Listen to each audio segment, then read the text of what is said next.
Hawaiian Commission is called to order. The meeting is being held live and in person at the Kulanawiwi Halau 600 Mauna Loa Highway, Kalamahula, Molokai 96748, and virtually via interactive conference technology, Zoom. I am Kali Watson, Chairman of the Hawaiian Commission, and today's date is Monday, April 17, 2023. The time is 9:48 a.m. Roll call.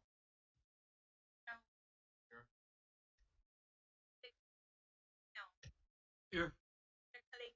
Aye. Here. Mr. Namuo, I see her. Mr. Neves, Aye. Mr. Teruya, Here. and Chair Watson. Here. We have 8 members. Here. Thank you.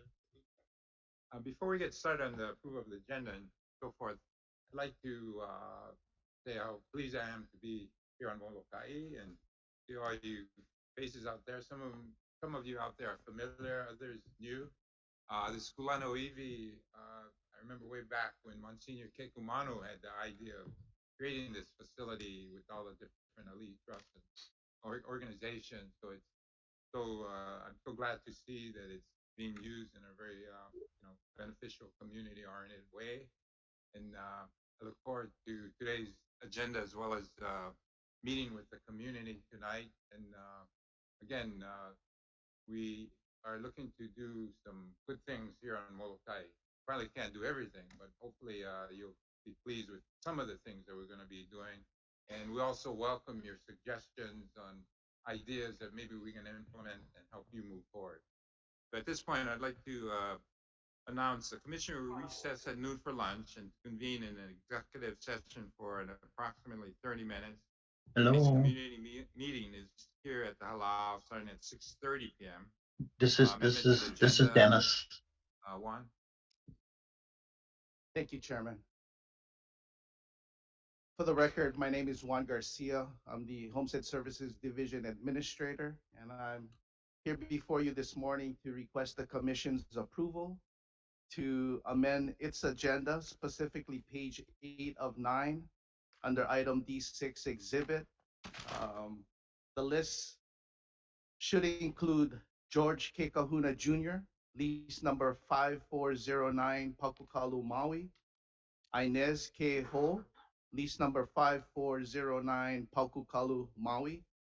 Kenneth Tavares, lease number 7543 Waihuli, Maui. Irene L. Vinge, lease number 5436 Pakukalu, Maui. And lastly, Britt L. M. Kawanoi, lease number 11823 Kapule, Oahu. Is there a motion? Second. Been moved and second. Any discussion? All those in favor say aye. Aye. Those opposed? Motion carried. Thank you, Commissioners.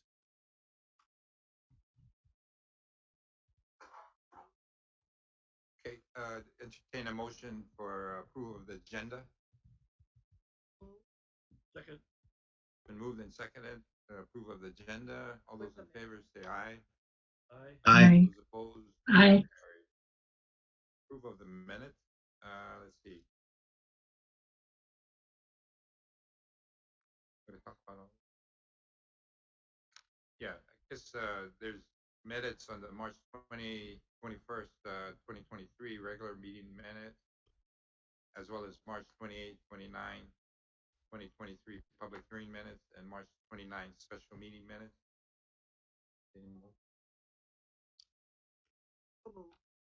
But on the Chairman, on the March 9th, I'm sorry, on the March 29th minutes, there's a correction on page 1, order of business, call to order. It should be Chair Watson instead of Chair Anderson. Correction should be made. Thank you. And then on page March 29th, on page 1 to 5 again, correction. Chair Anderson should be Chair Watson. Thank you. Okay, is there a motion to include those amendments to the minutes? So move. Been moved and seconded. All those in favor say aye. Aye. Carried.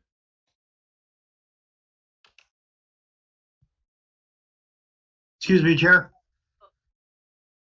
Yes. Commissioner. Chair, this Commissioner Davis. Can we have everyone speak closer to the mics? I can't hear on the feed. Thank you.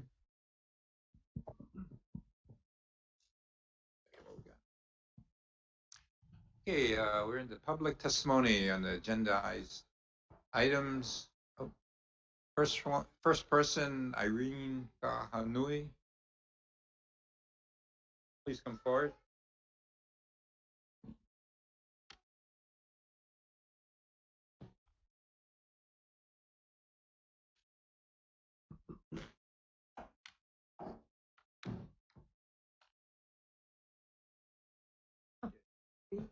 Call that.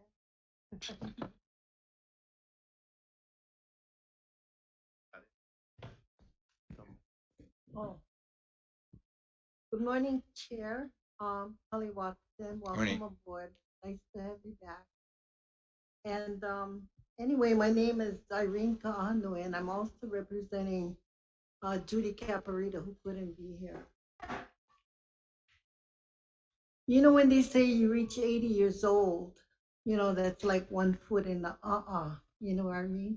We're going home. So, you know, it takes, too bad we have to wait to that age to really realize that what we say is like a legacy for our kids. But I don't know what's wrong with the next generation. You gotta step up to the plate, right? But anyway, I'm presenting this morning. It's who is the Ahapoa or Molokai?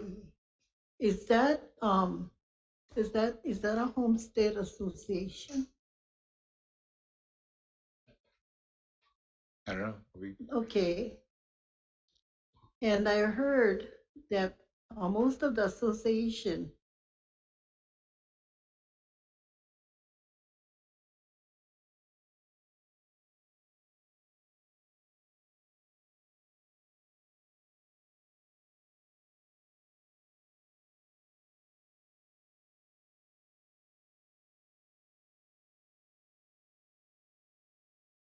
Sorry, Chair, we can't hear.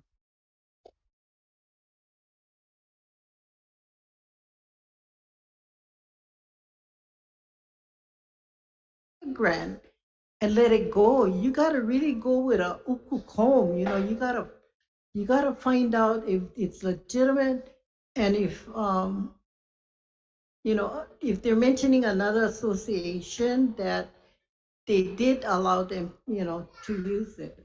But anyway, yeah, but that's all I have to say. Okay.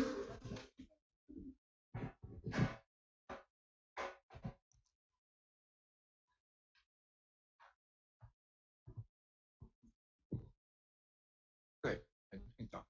Huh? You can continue. No, I'm gonna save the rest for tonight. Oh, okay. Okay. Thank you. But I thank you so much, and I just wanted to have an awareness about that grant because a lot of people writing grants, they change the organization's name, but it's the same people, you know. I mean, that's Kupuna because we've been there and done that. That's why Prince Kuhio said, use wisdom and knowledge when we do stuff. Don't just take it by for granted. And that's the Kupuna's legacy part of it. But thank you a lot. Thank you for your testimony. The next persons up are Lehua Kauka, Brent Nakihe, and Stacy Crivello.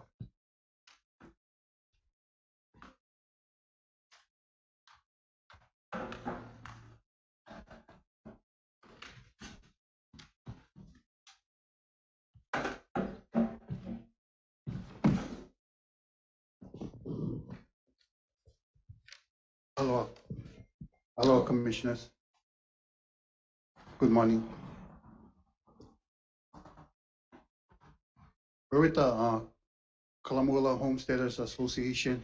My name is Brent Nakihe, Vice President of the association.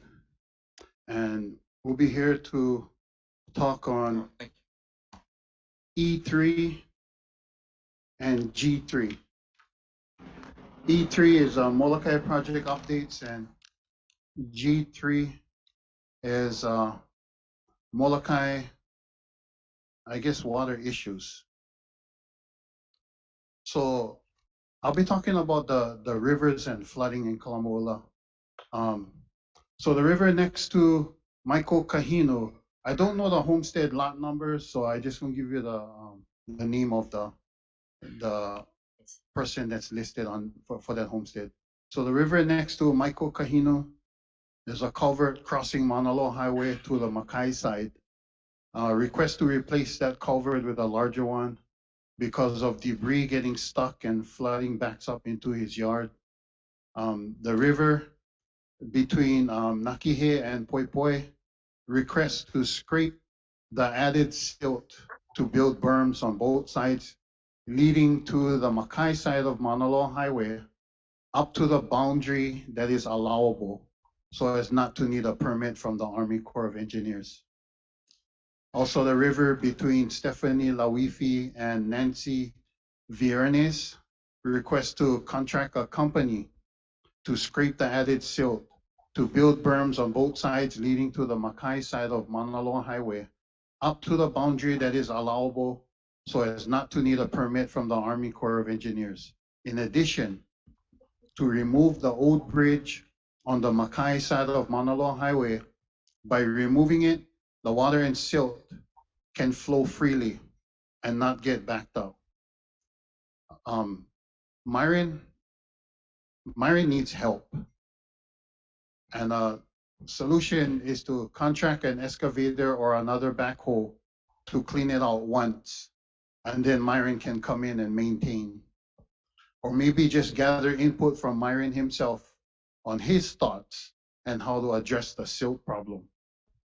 Also, the river between Kauhu Paleka and Sheila Awai request to replace that culvert with a larger culvert and also scrape the added silt to build berms on both sides.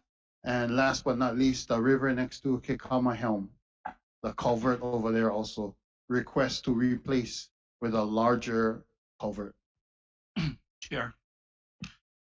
Yeah, Brent, did you meet with the department regarding this issue, or the county or the state highways? Not with the state or the county, but I did meet with Juan and Richard Spear, and they had a plan.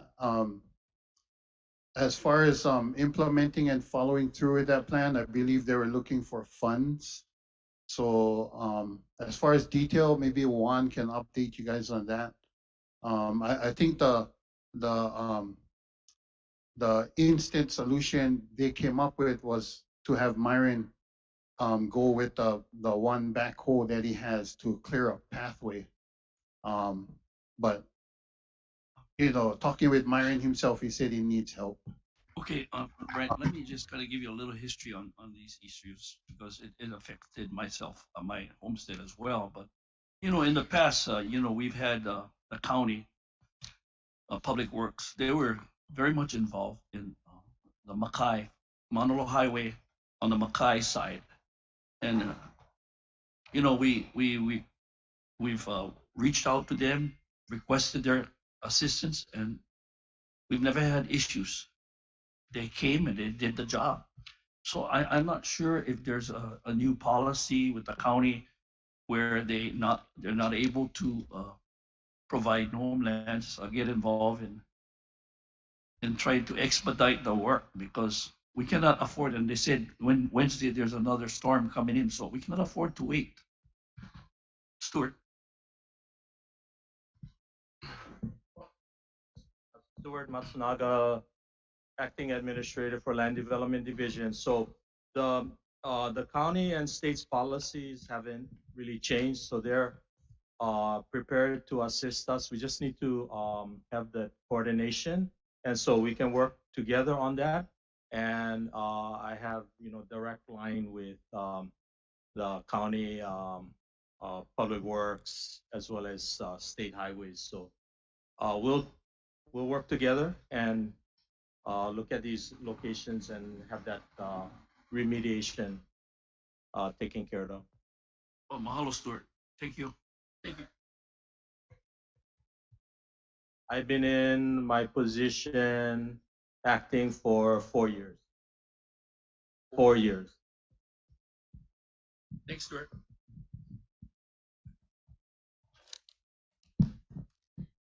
Hi, aloha commissioners. My name is Lehua Kauka and I'm the president of the Kalamaula Homesteaders Association.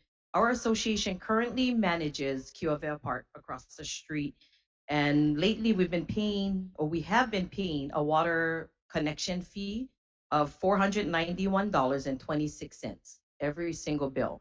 But from my understanding, across the street over here, there is no fee for Hawaiian Home. So all we were looking at to see if how we can get that fee waived or lessened, because with that monthly fee, along with the cost of the maintenance to upkeep the park, we had to a commercial fee, yeah. So we had to raise the park rental fee from $50 to $75. Right now, it's currently at $100 per night, just to rent across the street. But we just was looking if we could actually waive that fee or somehow get rid of that commercial 2-inch line fee, that we can actually drop the cost down for the monthly rental for our homesteaders here in Kalamaula. And yeah, because if we don't rent it out, then we actually take a loss. So, Leho, what is the amount they're charging you? Right now, $491.26. That's not including the water bill. So our water bill that we got, it's almost like $1,200 every time when we get the water bill. Mind you, we are a nonprofit, so if we don't rent out that park across the street, we don't make money and we actually take a loss. Our association actually has to come up with the funds somehow to actually get that paid because of that commercial fee. I have a question, Mr. Chairman. Thank you. Thank you, Aloha. So you pay the water fees of $491.26 to the department. Is that who you pay the fees to? Yes. Your water fees and your rental fees. Who does that go to? Right here, our treasurer coming up. This is Lawrence Lasua. Aloha, my name is Lawrence Lasua, Aloha. and I'm the treasurer for the association. The fee that they're charging us is for the 2-inch line connection. And on top of that, then they charge us for the regular consumption of the water. Who is charging you? My question. DHHL. But okay, so your rental fee, your water fee and then your rental fee goes to the department then. Yeah. So So if we pay, so the total would be $1,000, which goes directly to DHHL. How big is your parcel there? Across. How big? I'm not sure exactly Acre, because half over acre? the years, Hawaiian Homes has lessened the acreage. So Oh. I'm not sure what it is now. They amended our agreement, lease agreement. 5 acres. So, okay, staff said 5 acres.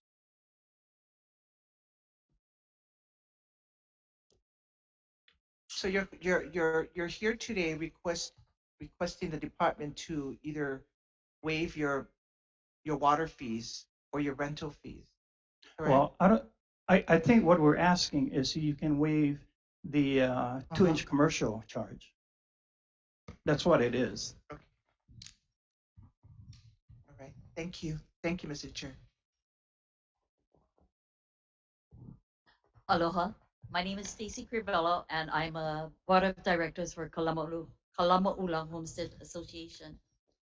On behalf of our Kalamaula Ahupua'a, first of all, we want to mahalo your consideration to relook and repair or anaho to take care of our Kalani'anaole Hall. In 2003, the building was in complete disrepair, and a few entities got together and we raised over $1 million to renovate it, restore it, and get it back into its respectable building. However, after the license was up, it came back to the department to be the stewards and manage. And apparently it's getting back to disrepair. And I want to thank the commissioners for approving the funding to try and go back and repair it and put it up again in use. It was built in 1937, and in 2007 we had reopened the doors and was put to good use. It is a historic, benevolent building for us homesteaders, and I appreciate the opportunity that we're going to have again to get it back in usable facility. But most important, I would like to extend a special mahalo for your recent retiree, Mr. Rodney Lau. It is through his efforts and his love for his homestead work, and especially for Molokai. Um, I understand he's retired, but it was he who took the initiative. And I think he handed over to Stuart Matsunaga, and I'm sure we can work all together to get it back. And before I go any further, I want to welcome you back, Chair Kali Watson, and welcome our new deputy. And we are here to work together to empower us to continue to improve the gifts that we have as homesteaders. Mahalo nui. Chair, can we get an update on when the funding will be released for Kalanianaole Hall? This staff can give us an update.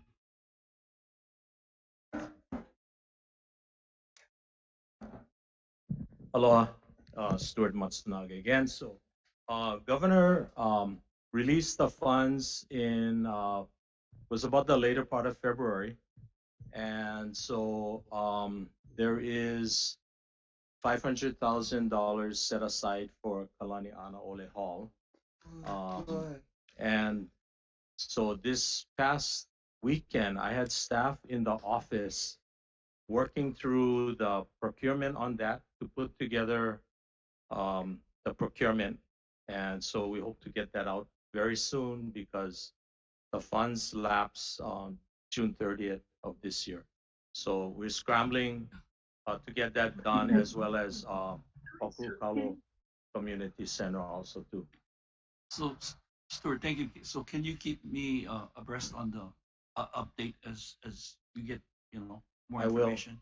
And As soon as the procurement goes out, we'll let you know. We'll let the yeah, community. let them bring to us. Thank you.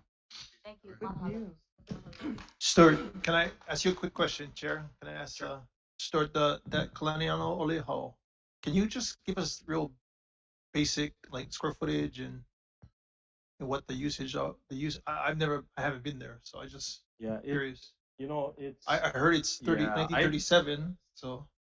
I don't know all those details. Oh, okay. I know that we're looking to do roof repairs, foundation repairs, flooring repairs.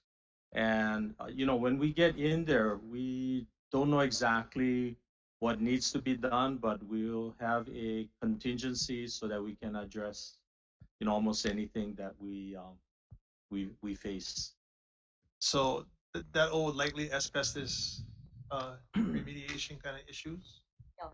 No more. Okay. Sure. So I was part of the organization and with others that had did the restoration of the building. And at that time, whatever asbestos were identified were removed by the At that time. At that time. And then for your information, of course, this is our I know Ho'opulapula, and so the beginning, our they built that for our benefactors, for a benevolent.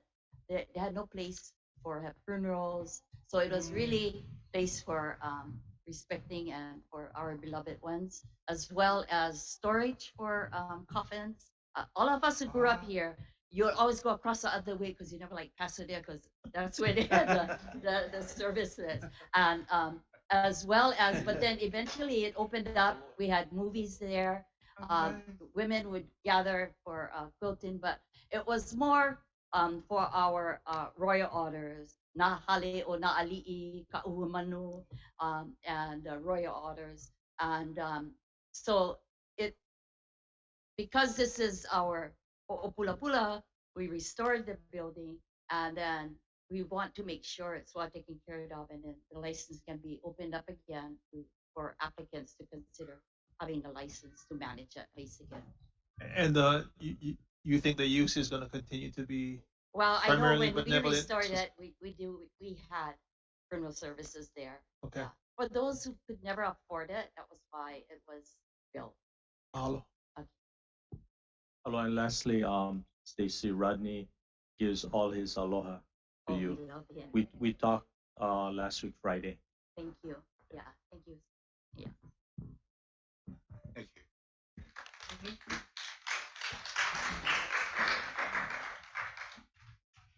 Yes, our next testifier is Bridget Moat.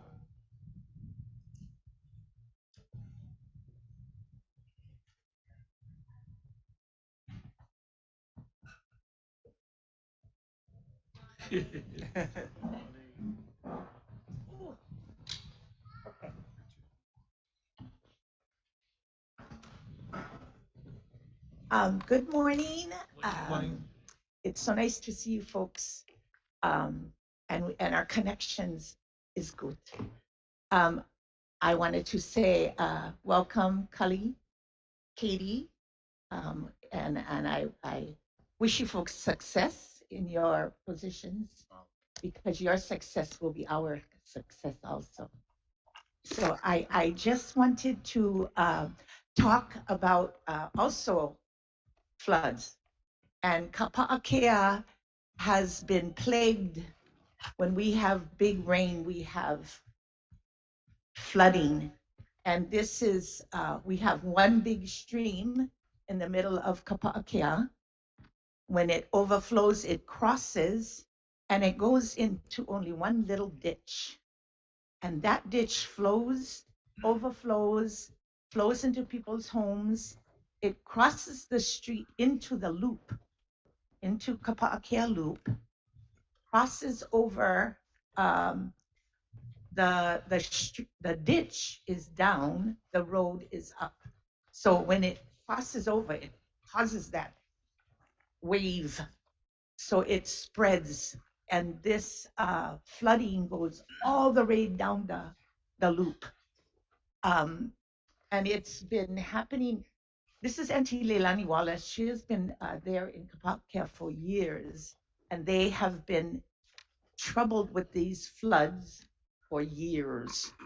So it's nothing new, but this flooding that just occurred in December and February was horrendous, the worst ever.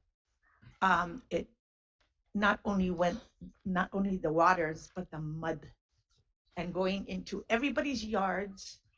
It goes all into the ocean. The water in the front on our coastline is mud, and this is where we fish. This is our reef. So it's really bad. And we did talk to land management. I did talk with Juan, and also spoke with Richard, so they're aware. And my whole focus today is, I know everybody is aware of it. In fact, even during Mayor Bisson's town meeting, he mentioned that he was very aware, and Ms. Walter really mentioned it to him, and so they got together. Apparently, county is willing to help, but the problem is that we need access into the property. So this across the street from where I live was part of my husband's, which now has become, I'm a successor as he passed away. But across the street was my brother-in-law's, who passed it on to his wife. And her name is Eldrine Mawet. And it's pastoral. So all this we need access to, as the discussion was, to dig holes up there. What do they call that? Yeah, detention wells or something about a hole, and the mud falls down and the clear water goes over a spillway. So going into the spillway, I'm asking that if DHL can help us and also assist.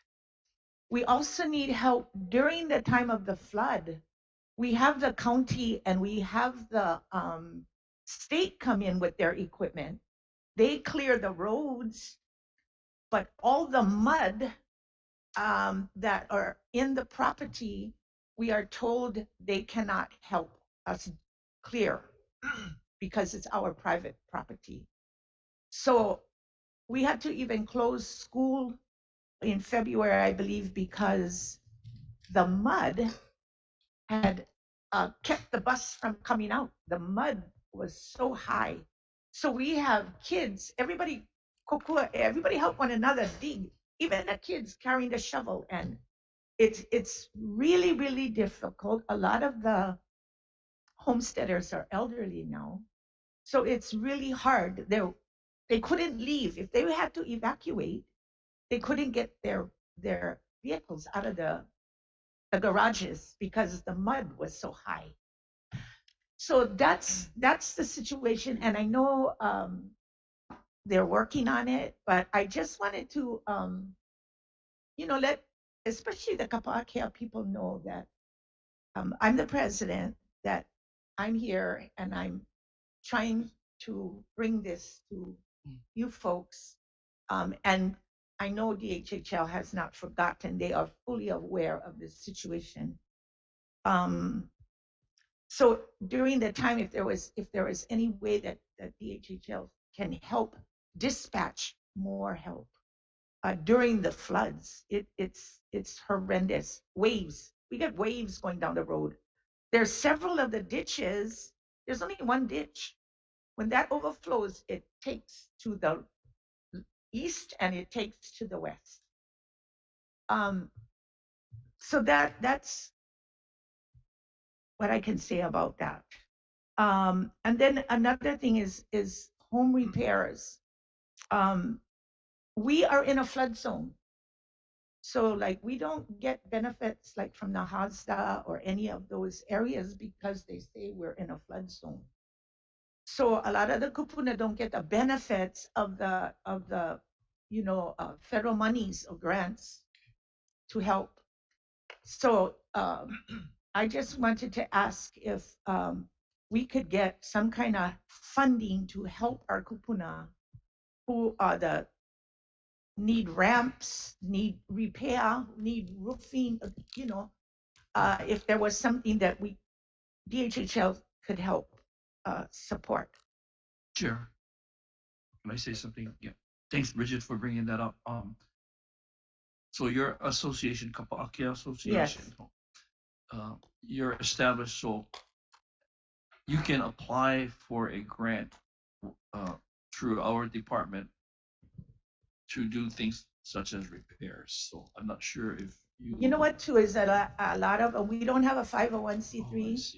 We don't have we had Ahopua Omolokai at one time that we could fall under, but I don't know. I don't know what I asked. I sent a letter to ask to join the Ahopua, but I have not ever received. So that's the key. If you can somehow. We're working on our get 501c3. Then you'll be legit to get and we're apply working for on these that now. grants because it's available under the department, and that funds you can contract somebody else, or you can have your members go out and do the repairs. Yes, we've never applied for one, and we are in the process of. What we did was call all the smaller homesteads, or the homesteads together, got all the presidents together, and that's our focus to become. Then in the earlier topic you brought about the flooding. So the department needs to allow the state and county to go into the homestead. It's I guess. So what did anyone speak to the department yet regarding that I'm proposal? that's in progress. Because that I don't know if it requires an ROE to get into the property Yeah, to do the work that you're yeah, because they're suggesting. talking about Ahupua, the repair, the up, further up. We cannot do nothing with below because the ditches, Yeah. they're no good. They flood the houses. And so we got to go Mauka. So we need to have access across the street. So, We're working on that okay, too. that's something I wanted Okay, to so this bring is up. kind Thank of you. things I'm planting in you folks' ear, you know, that this is what happening. And then we're applying for Nahasda. The mayor is willing to help with our floods. And then the ocean rise and the climate, you know, change. And what we're afraid of is now we've been hearing, oh, the 100-year flood, so forth. But because of the climate change and all of that, we're thinking maybe, and according to the University of Hawaii's, you know, it may be more often now, maybe not going to be 1,000. And I'm very grateful for Nancy and her committee and the group that has worked so hard on the draft. And we're looking forward to, but if anybody needs a place to try one of these methods, I know there's methods that they have come up with in the draft. One is very successful in another, whether it was Samoa or Tahiti, is that teething. And if you guys need a place to try it out, I'm volunteering my place because I'm right on the ocean, and a lot of us people who are being affected by the erosion and the ocean rise in Kapa'akea, we're doing our own thing, and at the same time we really Puiva, we worried because we might get fined for what we're trying to do to save our. I see patios or lanais that are gone, only what remains. So that ocean rise and erosion, I know Nancy McPherson is working very hard, and they are in the process. So and then also I'm asking, or Kapa'akea is asking about the quantum, you know, the blood quantum, and I know the legislature is going to try and ask that you folks encourage Congress to pass it or move along with it. The thing I'm concerned about, and we talk about quite often, is the wait list is so huge, and people have been on the wait list for many, many years, and who they have as successors when those on the wait list pass on, and you got quarter Hawaiians, they cannot get on at all. It's gone. So we're concerned about that. We have many who have been who are now in their 50s, and the parents are in their 80s, and when they go, they lose their. And I know there's such a big thing, and I know it's hard because you got all the waitlisters. I know you guys get a hard job, but if we just ask for communication also, so we know that you folks didn't forget about us.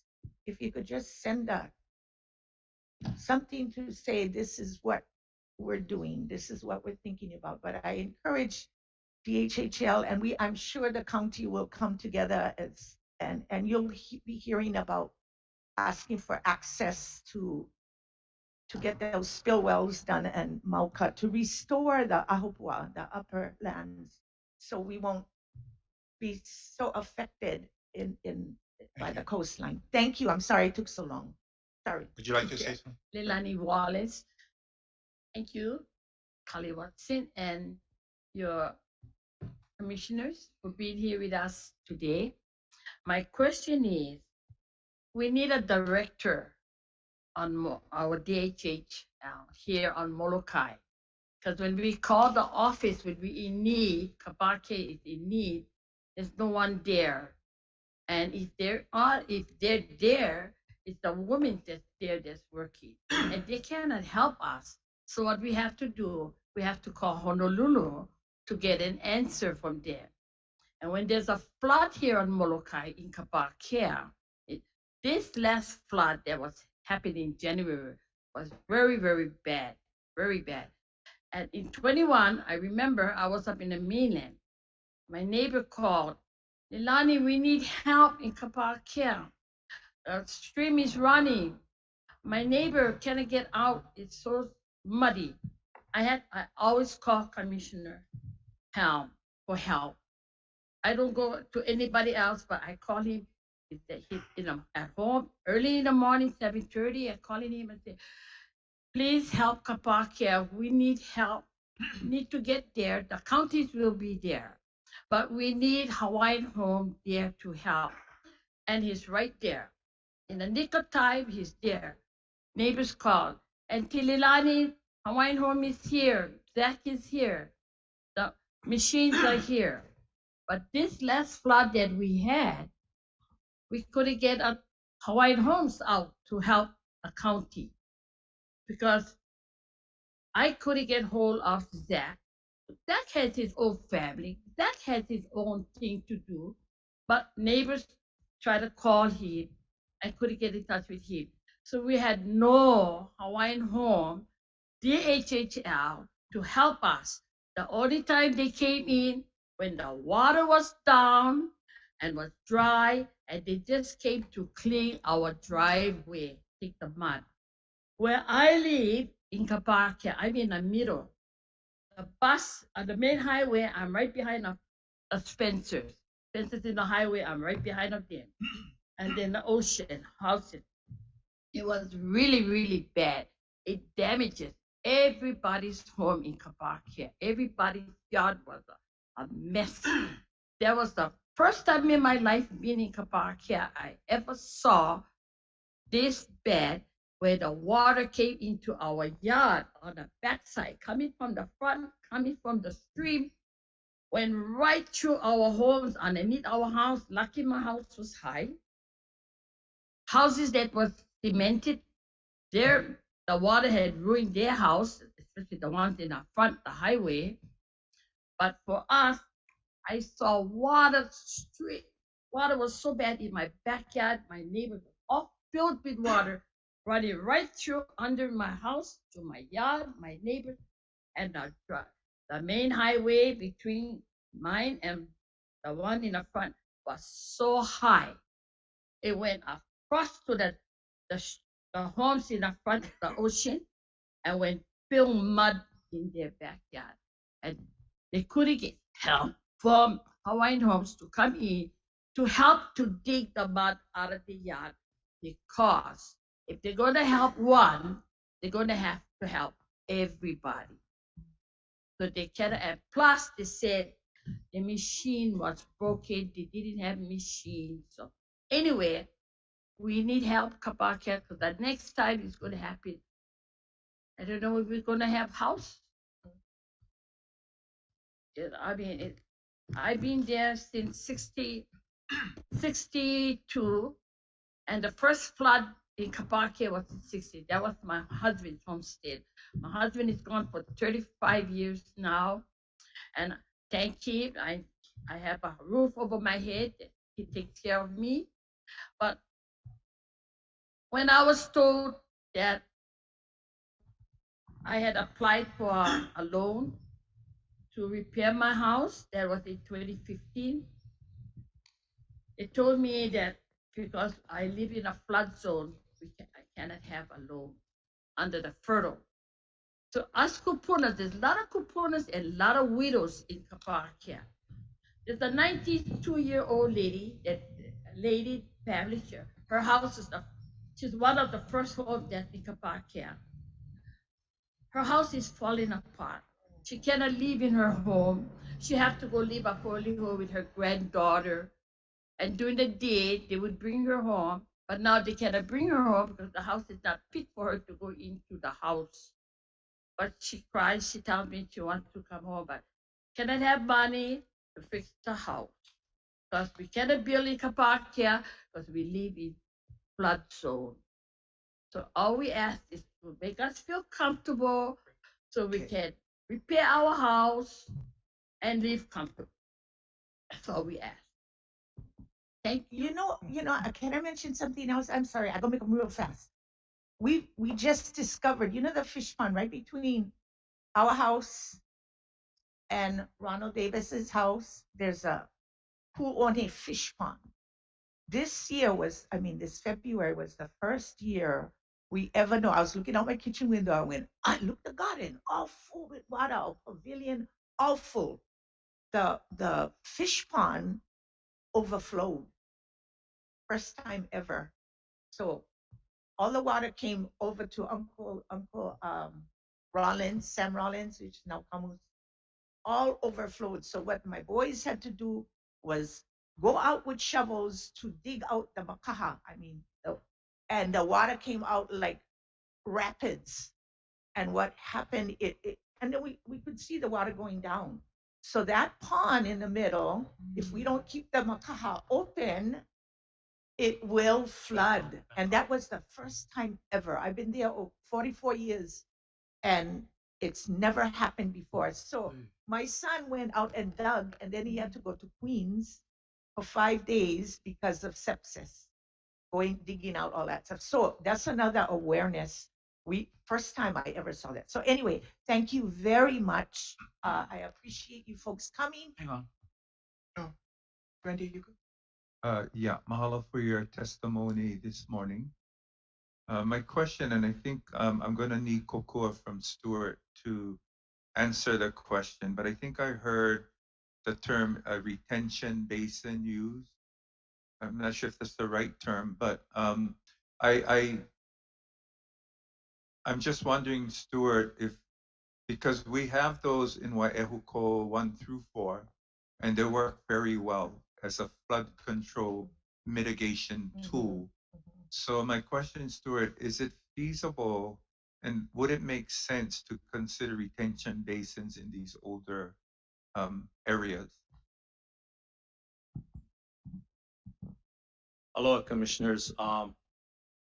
Stuart Matsunaga again. So for any retention basin to be constructed, we'd have to go through engineering designs to look at the hydraulics of the area, what the drainage that's coming down, as well as the topography, because Kapakea is at a very is low, close to sea level.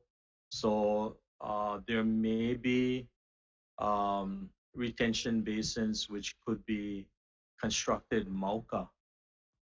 So that is something, and I was going to share that in E3, is that we have a consultant looking at all of the streams from Kalamaula to Kapakea.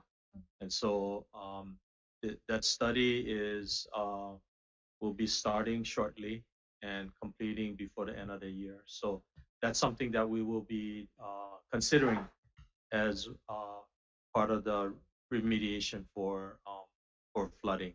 The thing is that, Commissioner Awo, the basins in Wai'ehuko are sized for 100-year storms. They're as big as Aloha Stadium. So I don't, I guess we'd have to take a look at the size of storm that we would design for in this area. So I just letting everyone be aware of the challenges that we face when we do this type of work. Yeah, but we're gonna give it a go. Yeah, thank you, Stuart. So I would imagine the engineering, design, and requirements are labor intensive and very costly. Just to consider putting a retention basin. I do want to say that the 100-year floods are going to become more frequent as a result of climate change. So that 100-year flood model may be more like every 30 years as we continue down this path of climate change. So anyway, that's all. Thank you. Thank you. Thank you, Commissioner Mr. Chairman. Thank you. Thank you, Bridget and Leilani, for your testimony this morning. As I sit here and I listen to your story, especially when I hear when Kupuna's are struggling and having such a hard time with their homes of flood, it really hurts to sit here and to listen to this, what you're going through in your property. I'm wondering if um, staff could help me if Nahaza funds are available for kupunas for wheelchair ramps and other repairs, as you mentioned, for their homes. Is someone in staff can help me with that if Nahaza funds are available for our homesteaders for repairs as of ramps that wheelchair ramps as needed or repairs for the house? You won't. Staff, do I have staff here? Mr. Chairman, anybody can answer? No? We'll look into that. Okay. We should have an answer later. Okay, and that would be great if Nahaza funds can step in to help with repairs and ramps that the kupunas need for their homes. The other concern that I've heard from you is not having a staff available in Molokai. And I think that is so important. Chairman, I'm not sure where we're going with this on the budget and having staff, a live-in staff in Molokai, not the commissioner. I think I'm a good commissioner out here, you know. Yes. So you're fortunate, but I think it's important not to ignore the concerns of Molokai and the residents and beneficiaries here when something does come up like that, that you could have a number and a body that you can call or kokoa to help you with this need. So I know we have a chairman that is out of the box, and I know that they're going to be looking at something like that, but I didn't want you to leave without even having some kind of discussion. But we are concerned of these issues that you brought up, and I thank you for Thank you. for very bringing much. this up to us. Thank you. And just to say, we did try to call, but that flood knocked out the phones. We couldn't even call anybody. I mean, the rain. Yeah. Everybody. And especially with the mud especially with the mud that's going to be detained, how do the emergency vehicles can come in? Should there be an emergency that a kupuna would need to require, that will eliminate any emergency vehicles to come and help our kupunas. So that is a very major priority concern that we hear this morning. Thank you very So much. mahalo. Yeah, one more thing. Thank you, Patty. Thank you, Chair. Yeah, this was one of the worst storms we've had in a long time. I mean, you couldn't even drive to Kanakakai from Kalamuula. It was that bad. But, I'm glad Leilani brought up this thing regarding getting help. So I did follow up in 2021. And then I also received a phone call this year to get help from the department to assist a homesteader, and they could not do that. So I'm just wanting to suggest something for the department, whether it can be done or not. If they can allow some type of a waiver for them to sign to allow them to go into their property. Because I look at it this way, this material came from the mountain, okay? It wasn't just put there. So it has to travel through the culvert, over the road, and into people's property. So they gotta have some kuleana as well. You know what I'm saying? But it's frustrating when they turn people down. But like you say, if you do one for one, you gotta do for all. But I don't care. You guys can call me anytime until we get that position filled. Call me if you guys need help. You're gonna come dig with us. That's what we all doing out there. Well, So before I dig with you guys, I gotta dig my place. the thing is too is that it's good to say, but nobody there to see what they go through. Yeah. And this is not anything new. It's been going on for many, many years when it overflows like that. And we just, you folks, Yeah, and come drive out. You can't even drive out because you get And- the bridge in town when that's flooding. You cannot go check out Kapa'akea. so, and that stream between Spencer's and Wilhelm's, no, Makaena, That's the only one that is it's so actually flowing. small, it's so What? narrow, And the stream is humongous. and it needs to be wider. But you get houses on the I side. know that's That's why we gotta go Mauka. I Gotta just, go mount up. I'm aware of that. Thank you. Thank you very much. Thank you very you. much for Thank you. this. Can I just ask you one last one? Thank you, Chairman. When you have an emergency like that in the past or even today, who do you normally call? I called Commissioner. Where? No, At but his home, personal okay, so phone, is there? 'cause I can't Do you get call the nobody department? Is there a number you call a department or No. individual? Yeah, we should publish I call his Mac's personal number. phone. You know what, we Because go, that's the only way we're gonna get help, go direct And to usually- him. Let me say something. When I took this job, I didn't realize how many people were missing. We were missing about 40% of our workforce. We have about 200 positions. So we're in the process of recruiting all across the different divisions. We're missing people. So, it is going to take a little bit of time, but we are trying to accelerate the process. So we have a website, dhhl.hawaii.org. And if you pull down the jobs, there's a whole ton of jobs that are listed. So if any of you are looking for a job, please, take a look at the website. And if interested, submit an application, which you can do online or check with the district office. But that is a major, major problem with the lack of staff. So we're adjusting that. That's like I wouldn't call it number one, but maybe 2 priority for us. Thank you. thank you. Thank you so Okay, much thank for you. allowing us here. Aloha. Let's see. Our next testifier is Ron Davis.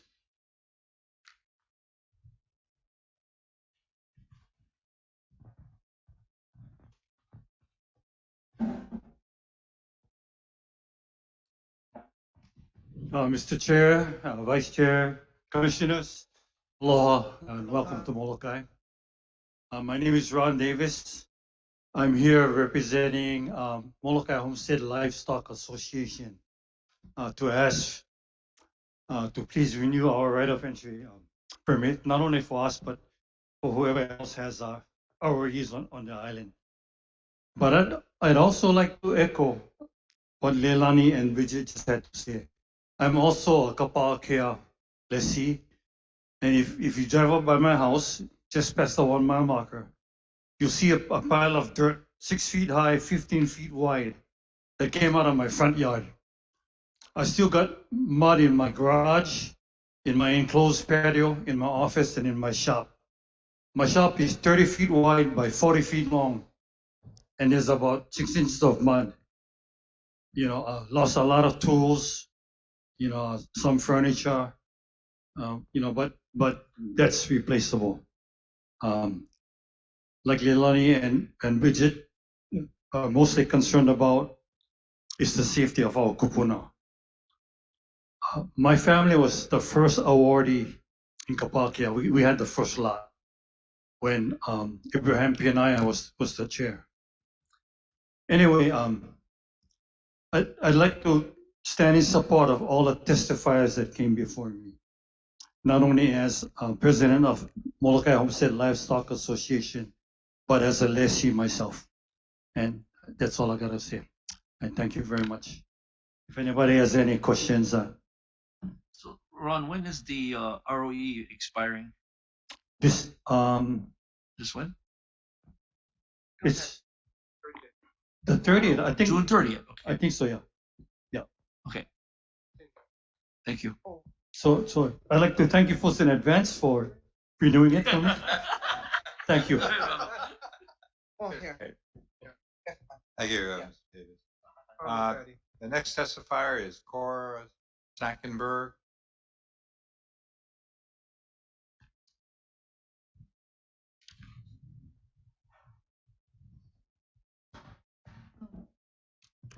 Aloha, mahalo, Commissioner. Mahalo for being here, and Chair, congratulations for all those that are new, and also our Commissioner Molokai Ima. Aloha. My name is Cora Schnackenberg. I wear 2 hats. One hat is with Ahanui Homestead Association. I am the Board of Directors member, and also I I'm a director of, it's called it's the Association of Hawaiian Homelands. And basically, we are waitlisters.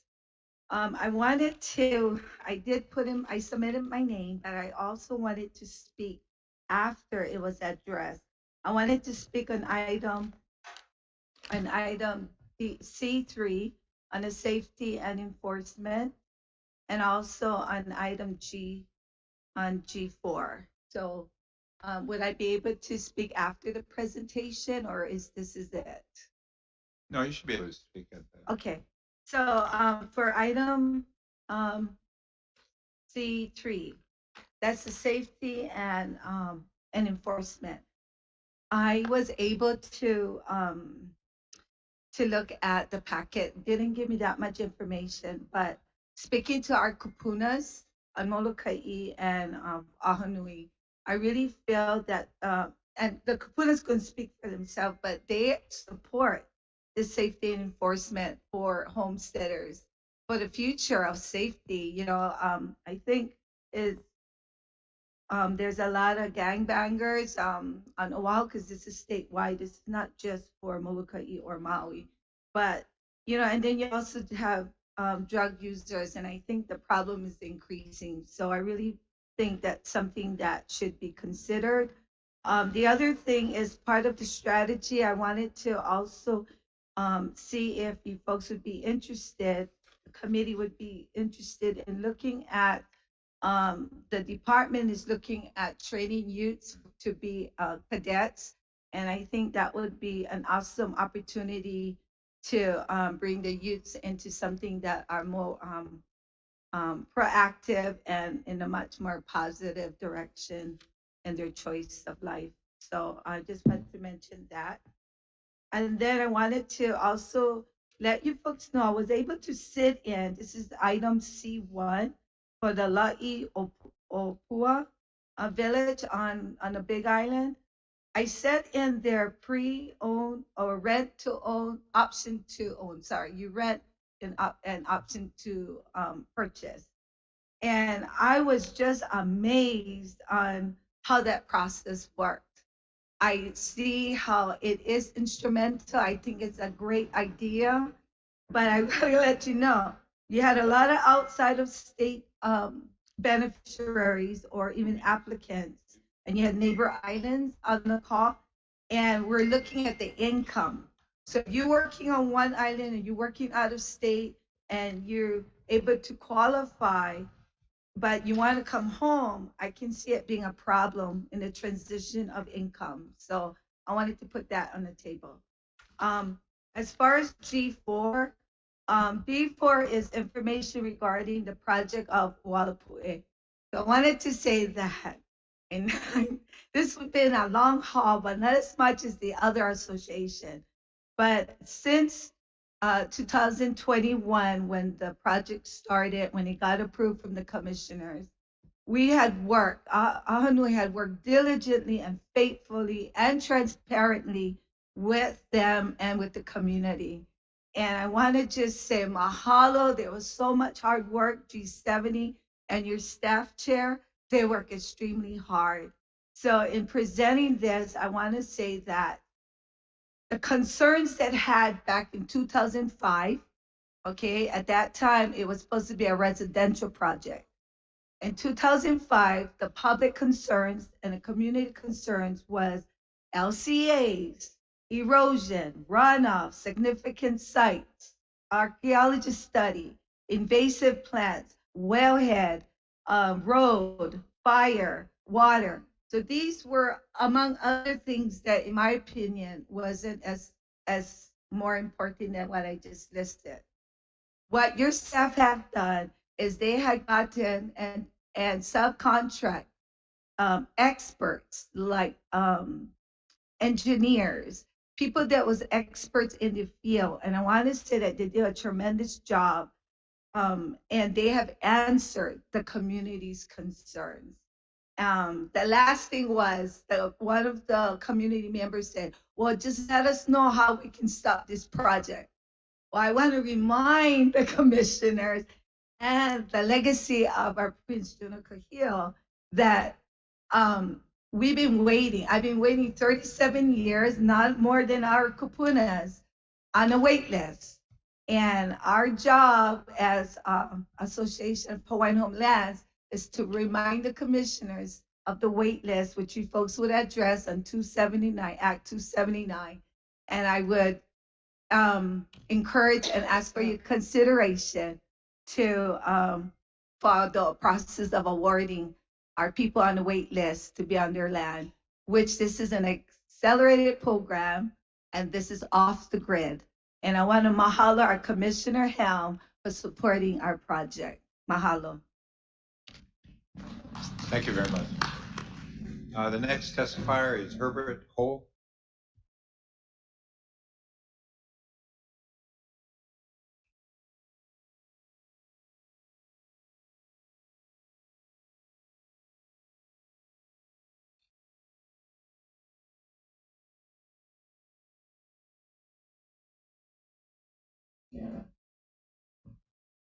Thank you.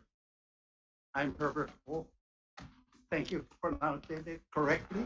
I heard it previously to be Ho'i. Well, unfortunately, my dad was Ho, and he had it with an E. But it's okay to call me Ho'i. But anyway, I just wanted to, again, mahalo all the hard work that we have done already at Walapui, and I look forward as a, a person that's on the wait list. I'm 84 years old, and I hope to get a homestead soon. Thank you. Any questions? Thank you very much. Thank you. Mr. Ho. The next testifier would be William Kekaoha.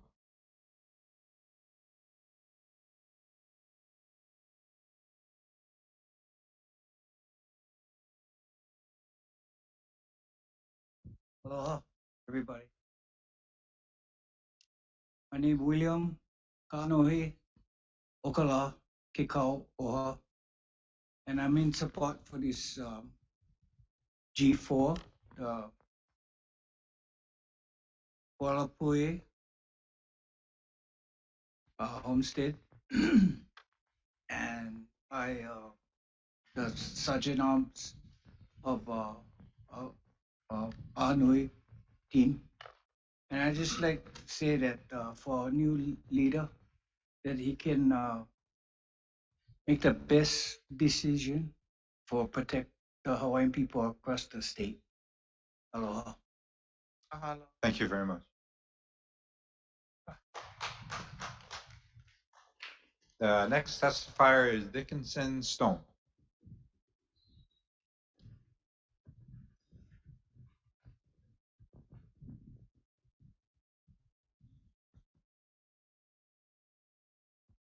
Hello. Hi. How's it? My name is Dickinson Stone. I'm the president of Ahanui, and I'm here in support of the Walpui project. Oh yeah, it's been a long journey. It's been like 2019 when I seen a sign that said whoever was interested in living in Walpui to sign up, and so that's where I went. And I'm still with that project. It's moving. And yeah, it's been a process, but I'd like to thank you folks, HHL and G70, and you guys, and GG, and the rest of the gang for helping out, for helping us out with this project. I'm not quite sure if we're going to be selected, but I'm here to hopefully this project goes through. Our job as Ahunui was to just to get to the award part, and then whether it be us or any Hawaiian, yeah, we just wanted to see this project go through. And what else? Oh, about it. Yeah, that's it. Okay, thank you, Mrs. Stone. Okay. Thank you. Thank you. The next testifier is Halona Kaupuiki.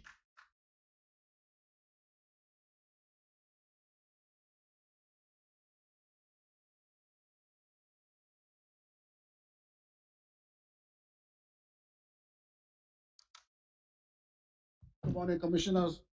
Good morning. Good morning. My name is Halona Kopuiki, born and raised on Molokai, the old Shingo Hospital up in Ho'olehua.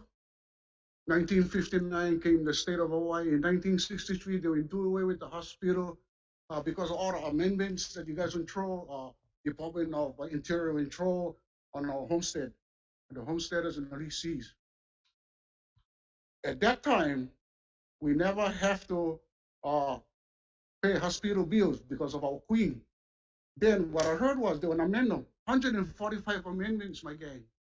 145 amendments. You guys are killing me as a lessee, as a Molokai born and bred, as a fourth generation on homestead, killing me. So I learned how to make amendments to amend these amendments. Number two,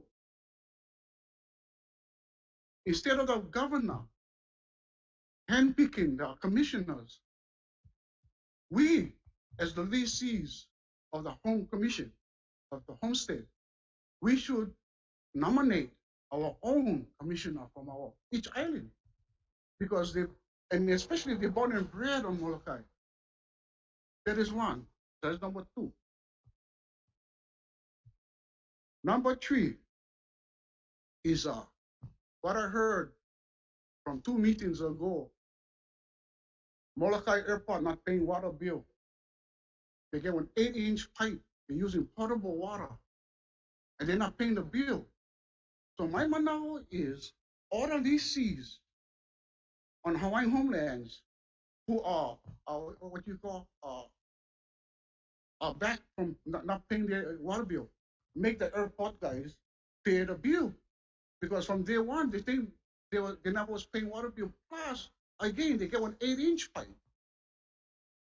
How come? What the hell? What's up? What's up with that, commissioners?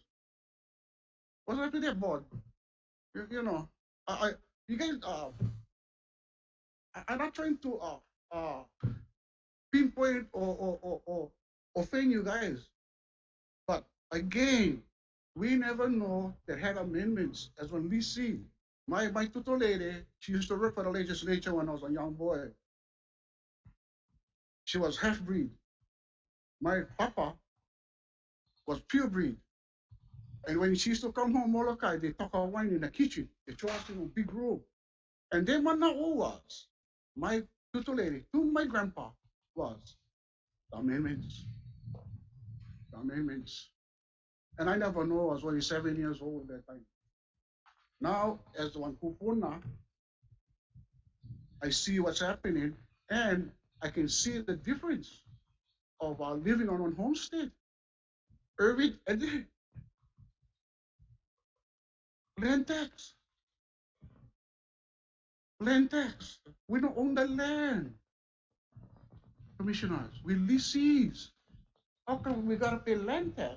And then here you guys throw us now, the lessees, regulations and policies, the regulation and policies of the home commission. We're not employees, we lessees.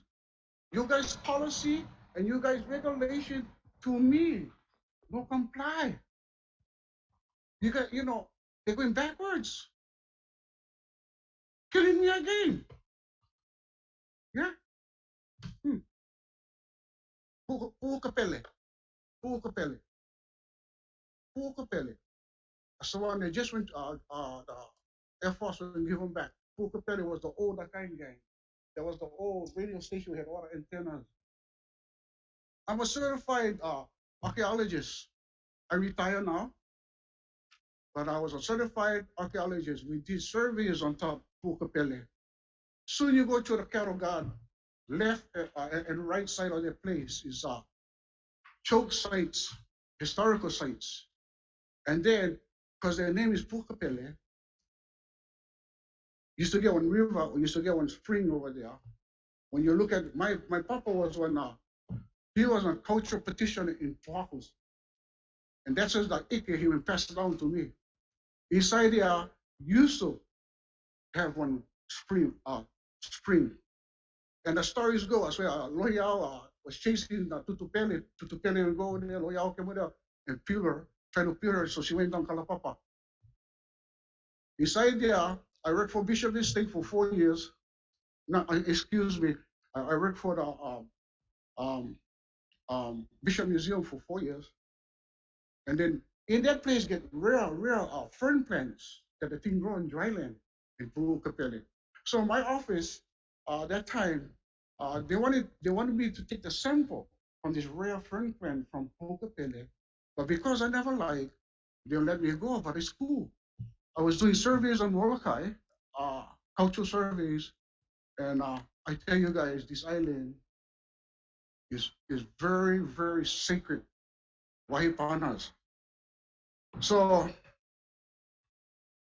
I quit school my senior year, and I worked on the aqua boats for 5 years. Why I went to work on the aqua boats? Because I wanted to learn the cause, the deep sea cause, the deep sea hatcheries.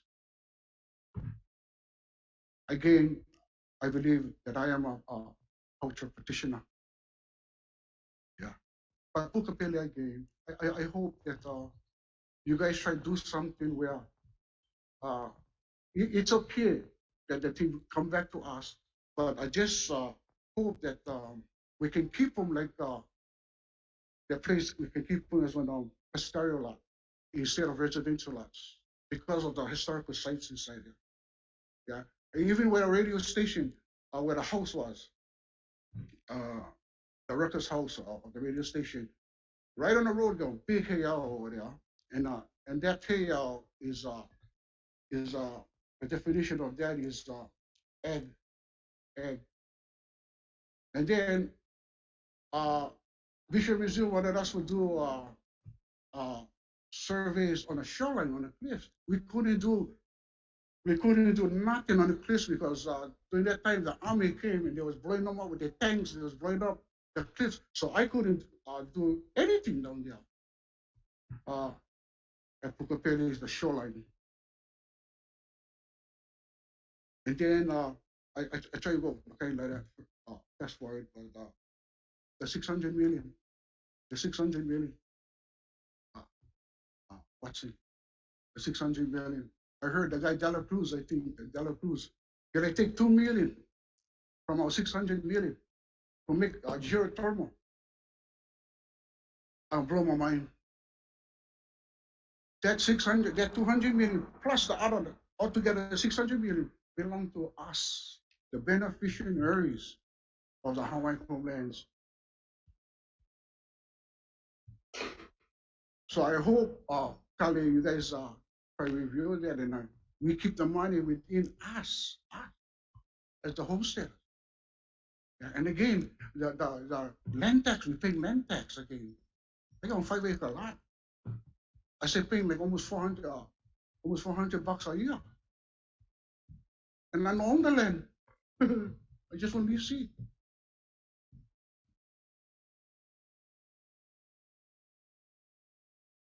I stay speaking for I taken the time limits for me, for my wife, and for my sister. So I get plenty of time, so not you guys cannot kick me out. So Kapakia. I was raised on Kapakia with my family, with my parents, Kapakia. And before days, when you saw flood, yeah, water. This time, mud. I live on Pulihua, lot 143, B3. I live Pulihua. My grandparents live Pulihua, 40 acres. So we cool up there. But when my sister then, she get the homestead, our parents' homestead on Kapakia. And I went down there and put in the Kapakians, the mud. First time I ever saw that much mud in my sister's patio. underneath her house, in the yard. She had beautiful yard. She had green thumb, the girl. And she was so sad. And I believe, Kali, I believe when they will build a ranch camp, that's when everything was happening. The mud. Maybe go on diversion of there some place where no more water now come down and go back in the water in the ocean. Or only now get all mud. The park here. And then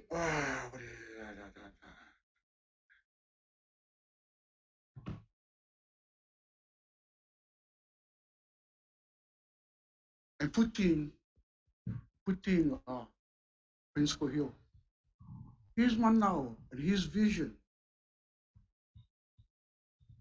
was for his people, his Hawaiian people, to farm, to be farmers. Now, I don't know, I don't like this kind of colonization because I'm not a colonizer. I want to live like a Hawaiian. I like to live like how my kupunas used to live, where they can grow their things, but now get residential. You know, I'm sorry. Rental, rental, rental, rental. How can we live? How can we survive? You know, when I was working for OHA, they put me on preservation council. OHA, trusting my shadow. And I went one night. We had a meeting in what the name? Miley Elementary, I think it was. And because and I was representing Molokai, we had all the kind of panelists from different islands. Yeah, I never said nothing in the meeting because I'm not from over there. But this brother Silva from one night, he told me, "Hey Molokai, what do you get to say?" So I look at him and tell him, "You like my man now, brother?" He said, "I like know what Molokai got to say." And already there was all grounding inside, yeah, about the EV Isawan River. They wanted to take them out. So I told this brother Silva, you like my Manao, brother? He said, yeah. Well, here goes. This is my Manao. When I catch a plane from Molokai, land in Honolulu, what my eyes see, I disagree. Because my people not from over there. My people is over here in Molokai.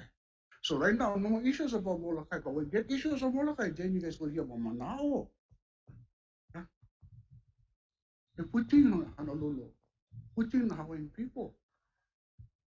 I don't know how they can survive because they're building and building and building. It's sad. And we lucky on Molokai every morning. And I told this brother, Silva, how you feel when your baby born, when you get your baby born, and when you look outside the window from the hospital, you know can see the mountain, you know can see the ocean. On Molokai, born, we know where we came from, we know who we are. And people like me, people like Walter Richard and George Young and the old timers made Molokai Molokai. And the generations after we gone, I hope they have the same vision of us to save Molokai. We are very lucky. And I applaud my people who will go holo holo like me, go outside, go holo holo, go check about, but they came back home. And it's hard to live Molokai. Everything expensive. Before the gasoline only 40 cents over here. Kalapapa was 13 cents gasoline. Now it's insane. But they come home and they live here. Yeah. But commissioners, Kale, I hope you guys can review the amendments again and correct the amendments and hopefully we can get involved in amendments, but we can make our own amendments and hopefully that you guys don't feel offended because I'm not only thinking of myself, I'm thinking of all of us and the next generations after what can happen. You know, I don't know if you guys like be Americans or you guys like be colonized. That's up to you guys. But we get some more people over here that like be Hawaiian, like be the Kanakama over there. We like live in peace. Uh, we like have no burdens on the bills where we gotta pay land tax is insane. The residential lots now, the residential lots of Kalamula, you get awarded residential lots in Kalamula. You're gonna look at your bank account, how much you make. If you don't comply to that, then you're out. There goes your lease, you're out. And it's not fair, Charlie. You guys gotta change them. You guys gotta change the amendments. It's the number one that keep killing us. And we, us, commissioners in Cali, we should separate from county. County is on scam. We gotta separate from them. We deal only with state and we deal with federal. That's what we should do.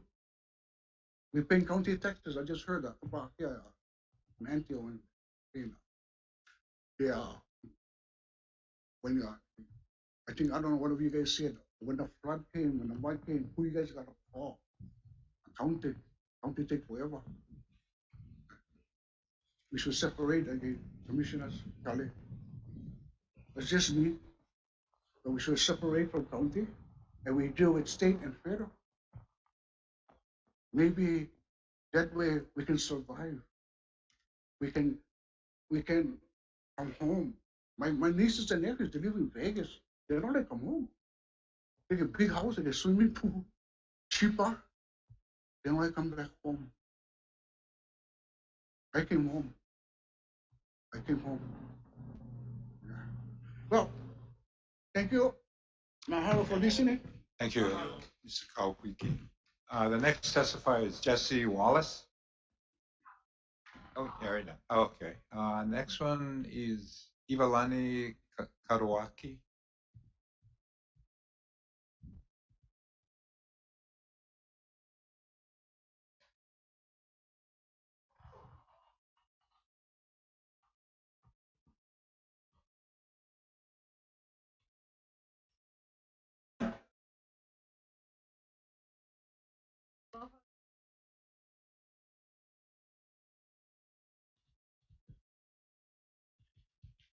Maikai.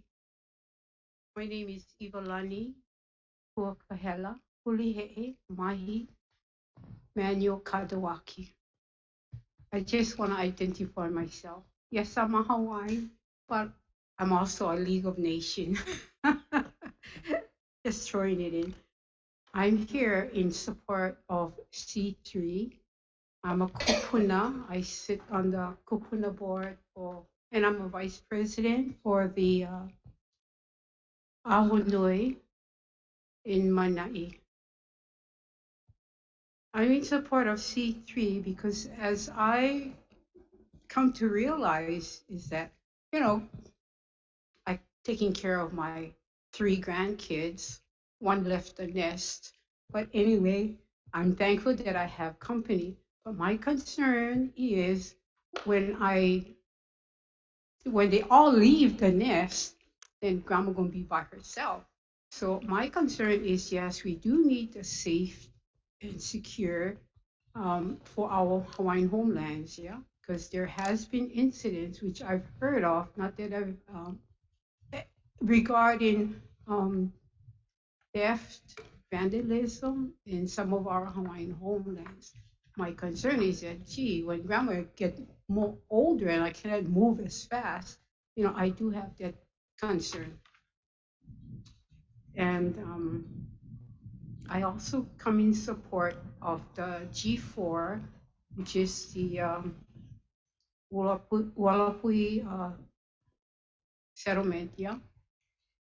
I'm vice president there, and you have a lot of our kupunas that are very concerned, like how our brothers were saying and our sisters, that we are concerned, and I am just as much as concerned of generation after generation after generation, which I believe is what the Homes Commission Act was created for generations, yeah, to come. So I thank you all for seeing my concern, which is our safety, security, and of accelerating. Oh, by the way, I gotta brag that Ahonoe is a champion in the program. And I thank the department and the commissioners, yeah, in acknowledging our needs. And yeah, I've been on the wait list since 1973, and that's like 30 somewhat years. I forget. Anyway, I'm getting point out. But anyway, I want to thank you all for hearing my testimony. Mahalo. Thank you. The next testifier is Raymond Key.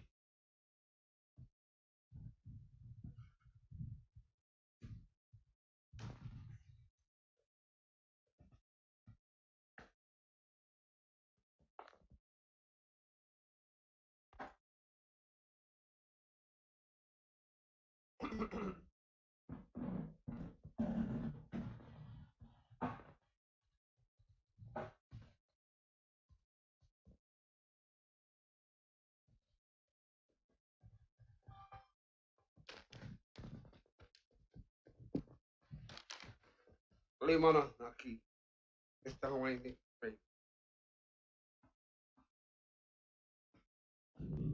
Excuse me, Kalamai. Uncle Jack, thank you. As you know why I'm here. I'm here on behalf of also, this is not Molokai. Yes, it is, and yes, it's not. This is Manae. Manae in Hawaii means at the east. Ma, at, Nae, east. If you go further back, you could Ikalahe Kahikina. It's more ancient, more Kahiko. We have a Kopuna, Manae Kopuna Council here. Started up 3 years ago. Just the peak of the epidemic.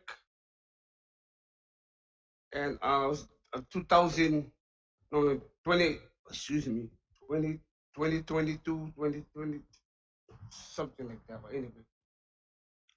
So for the last 6 months this year, it began again in January, February, March, and April.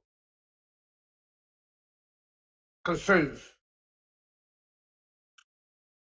We begin difficult time to get this meeting of Kopunas at the East End Community Center. The East End community of 1981 has an East End policy. And recommendation for this policy is that the East End community is the East End community people. It was built for that purpose. There are 4 things in 81 which came out of 71, 61, 51, 41, 31, 91. What do you want to call? The ladies of our kupuna that lived to be at 93. At 1993, we had the Apology Act. Our auntie from 1893 to 1892, she was born, supposedly. Yes and no. You need to look it up. She's one of our relatives and the auntie, born in Pelikundu. So is all my families. My father, my uncles in Wailau, Mapalehu is where their passage, we just call it access, from the north to the east. The east end is Kamalo to Kapu'upoi. He has to pass the island of Moku Ho'oniki. This is important. And thank you for being here, Mr. Kaliwasi. Thank you for your patience. Your ho'omanau nui.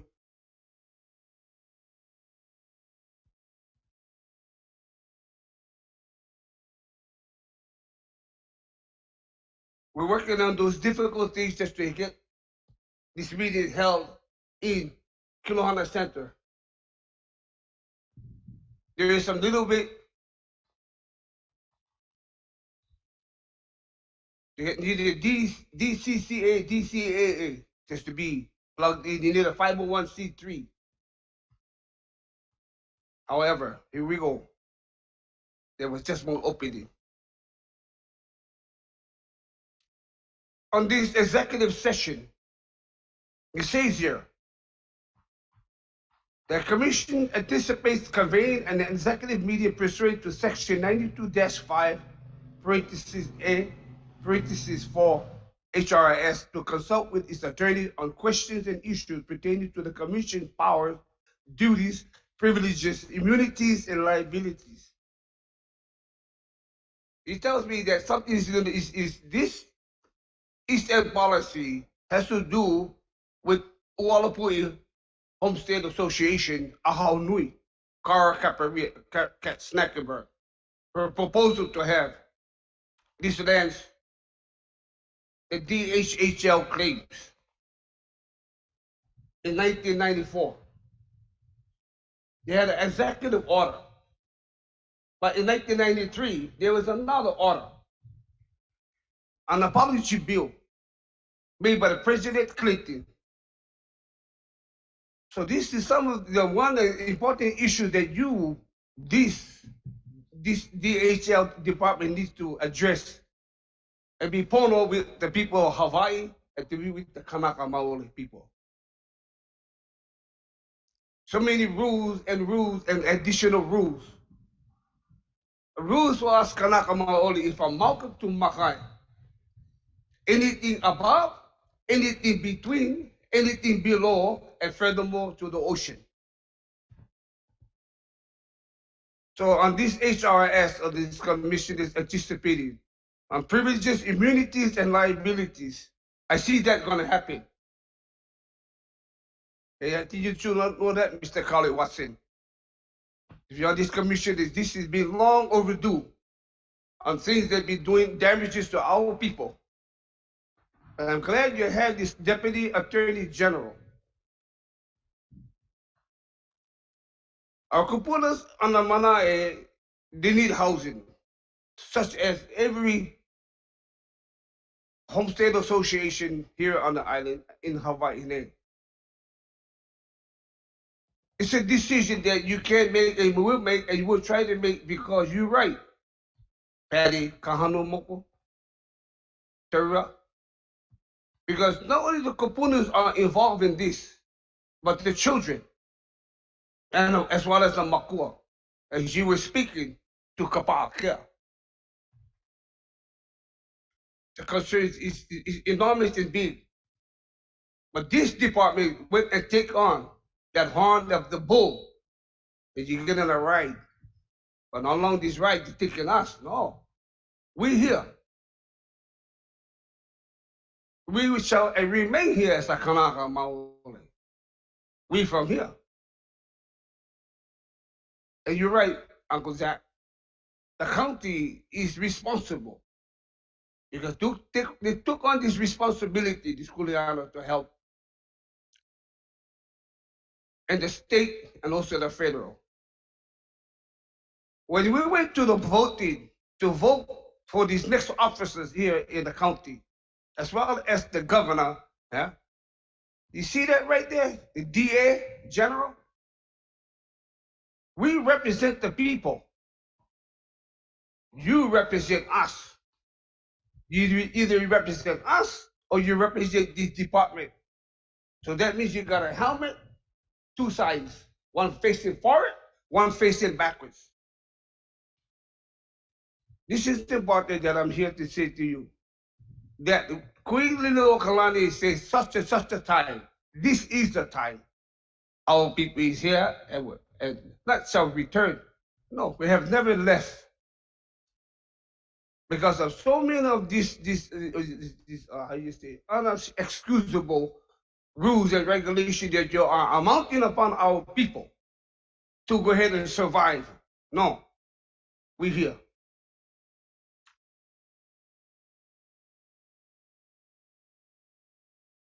we are having our meetings with our Kupuna Council. And this, Ahui, if you know her or him or this group, they need to come forward to us at the East End, to our Eastern Community Center and DHHLU need to come. The lands there that they are proposing is LCA, Land Commission Award. Kamehameha the first, the second, the third. That's the key. Kamehameha the third. 4, 5, number 3. Number 6, here we go. Queen Liliuokalani. She made it possible for us Kanakas.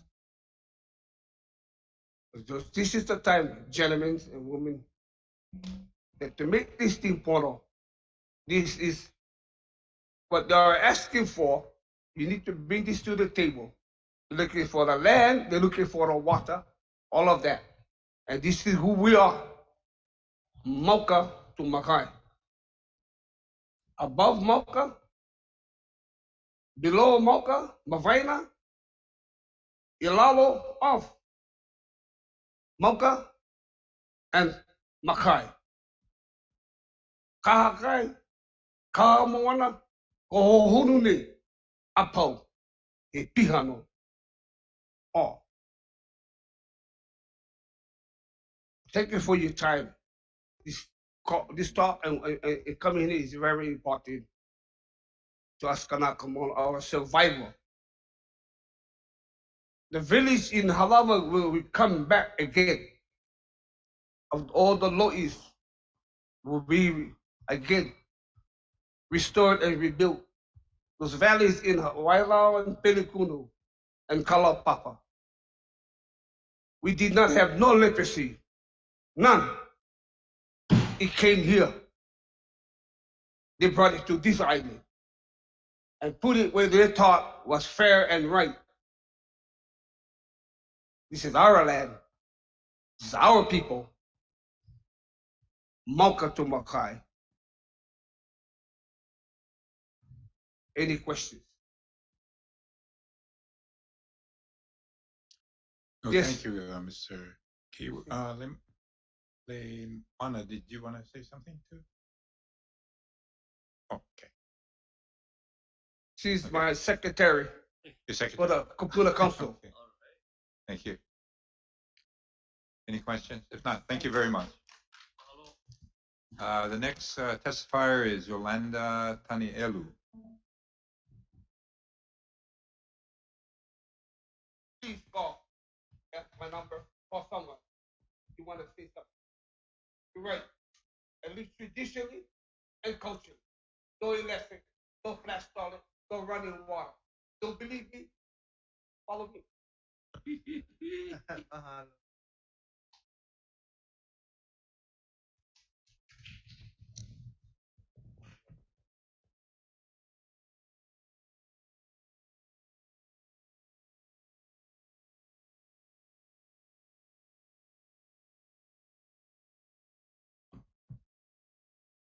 Aloha.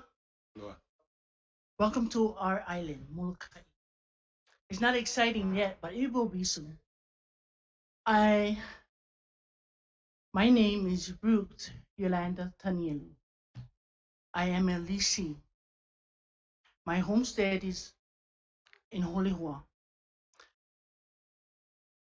I am a leasee of 23 years. That property was given to me by my mother, Ruth Manu.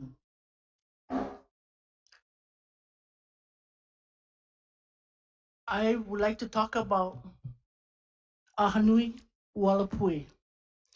East End. The man that sat in this chair is my uncle. My mother and him is brother and sister. So you know the lineage.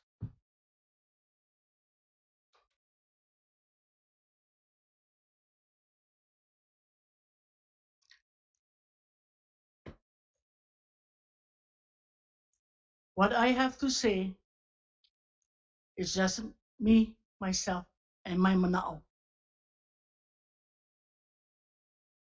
On Molokai,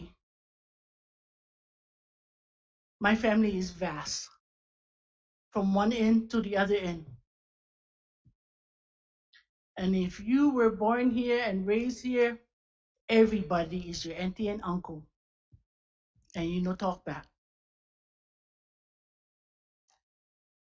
But what I have to say is this.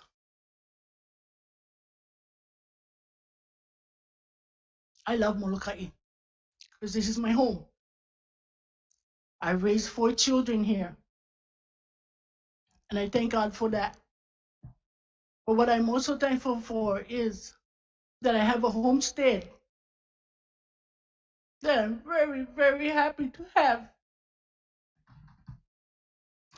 Because at one time, you had to grow up, graduated, you left the house, you got married, and you continue your family.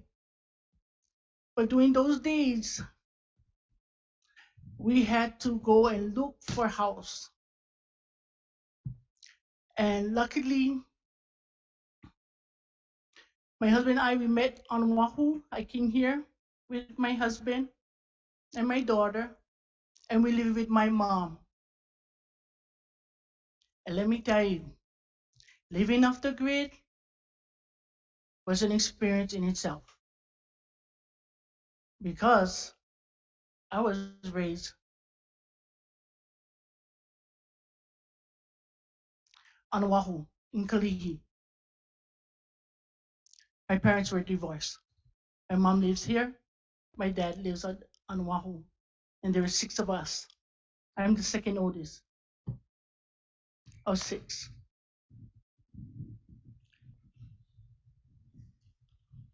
Coming over here was wonderful because I spent my summers here. And my family, like I say, was vast because we had everything to do. We had volleyball, basketball, I mean, anything. And family were always there. And that's the thing about Molokai, is that there's always someone to help you. And what you folks did for my mom was award her a place that is now mine, that will be given to my son when his time comes. But what I'm trying to say is this.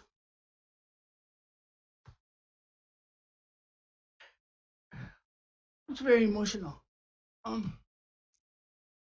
Because what I have to say is going to have my families fight among each other. And it shouldn't be. The Walapuhi land is for whomever wants to live there. We did not sell it. We didn't give it away. But we're waiting to be awarded.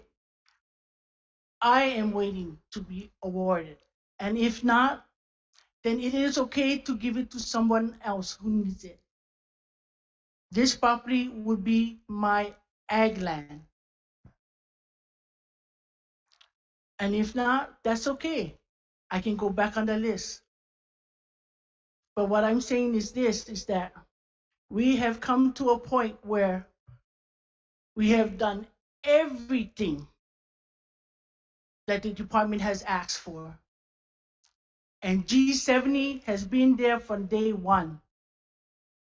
And I would like to thank them for being there, even now, for us. Because I think we still got another leg to go. But what I'm saying is this, is that you give people a chance to get on the land and make it their own. That's the thing. Something that belongs to you. Even if it says 99 years, that's okay. There's 99 years. What? You don't get from anybody else? The thing what I'm saying is this, is that you have people that are priced out of paradise. That came from Tongi, the boy that sings, and he attended Kahuku on American Idol. And let me tell you, that boy will make me wake up.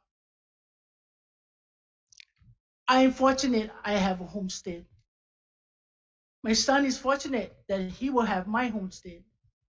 But how about all the ones that have been waiting so damn long to get on, to get awarded?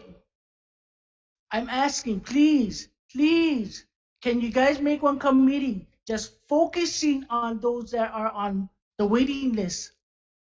Let's cut that thing down. And I don't mean that they gotta die. I mean, you guys gotta figure out, if my mama never have us, her land would have gone to who? You guys gonna auction them off? You guys gonna condemn it? What? I'm looking at you folks to please help me, help our families to figure out how they guys can get on their land, award them, but also know that we have people that have been there a long time. So what you going to do if they don't get awarded and they market died dead? Are you going to award them by taking care of the funeral expenses? I mean, seriously, they've been waiting that long. I mean, I think that would be the only way to compensate them. But why should we wait for the funeral? We have families that have waited so long, and yet now look, they have to move their family to the mainland. Because why? Because it's a cheaper state. We have to pay for everything. I understand that. I understand that. But when you're starting off, it's hard. It's hard. It's hard. But I just wanted to let you folks know that there must be other lands here on Molokai that is open, that our waitlisters can get on the property. Not just Walapue. We get land in Holihua, where is it? We get land, in Nahi. Let's do something about it. Let's get our list taken care of. If you need one committee, hey, we're set up already. Come on, just tell me who you gotta get. Because I'm not one for fucking around. I'm the one for, I go do it. I don't say it, I go and do it. If you need me to help you fill out the form, come on, Auntie, come. I help you. Because really, it's getting to that point. So please help us. And I thank you for you guys' time for coming here to Molokai. Thank you. Love you guys. Thank you very much. Thank you.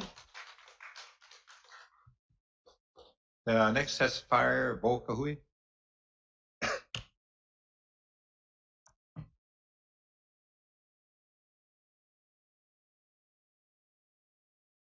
Aloha. I'm not sure about my video. Here we go. Good morning, commissioners. Can you hear me? Yes, we can. Okay. Thank you for the opportunity to speak on items C4 and E4. With respect to C4 and with respect to the interaction group to study the recommended strategies related to enforcement of lease terms and conditions and the safety of our homesteaders, I'm in support of that. Laiapua CDC, and first of all, I'd like to again make for the record, my name is Bo Kahui, and I'm with the Laiapua Community Development Corporation.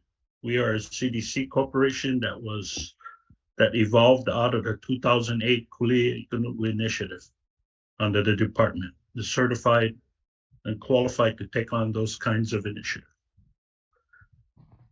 Getting back to item C4, my recommendation is to reach out maybe to homestead communities and those that want to participate in this process. I would like to participate in finding a solution. I know that such a plan would need some funding, and that such funding could come out of model activities under the NAHASDA program. So under NAHASDA, I wasn't sure if the department set aside funding for these type of activities, but it would behoove the department to look at that funding source to help move this particular initiative forward. Next, I'd like to speak on E4, item E4, and I'm going to try share screen with you. I have the host is disabled. Can I share some documents?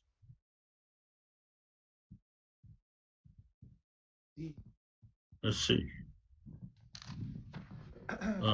I don't believe I'm giving that opportunity. We'll go ahead and carry on here. Under E4 related to the Act 279. First of all, we'd like to report under the Laiapua Community Development Corporation that the regional plan, the Laiapua Homestead Regional Plan, made water source development its #1 priority since 2009. And up until 2020, which was just recently revised, that plan included water source development as its #1 priority. Second, we would like to request at the next meeting next month at West Hawaii in Waimea that the commission consider an informational briefing related to the water source development, the Holualoa Water Project, one in which I've been working for years. In fact, I had a document from the USDA in 2015. Laiapua played a part in seeking USDA funding. We were eligible at that time for USDA up to 45% grant funding for water source development. I can tell you now that given the recent Village 4 inclusion to our village, those that are at or below 60% AMI would ensure, I think, our ability to seek USDA grant funding so that we could do this water source development. So it's essential that we stay on track with the USDA proposal we put together through a survey, income survey that we did that qualified us at that time. I will forward you the letter, Kali. The informational briefing that we're requesting at next month's meeting, we want to include a dialogue related to the purchase of 129-acre coffee farm at Holualoa, the Gianals property, and then consider a risk assessment should we not be able to make that purchase. And I can tell you right now, there are other people that are wanting to buy this property in which the water source is there. We know the water source is there because it's adjacent to the county water source. We've had numerous discussions with the water engineer. I have, and in fact, he was the very person that told me if we needed water, go over here. So it's important that we, or the department, make a commitment to purchase the property of 129 acres. We only need 5 acres for the water source, but we put at risk someone else purchasing the land and then trying to carve out 5 acres for the department. That's not going to happen. I think it would behoove the department to purchase 129 acres, then figure out a plan after that, following the water source development plan.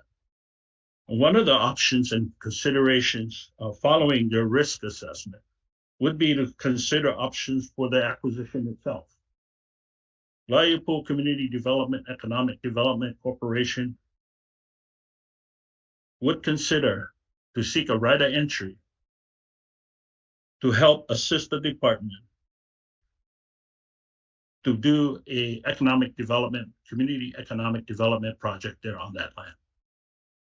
That is to say, we would come up with a plan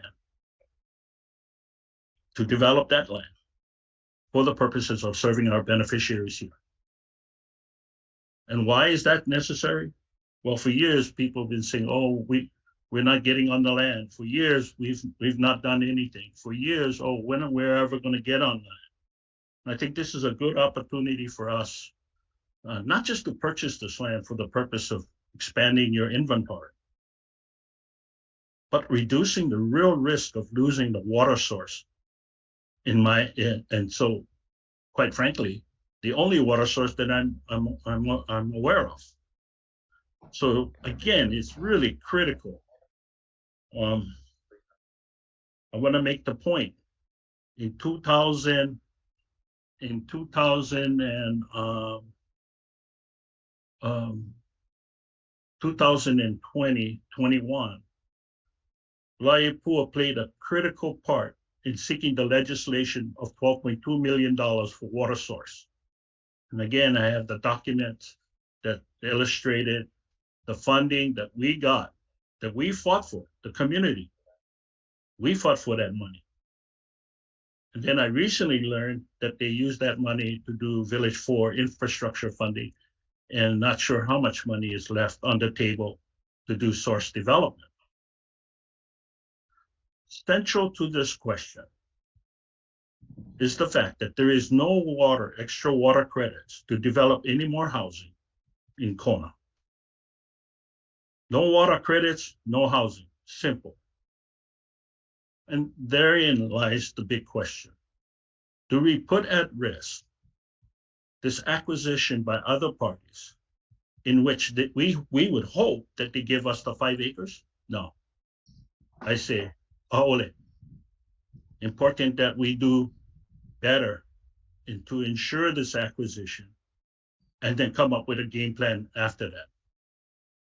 Because if we lose this water, no idea whether the Kamehameha Memorandum Agreement between the department and Kamehameha schools is going to service all of the needs of the department. I can tell you now, there isn't enough water from the Kamehameha well and under its memorandum. There is no other source that I'm aware of except this one right here.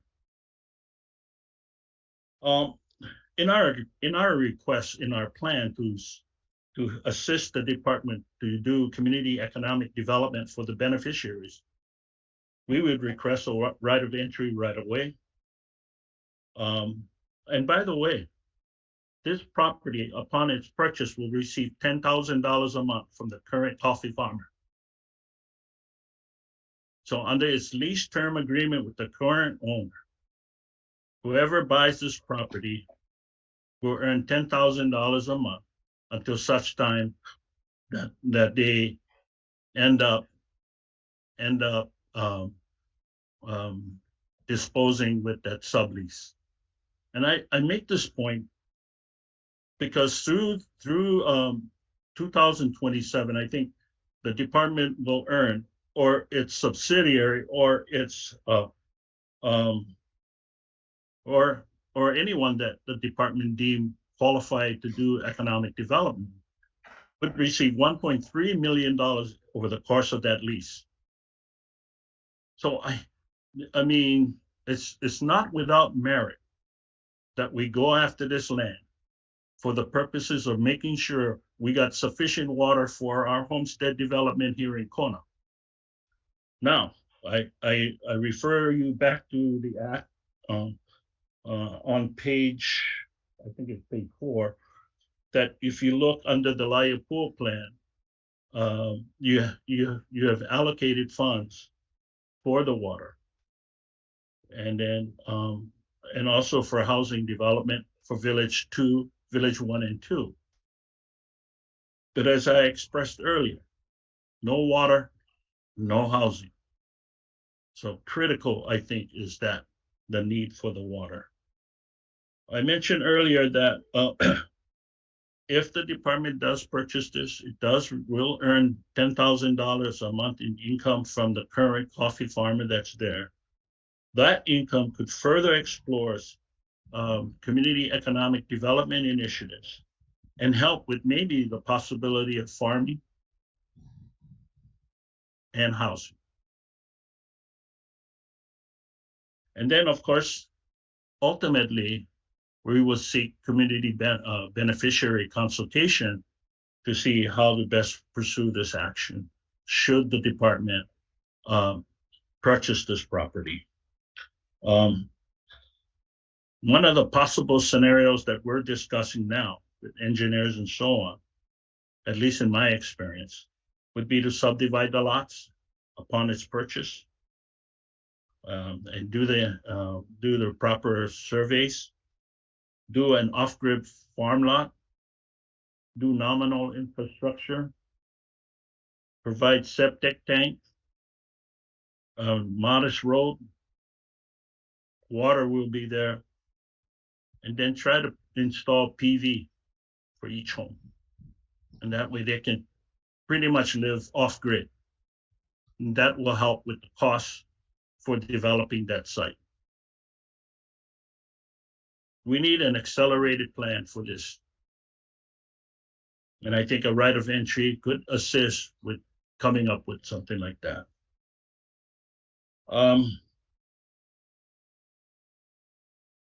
With respect to Act 279 and with the earlier comments by the previous testimonier,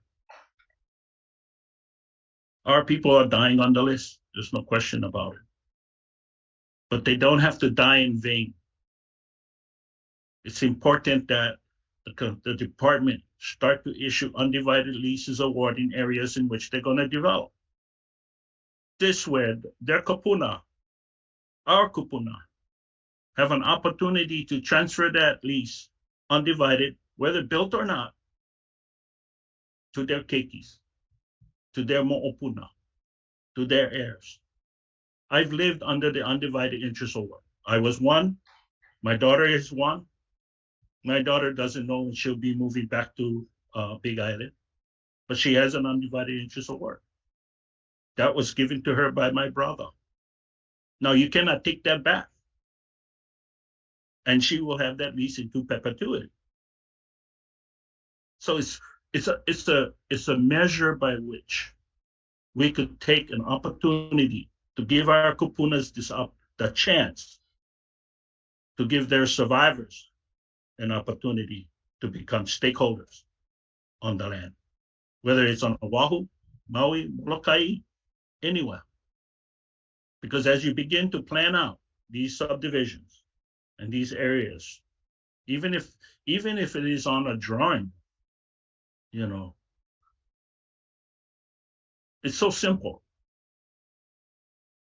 And I believe that the undivided interest award for development in areas that the department is going to pursue is critical in order to honor our kupuna, honor Prince Kuiu's legacy, honor our, and respectfully give our keikis a chance. Because if you don't do this, our kupuna will pass away at 50% or more Hawaiian, and then their kids cannot survive that. Sadly, that's the critical notion, because we never change the blood quantum. I don't foresee that happening anytime soon. I think this is a really good avenue for the department to consider as they begin to leverage some of these areas and get it out and begin to take wait listers right off the roll. We got 400 homes coming, Village 1 and 2, 200 each. You can give that up right away and get people off the rolls here in Kona. So I encourage that. I encourage that a lot.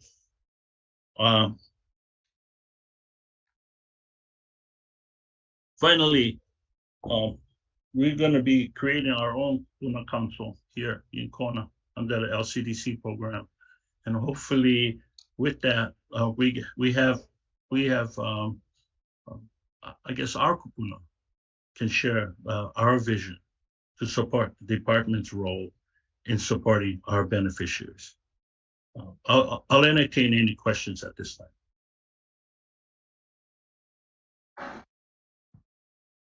Chair, yes, I have a question. So I just have, well, it is a question. So the purchase of 129 acres for a coffee farm, is that correct? That is correct. The department early on had the perspective of pursuing this purchase. They in fact did a what do you call an appraisal. The appraisal report came out in September of 23rd, 2022. The department issued this request in an attempt to purchase this property. They did. We received that from John Child and Company. John Child and Company conducted the appraisal. The appraisal came out at $10.5 million. Okay, so I just want to make a couple comments. You mentioned a revenue stream of $10,000 a month. That's correct. But what concerns me about that is that agriculture does not necessarily guarantee that kind of income stream. And the other thing is that concerns me is that coffee leaf rust that has reached Kona. And that's described as one of the most devastating diseases to hit our coffee plantation. So what I don't hear in your presentation is the challenges and risks that come with that disease that is now entered into Kona. So that's a concern for me. Thank you for sharing that. And I think what we look at is the greater risk. What is the overall risk of not acquiring the 5 acres to do this? Yeah. What's to say you can't sell the remaining parcel after? I know there's challenges with going back to the DOI to sell that, but I think it would be simple to suggest that the department had purchased primarily to do source development, and that I think we can make a case to resell the property given its assessed value. So I'm like you. I don't know anything about coffee, but can we look at other options for that property should it become available? And I think we got to do that study. But when I say we, I say I have spoken to the landowner as well as the person who has a first right of refusal who can purchase the property if he chooses so. But that person has decided to allow us to purchase the property, keep the farmer on the lot, earn $10,000. It's guaranteed. I mean, I don't know how they do this, but it's in his lease. So that income could help generate a plan, a direction that would ultimately support the department's initiative. I cannot tell you how important this water is, but if we don't do this acquisition, then I don't know where you're going to get water for the 400 homes that we got planned, because each home requires one credit union, one credit. each credit is 400 gallons per day. And so with 400 homes, you need somewhere at $1.6 million per day of water to support that housing plan. So right now, we know that this particular source will generate 800 units, 800 credits, enough to support the new development, enough to support even other community economic development initiatives that would require water. For instance, the preschool, the park, the Laiapua 2020 lease related to their commercial development to support the community. So there is, I can only speak to what's immediate, and what's immediate is not to allow this land to come out of our hands for the purpose of source development. And by the way, the water is there. It's different if we never know if the water's not there. But we're right adjacent, the proposed plan is right adjacent to the county water source. So, Hey, Bo. Thank you, Bo. Thank you, Bo. I think you made your point. We've got 5 other witnesses. okay. So I apologize appreciate for that. Thank you for you guys' time. We'll see you in Hawaiian next month. Okay, thank you.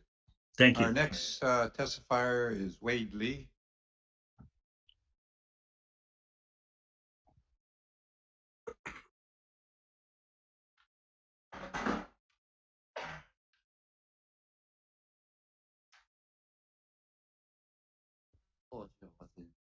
Congratulations on your appointment. Well, Commissioner Helm. Oh, Commissioner. I built my own home, homeowner builder. I bought a package 34,000, and it's gonna relate to the agenda.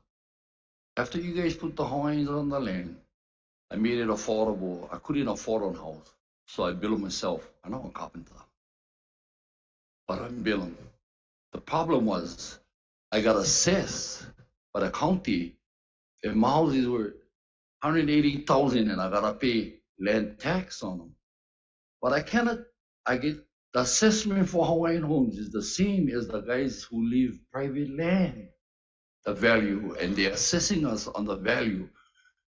When I cannot sell like somebody who live on private land, so the assessment of Hawaiian homes land houses should be less than everybody else, because if you're going to sell a home sale, I only can sell to 50% Hawaiian. The market is smaller, but I get assessed just as much as one private owner per foot. Yeah, I don't know how come we're 100. I never see my sweat equity. I never get paid 70,000 for building a house. I mean, but they assess them over $100,000. So that's my concern is, Chair, if you can go to the legislation and make special requests that all the homesteaders on their land get assessed less from the county. Now, Linda Lingo, when my wife first got them, she was suspended paying for 6 years, yeah? 6 years. And then after that, I had to pay.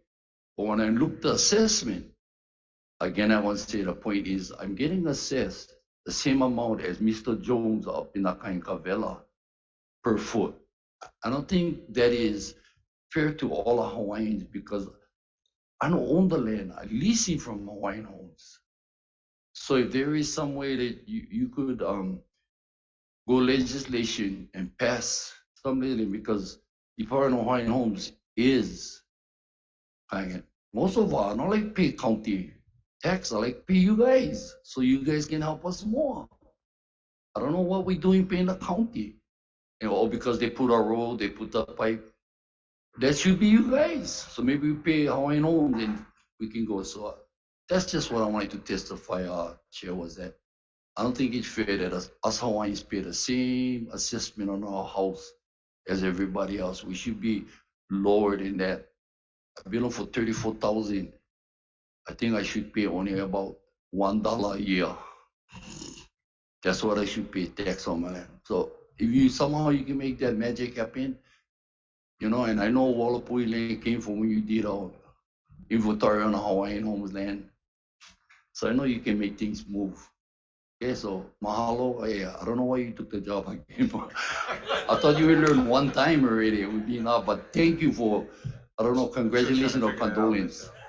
But thank you, Chair Watson, and thank you guys, Commissioner. I don't like take most of your time, but mahalo. Okay, mahalo. Thank you. Okay, our next testifier is Blossom Dara.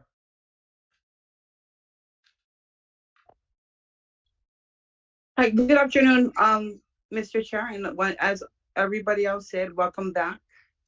Oops. Welcome back to the table. For the record, my name is Blossom Pitera, and I sit here to testify on items, I believe C3 on your agenda and item E4, but I request that I be allowed to testify when the item comes up for consideration by the commission.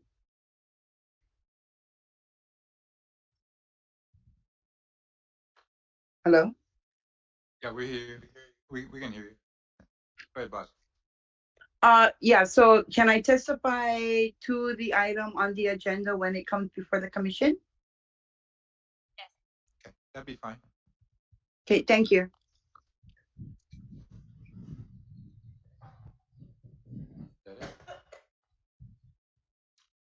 Okay, our next testifier is Kamakani Kiaha.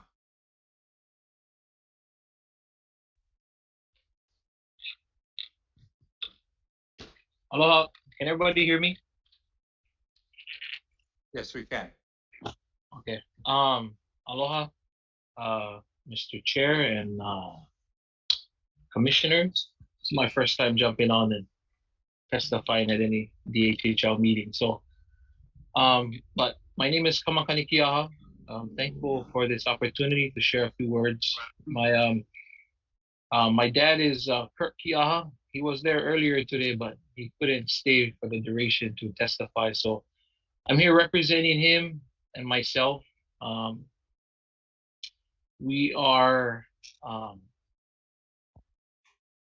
lessees of lots in the Naiva subdivision, Naiva Pala'au subdivision. So I'm here representing, I don't know if any of them are there, but I guess I can be voice for everybody. We have a Naiva Association, Naiva Agricultural Subdivision Association.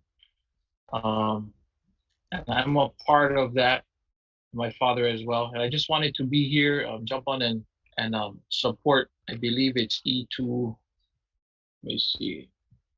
Yeah, E2, the draft of the environmental assessment for the Naiva Agriculture Subdivision. So I just wanted to come on and thank all those in the planning department for their efforts in helping us push this forward.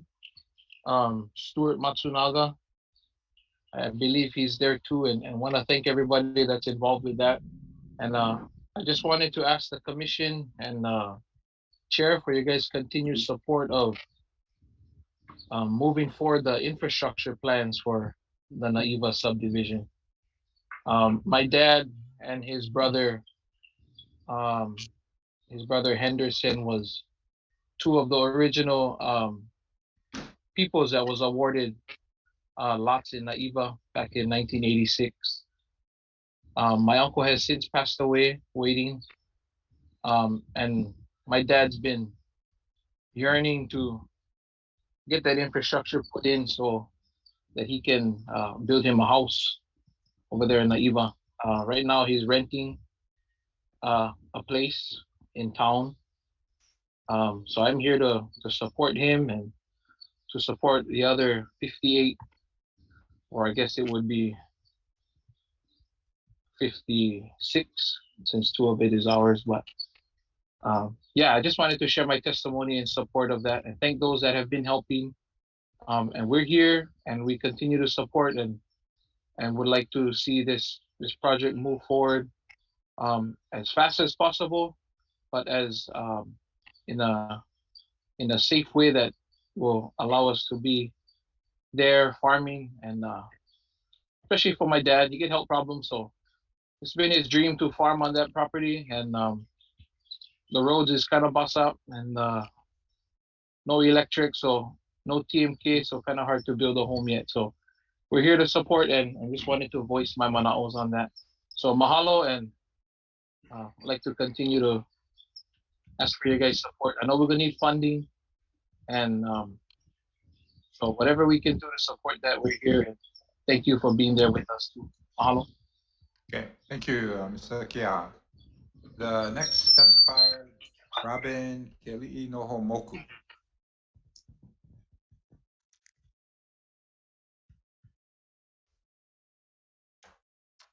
Robin? Aloha, aloha kako. Uh, I'm unable to start my video. I think I've been, it looks like, Hang on, we're trying to get you on the screen here.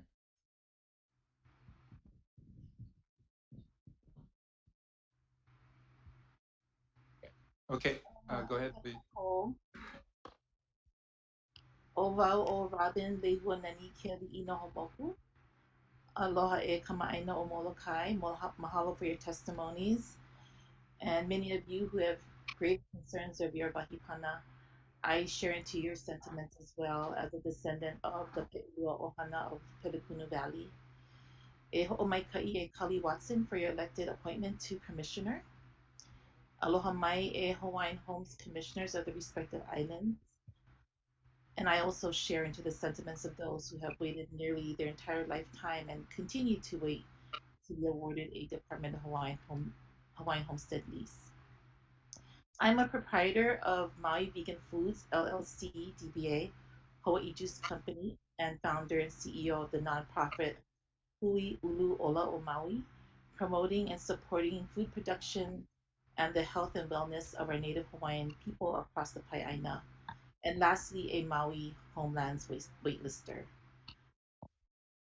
According to the June 30th, 2022 DHHL waitlist, I am number 3,898 on the Maui residential waitlist and number 4,759 on the Valley Isle agricultural waitlist. I advocate today on agendized item C1 concerning Hilo and Waimanalo vacant lots and about Kona and Waianae vacated homes, and also item E1 regarding scattered lots at Ho'olehua Molokai. While I salute DHHL's efforts to address vacant and vacated leases, Maui Homelands leadership estimates that there are approximately 73 vacated homestead houses and vacant lots on the Valley Isle. And on behalf of those with more than 46,000 active applications for Hawaiian Homestead Awards, I respectfully call for a permitted interaction group, or a PIG, that includes waitlist beneficiaries to resolve specifically the existence of vacant homestead lots and the proliferation of vacated homes that lie deteriorating while tens of thousands of active applications remain on your books. Mahalo nui for your consideration of my request for a PIG group to mitigate the long-standing issues of vacated homestead homes and unawarded homestead lots. Mahalo nui. Thank you very much. Next testifier is somebody from out of the past. I remember Jojo Tanimoro.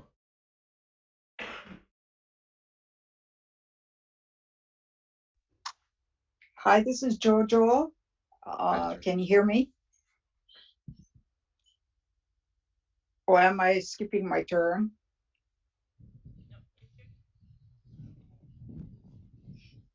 Ay, carambas. That's what I look like. Anyway, I live in Kauai High in the Kailapa subdivision, as opposed to the Makai subdivision. And my topic, I wanted to just talk about our water and echo what Bo has said about Kona. But Kauai High is where we need the help. And I also wanted to speak to C3, and that would be an interactive group for the purpose of Kauai High potable water, to include the Commission on Water Resource Management, the Department of Water Supply, and the ROE lessees with the community to speak about the water. And it's a very important issue to us currently, right now, in fact. The other issue I wanted to speak to is G5, climate change. In Kauai High, we have what is called a wind problem. Once upon a time when I came here in 1986 and had my lease, the wind had we had windbreakers with a watershed, 2 watersheds.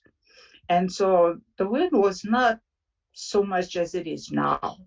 In fact, for the last couple months at least, that wind has been cleaning our yard, moving our animals, and we got to watch for our children don't roll down the street. It's that strong because the watershed is gone. It's been burned out all the way up to the mountain road. But anyway, so there's no watershed. The ocean is collecting all the erosion that comes from our steep subdivision from the mountain to the ocean. And that was in the West Hawaii Today newspaper. It showed a picture of the whole South Kohala district, which ends up with us. All the water is brown. I can remember coming here in 1986 when the whales came to shore, the shoreline, because they had to clean the barnacles off their bodies. And so you park on a highway and they're right there in the water. Today, they cannot breathe with all the brown water that's coming down and animal pollution. So lately, I guess about 2 years ago, we had a storm. And Hawaiian Homes has 2 homes, actually, that are historic homes before even the Kauai Harbor. They are next to the Palihai Gulch across from the Kauai Harbor. Well, one of the neighbors that has fee simple decided to bulldoze the gulch. One of the houses is below sea level. So when it stormed, her yard was full of mud, just like I heard this morning from Molokai. Well, I called Hawaiian Homes. Nothing happened. Nobody showed up. These poor people. The lady was walking up and down the highway with this big old sign over her chest from her neck down to her knees. Help me, help me. And there was nothing that happened from Hawaiian Homes. So I called Okia. And at least they came. They tried to stop the job. But those people have now completed what they wanted to do to protect their property. It leaves these 2 historic houses in the gulch at risk. So the question that came to me a long time ago was, having general leases, what benefits do they do to the community? If we had an answer like how Panaeva has funding, we could at least help her build stone wall. So now it's up to the department to help these people. And that would be to build a stone wall so that the river, the gulch, does not overflow into their yard. And then too, whenever you have the highway closed because it's flooding and the road is covered over with water, nobody can use the road. We all got to find another way to get out of Kauai High. Okay, so that's an impact to the community. If we had funding, we could probably, as a community, think of something to do or hire somebody that know better than we do. And that would be, and the windbreakers because of the wind. The wind is a problem. It really is a problem. But it's not included anywhere. It's in the state, in the county. For some reason, they just do not include the wind. And I'd like for Hawaiian Homes to include the wind in their presentation when they come next month. What they're going to do about that problem. So I want to go back to the water. And first, I'd like to say hello to Kali. He was there when we needed an idea about housing. And so he posed container houses to us. But the planning department said, no, you guys don't have water. We were awarded on the accelerated program. We had nothing. No water, no access to water. We were in the middle of two cultures, and we couldn't even go into the subdivision because the Waimea manager said, I would be trespassing, and anybody that follows me will be trespassing. And he would call a police department. So after a while, I did get okay to come in on accelerated award. So at that time, we were looking at Habitat for Humanities. They told us no. They told us, no, there's no water, they cannot build. No, they cannot come here, they cannot get in a subdivision. And no, their office was in Hilo, and they cannot come all the way out here. So Kali, I hope you remember, came to Kauai High and proposed to the Kauai High Hawaiian Homes Community Association, which is today called Kailapa Community Association, for these container homes. And like I said, the planning department said no. The other thing we wanted to put in the Kailapa subdivision was a kupuna housing, which was going around back then. You got Waimanalo, you got here, you got there. They told us no. But they took our plan to Waimea, and they built it by the Waimea Fire Station. Today, the county wants to expand that plan. That's our plan. That's what we wanted to do for the families way back then that were moving islands to come into the subdivision. So they were living at Spencer Park. Planning department told us no, because no water. Okay. The next thing was, let's try transitional housing. That's our name. We made up that name. We made up the plan. We got people to volunteer to build it. We got people to volunteer lumber and whatever else supplies. And that would be for the families that were staying at the park, because the wind would blow the tent away and everything else that they own. So we figured if we could put them in shelter, that would help those families until they can get onto Hawaiian homelands.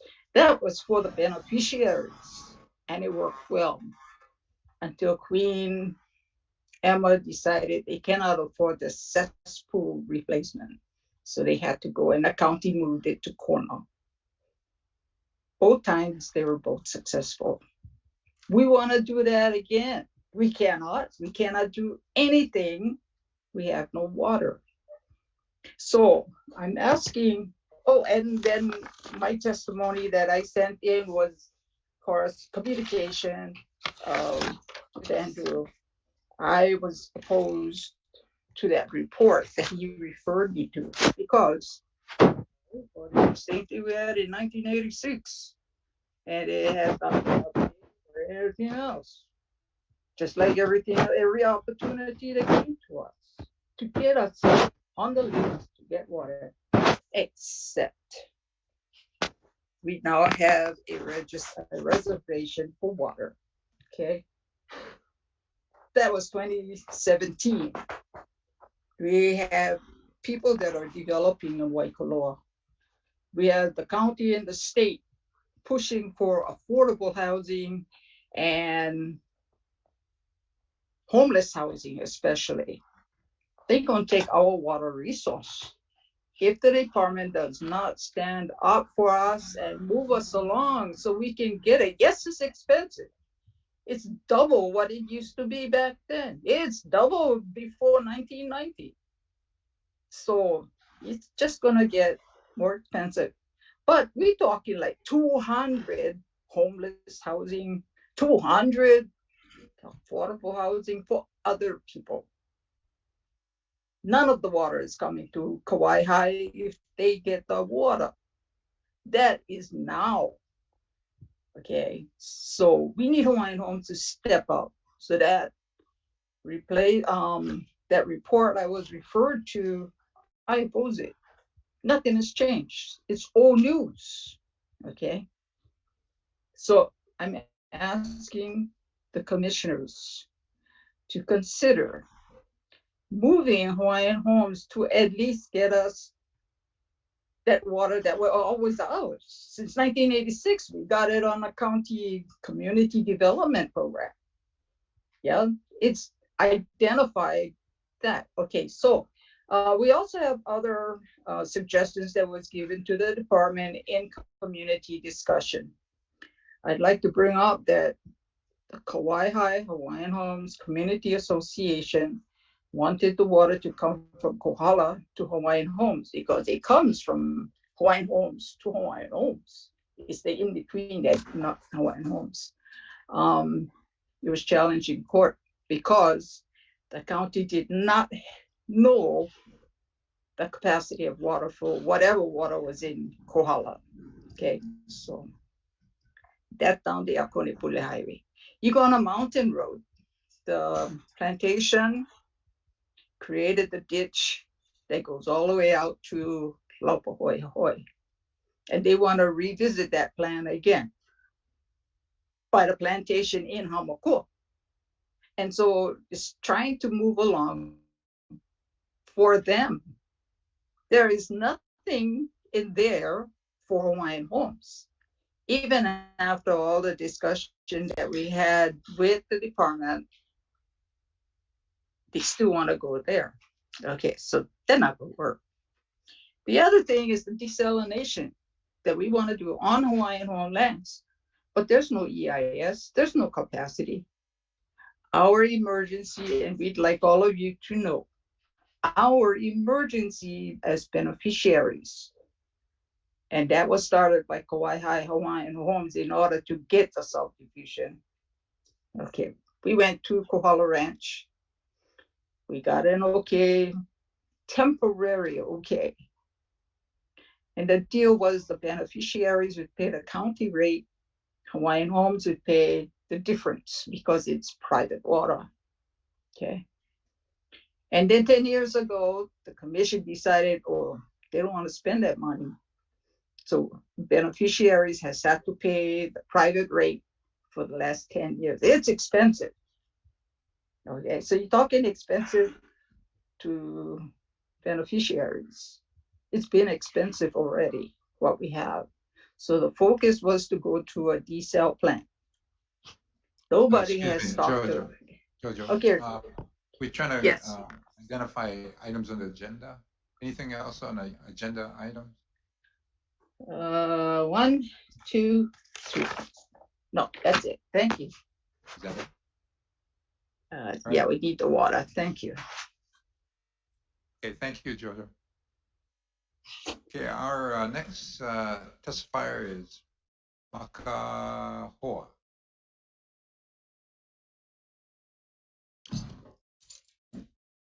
Aloha, my name is Maka'ahua. I'm a descendant. My father is Eugene Helikahi. He is from Papakolea Homestead. My mother is also a homesteader here in Ho'olehua. My tutu man, who is William Pua'oi, was the first commissioner to homestead in 1923. Out of the 5, he passed in 1955, leaving ancestral lands to us, descendants. I am here 100 years since then to propose as a beneficiary the subject of the Hawaiian Kingdom and heirs to the ancestral lands of 4.5 million acres. Under the supervision of the trustee, thank you, trustees. They're just the state of Hawaii who is administering and executing the said trust. Out of the 4.5 million acres, the trust holds 200,000 acres remainder. That would be less than 1% of ancestral inheritance or ano allotio titles. So today, as a subject of the Kingdom of Hawaii, I ask you, Kali Watson, my concern is the 600 million allocated to the waitlisters who are 50% Hawaiian to be qualified. So I ask you, where did the 600 million come from? The state legislature. Okay, to my understandings, in 1995, there was a law set aside for Native Hawaiian beneficiaries. In a 20-year span, they were to put away 30 million for 20 years, totaling 600 million in 2016. Okay, and the last that I heard of the first 600 million came in 1990. So my question here is, as a beneficiary, beneficiaries is people who receive less, an award or lease. As for us who wait on the wait list, we nothing, yeah, but we are kingdom subject. So anyone who has 50% is able to qualify for your lease programs. Well, I am 75%. Is there like a priority to those? Or what I see in this time and day is 25% leases are being attended to.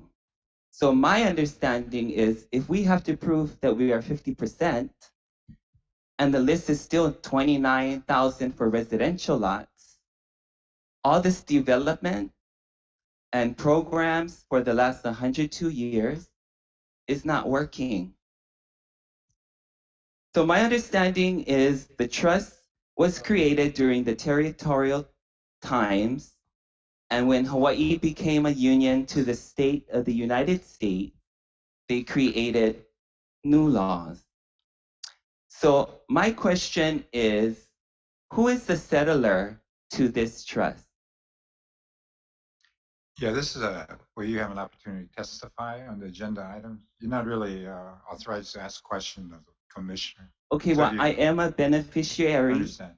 75% more than you. So you guys work for us.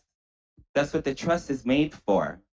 So the trust is for beneficiaries with 50%. My question is, do you have 50%? Because then if not, none of our trust funds should be paying you guys salaries because you guys work for the state. That's all I'm just saying, because then I've been on the list for 23 years, just like the Kaliwa case, and they just won 372 million. So I don't want to take the same procedures. I'm just here for accountability on the trustees and the state of Hawaii. Mahalo. Thank you. At this time, the chair will convene an executive session pursuant to section 90. Well, actually, I entertain a motion to go into executive session. Second. Okay, all those in favor say aye. Aye. Opposed? Motion carried. So the commission will convene in an executive session pursuant to section 92-14 HRS on questions and issues pertaining to the commission's powers, duties, privileges, immunities, and liabilities, and to consult with its attorney to discuss matters related to the acquisition of property pursuant to HRS 92-5A3. Thank you.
We are in the agenda item, consent agenda.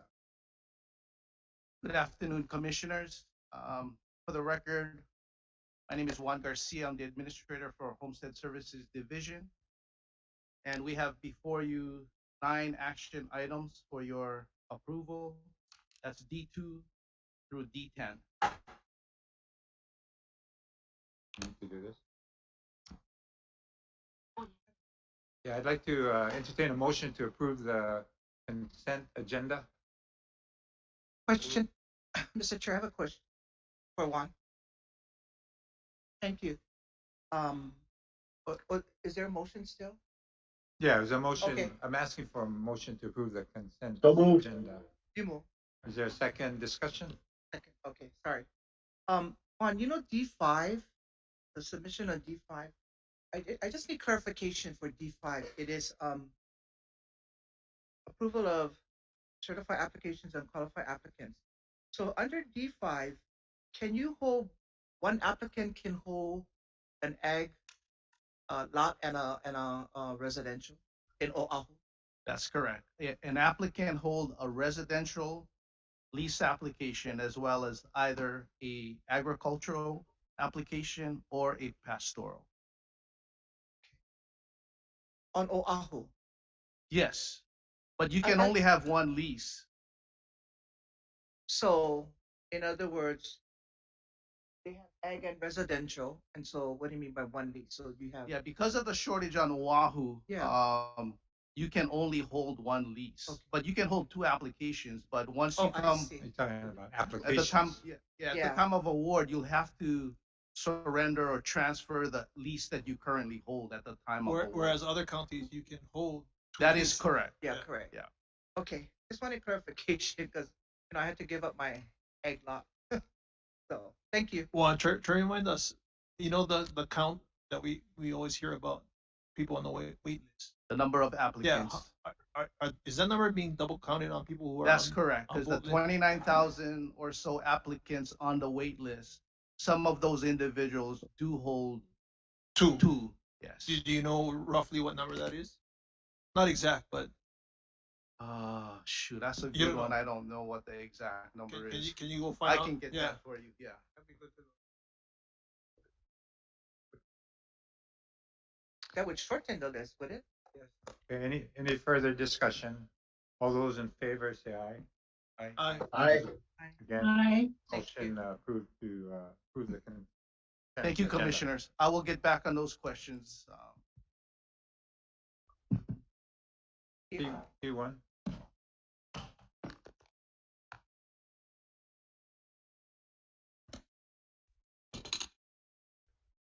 Aloha Commissioners, Paula Aila, Contact NO Wards Division, Acting Administrator, requesting approval for 99-year leases in Waimanalo, Kailua, Waianae, and Hilo, Hawaii.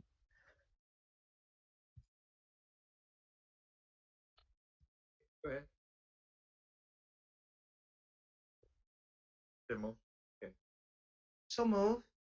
There, second. Second. Any discussion? All those in favor say aye. Aye. Aye. Mahalo.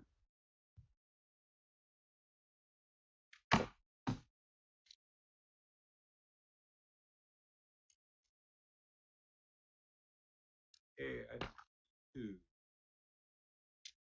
Motion to approve amendment of the 2023 Hawaiian Homes Commission meeting schedule for June 2023. So move. Second. It's been moved and seconded. Any discussion? So Leah, do you want to tell us what's going on? It changes. Right? Yeah, Brian is on. Brian, are you on?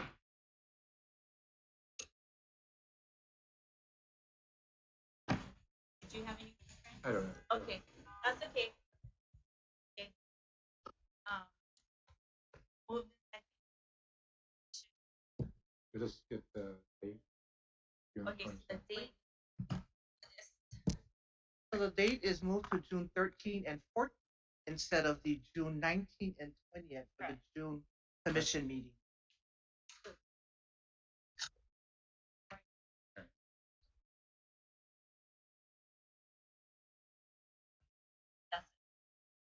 Yeah, my ASO would like to move it to the 27th and 28th.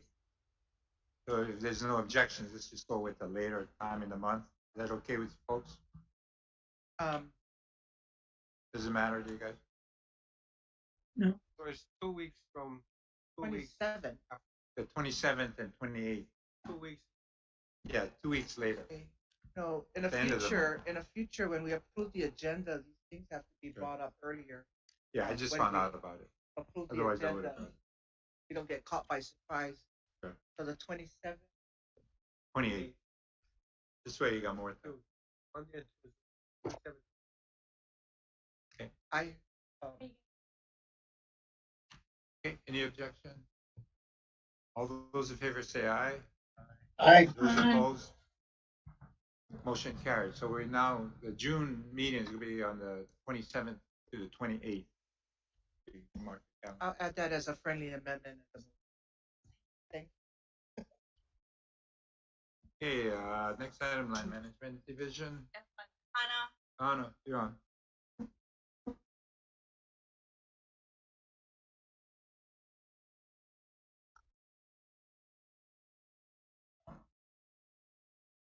Okay, there you go. Can you hear me? Yes. Yes. Hello? Yes.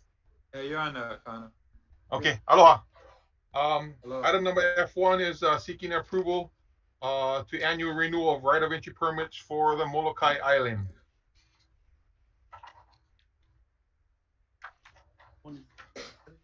F1.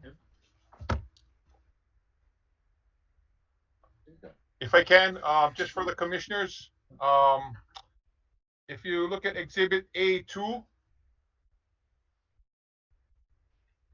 right of entry number 499 to Monsanto, Hawaii should have been taken off of that list.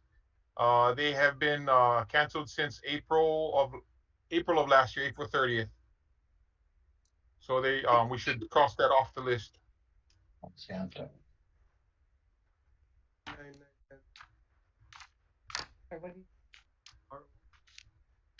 Is it?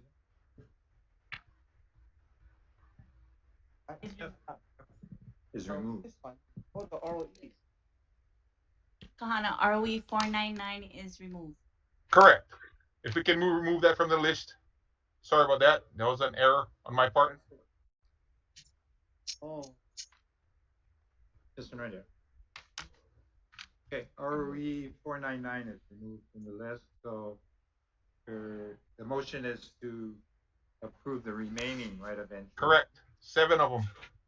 7 of them. Yeah, right. Okay, does anybody have any questions on any of them? Kahana, Chair, why? Oh, go ahead.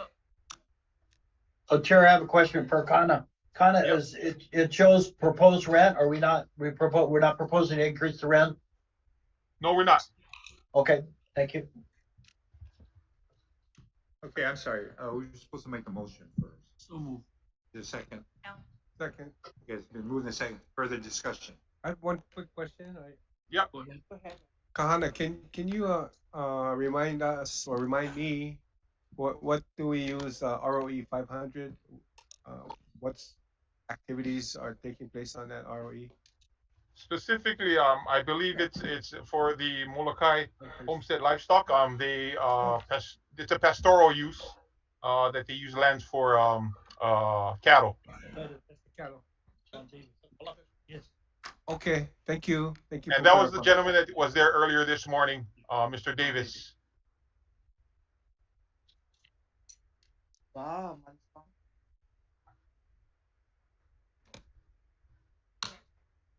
It will when they're Any other questions? Okay, we have a testifier, Sybil Lopez. Oh. Aloha, Chair. Can you see me? Yep. Vice Chair. Mahalo, I'm Civil Lopez, the Shaw Vice Chair, and I'm also the Shaw Molokai Mokopuni representative. I did request an inquiry last week when we received the open public agenda on Tukahana via email regarding the right of entry permits on Molokai. And I just wanted to confirm that what are the right of entry permits, and if the churches and some of the empty parcels on Kalamaula Mauna Loa Highway are not right of entry permits, if they're lease permits, because I don't see any of the church parcels on this exhibit listed, nor do I see any of those entry permits. So I just want to make sure if this is the total right of entry permits on this list, or are we missing a few on the list? I just want to Kahana to confirm that. Yeah, to Mahalo. my knowledge, this is the right of entry list that I have worked with Shelly on. The licenses or the churches that you're referring to are respective licenses, church licenses. So they're not part of the right of entry. It's a different disposition than from a license. Okay. Mahalo for the clarification. Aloha. Okay. Mahalo. Chair, one more question for Kana, if I may. So Kana, that the one matter we took off the list, Monsanto. Yeah. What is the current status? Or what's going on with that parcel or that big parcel? Let me. If Shelly is on, Shelly, are you available? I can get that information for you. I would have to circle back with Shelly on that. Well, we're not extending it. No, we're not. It was just. Yeah. Okay. But I hope we're We're not working on it extending. because it's a large. Yeah. Yeah. Okay. Yeah. Okay. Any other discussion? All those in favor say aye. Aye. Those opposed?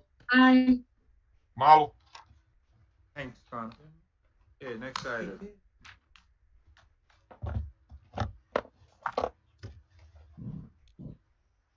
Aloha, Commissioners. Andrew Choi, Planning Program Manager. Item G1, the recommended motion action is that the Hawaiian Homes Commission accept this beneficiary consultation report as official public record of beneficiary input and feedback relative to the Hana Laulima Wahui o Ka'u land use request for a 10.4 acre area in Wailohinu, Ka'u, Hawaii Island. With me today, I have Lily Makaila, our Hawaii Island planner, who will give more context on the beneficiary consultation meeting that was held and the results of that meeting. Aloha, Commissioners. The beneficiary consultation for this land use request was held on March 10th. There were a total of 14 participants that joined the virtual meeting.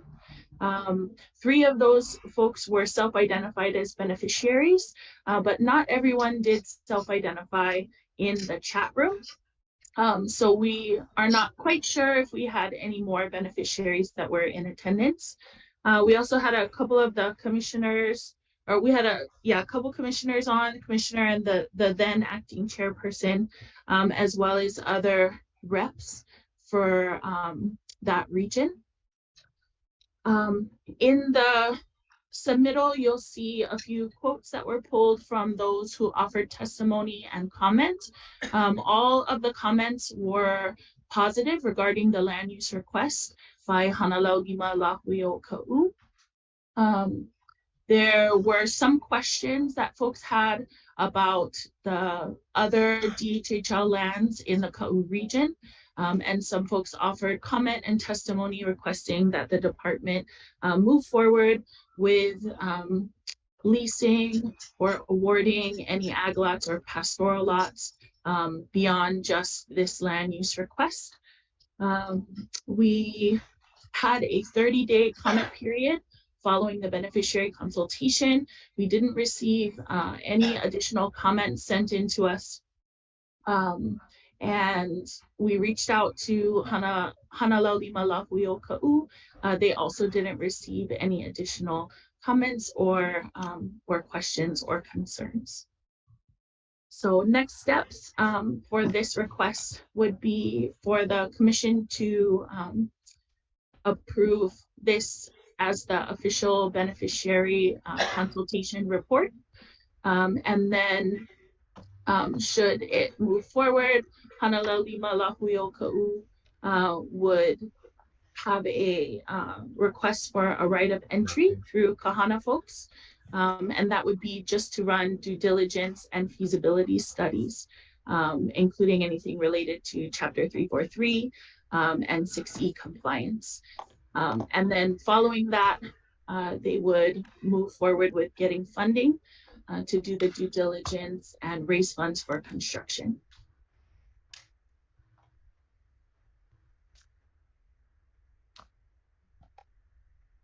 I have a motion. So move. Is a second? Second. Okay. Been moved and seconded. Any discussion? Yeah, Chair. Right, Aloha. Just a question. Did you have any opposition during your consultation? Sorry, can you repeat that? Oh. The question was there any opposing comments during the consultation period? There were no opposing comments to the land use request. Thank you. Okay. Any other questions? Commissioner Wool? Yeah, aloha, mahalo for your testimony this morning. I do want to note that this beneficiary consultation, as you mentioned earlier, only has 3 self-identified beneficiaries. So that's a bit of a concern for me. And I guess the other question I have, I'm not opposed to cultural centers. I think they have tremendous value. But I guess one of the things that popped into my head was whether or not this 10 acres, which appears to have access to water, and I guess this is for Andrea as well, are we depriving opportunities for beneficiaries to create residential housing as part of our mission to reduce the wait list? That's my question. Thank you for the question, Commissioner. I think a little bit more context. So in your packet, there is a map of the area where the lands are being requested in Ka'u. The entire tract of land is land that the department recently received from the Department of Land and Natural Resources via executive order. Per our AGs, because the Department of Land and Natural Resources transferred the land to the department via executive order, the department doesn't hold the fee title. And because we don't hold the fee title, it's not quite clear whether or not we have authority to issue a 99-year homestead lease because we don't own the fee title and it hasn't exactly taken the full status of Hawaiian homelands. With regards to water, during the due diligence period, if the commission were to approve a right of entry permit to this group, that during that time we would have more information on whether or not their use would impact the department's ability to provide water to future homestead opportunities in Ka'u.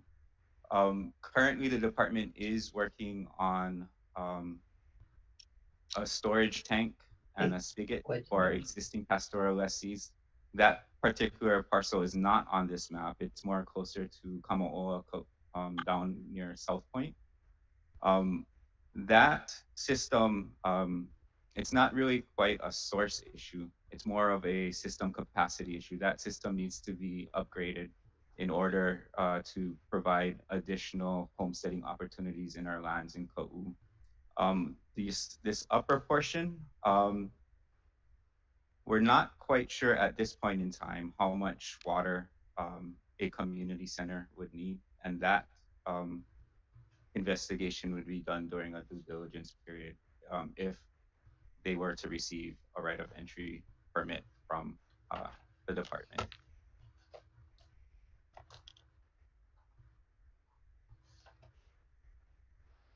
Okay, well, thank you for that explanation. So I guess my last question is, what is the process for the department to determine how long it would take to determine when a 99-year lease could be issued? What does that process look like?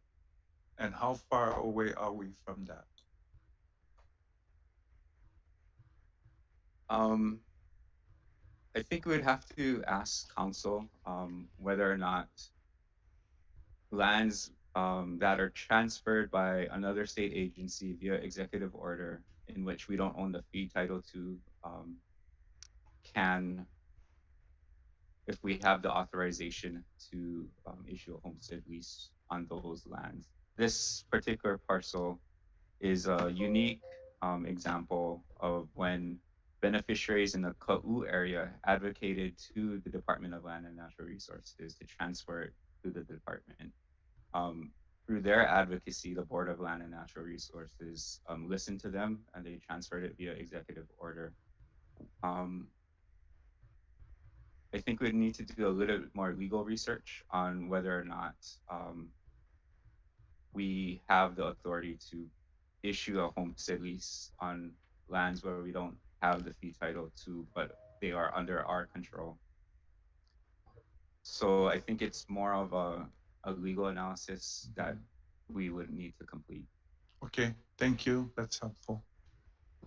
Yeah, just for information purposes, we are working with DLNR as well as HHFTC. We've identified lands that are really very suitable for homesteading purposes.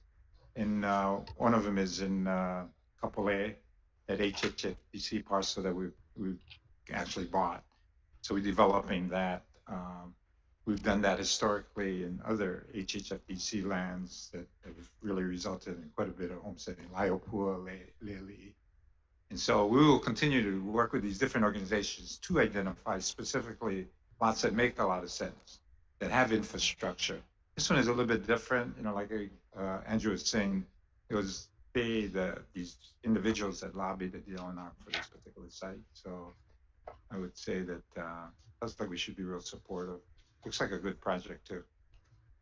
Chair, question.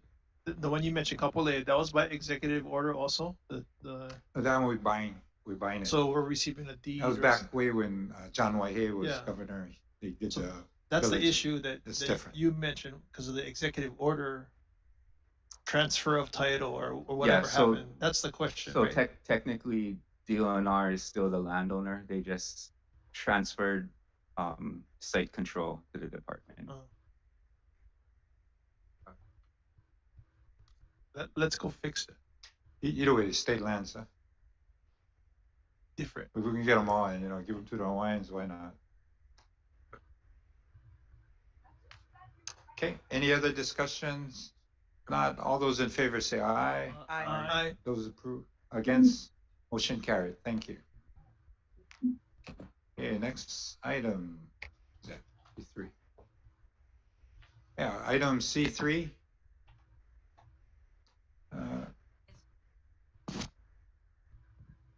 Mr. Chair. Yeah. Okay. Aloha, Chair, members of the Commission. Sorry about that. My microphone got muted. Hokule Lindsay, from the Chairman's Office, Administrative Rules Officer. This is item C3. It's for information only on the appointment of a permitted interaction group pursuant to HRS Section 92-2.5 and HAR Section 10-2-16B1 to study and recommend strategies related to safety and enforcement of lease terms and conditions on Hawaiian homelands. This comes to you by request of the Commission from last month to form this permitted interaction group. So according to the submittal, the group will be effective on April 19th, 2023. And specifically to look at how the department and commission can improve safety and the techniques or processes used to respond to such issues as lease enforcement and safety on the homelands, to look at those issues more closely. The members of the committee, by request, would be Commissioners Patty Taruya and Dennis Nevis, with Commissioner Randy Awo to serve as their chair. Let's see. You guys wanted to say something? Otherwise, we have somebody who wants to ask some questions from the public. Okay, Blossom yeah. Fatera. Thank you, Mr. Chairman. So Right. at this time, our communication, I will step down and I'd like to open this up to have Zach Helm that showed interest to sit on this PIG at this time. Okay. Thank you. We're good with that, unless there's some other process that That's needs good. to be Good to go. followed. And Also, I we think want to add Makai Makai, because Freitas, he of had course. indicated an interest in our previous meeting, but we missed his name. Okay. Thank you. So there'll be 4 members: Commissioner Zach Helm, Commissioner Dennis Nevis, Commissioner Randy Awas, Chair, Commissioner Makai Freitas. Okay. Yeah, this is a very important area. I mean, we're getting complaints all over the place, so I think we got to take steps. And I appreciate you guys stepping up and willing to investigate this. We do have one individual that'd like to testify against Blossom Fatera. Hi, aloha, Mr. Chair. Mahalo for the opportunity. For the record, I'm Blossom Patera, and I have long been in support of the establishment of a Compliance and Enforcement Division within the Department of Fine Homelands. Once again, we are disappointed with the lack of support that we received from the legislature this year. And so I would ask the Permitted Interaction Group to once again review the draft legislation that was submitted at last session and see if we need to beef it up a little bit more, as well as develop a plan of action for gathering support for that bill in the next session. Thank you very much. Thank you. We have one more person who wants to testify, Cora Schnackenberg. Mahalo, Chair. To the commissioners, mahalo, mahalo, mahalo. I think the needed thing as far as safety, I just want to mahalo. I totally support what you folks are doing. Thank you. Wonderful. Okay, is that it? Thank you. Okay, next item, Homestead Services Division D1 HSD status report.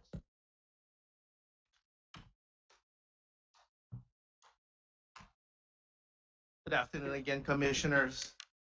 Again, before you are the various reports provided by HSD, reports from our Loan Services Division, District Operations, as well as our Applications Branch. Nothing significant to report. However, we do anticipate, just for your FY today, Applications Branch will be doing we're proposing that for information only be presented to the commission next month, just to update the commission on the application numbers. So that will include provide you with information as to the number of applicants on the list that have multiple or more than one application. One little bit off subject, but how's your staffing? Are all your open positions are still open, or are those kind of in the works, or? We just completed the interview process for the labor 1 position here on Molokai. Recommendation will be going to the chairman shortly. We're doing reference checks right now. Okay. Before that's sent out.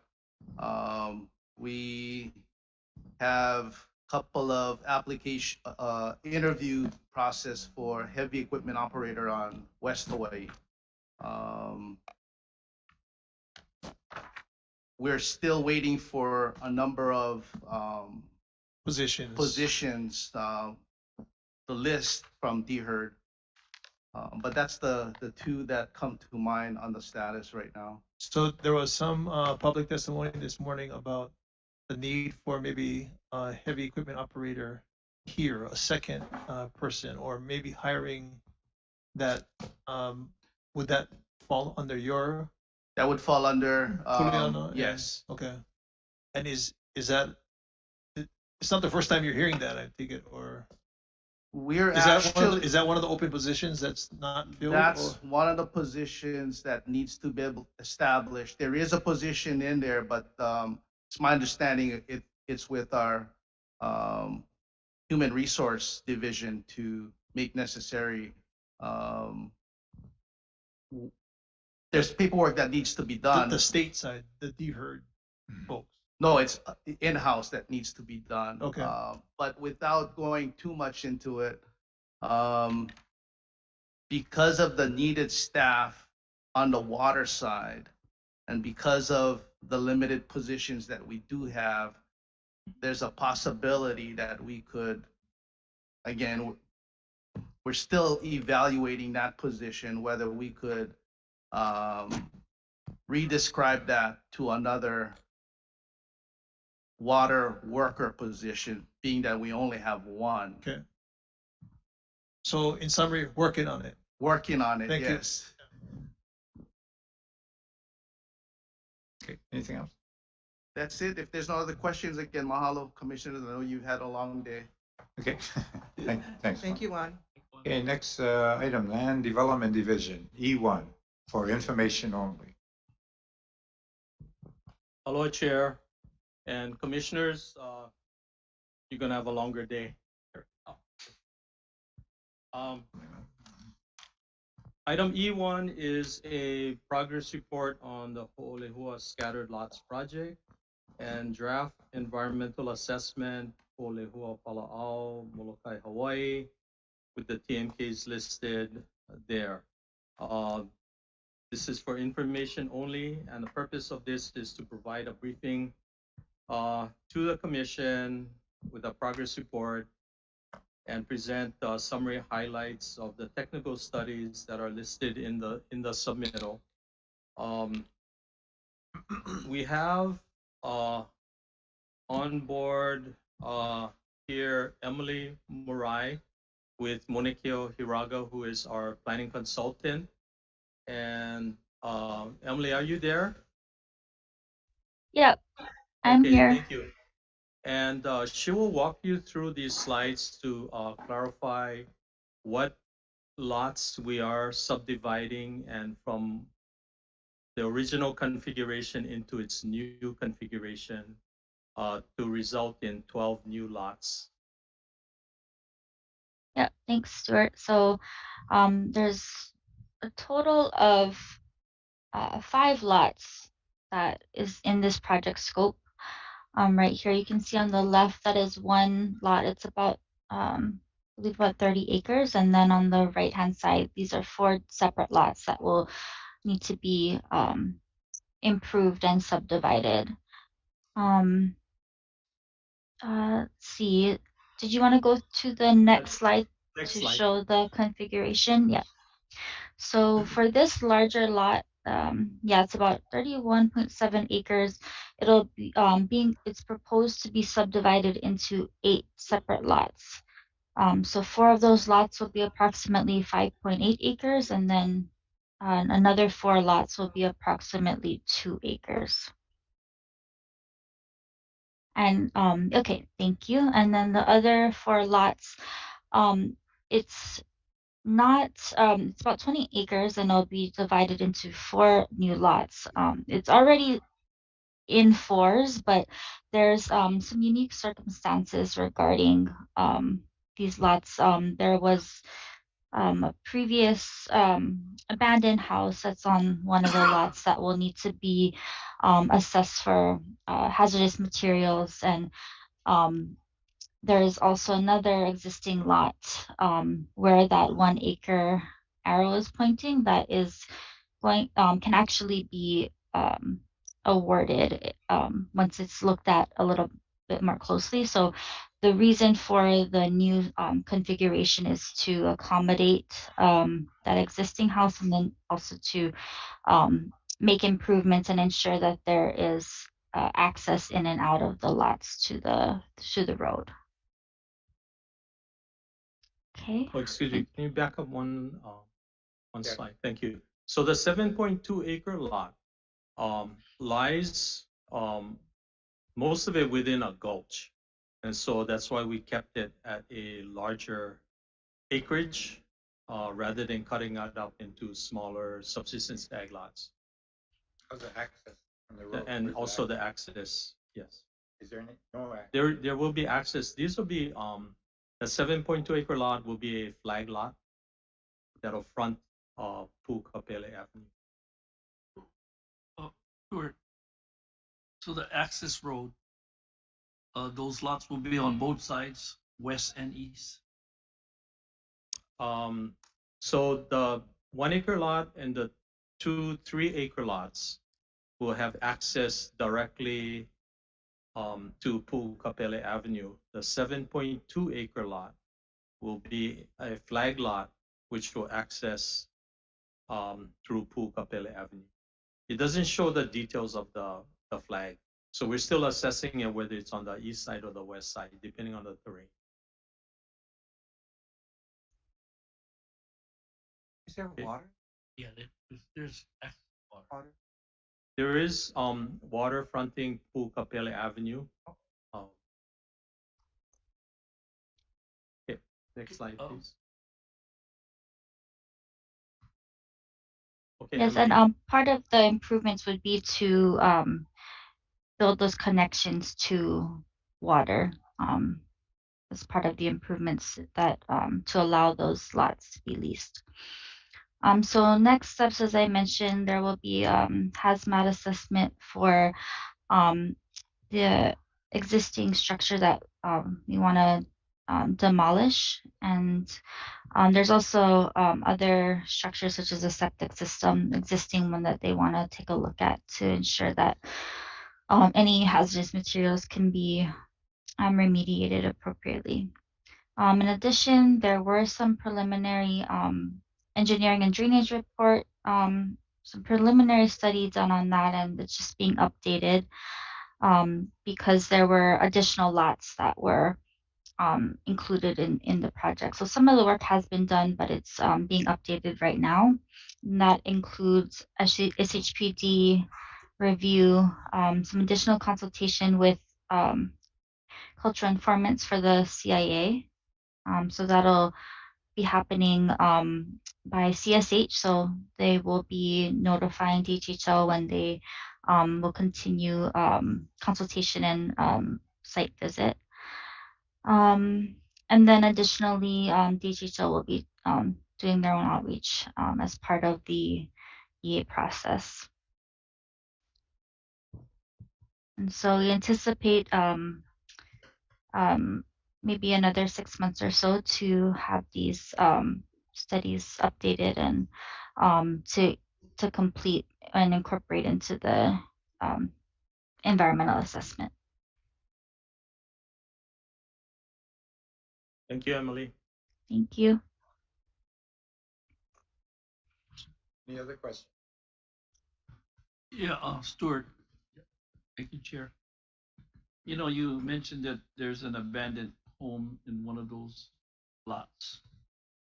But you know, I don't know if you have this information, if there's how many vacant abandoned lots there is in Hollywood. Would you have that information or?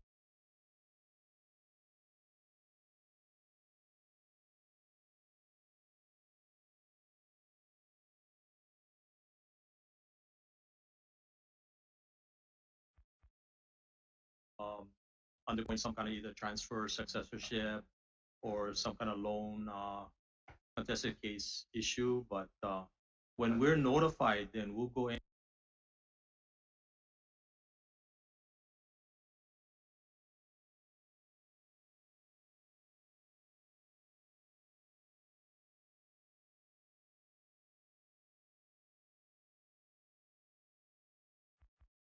It's not demolished at the time.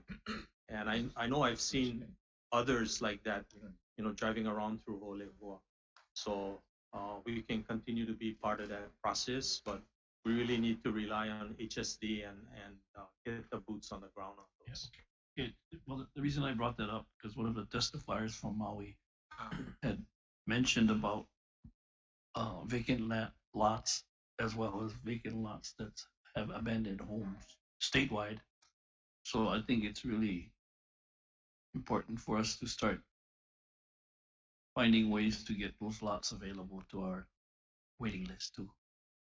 Actually, there recently was a resolution in the House asking us with that specific thing to do, which is to identify the abandoned lots that are just lying there vacant, and not only taking steps to identify it, but more importantly, ordering them out. If there's a contested case hearing that's required, then do it. So we need to submit a response 20 days before the legislature convenes next year. But just so you guys know, I want to do that. I want you as commissioners to be very active. Like you and I, we're going to drive around tomorrow morning and look for all these lots.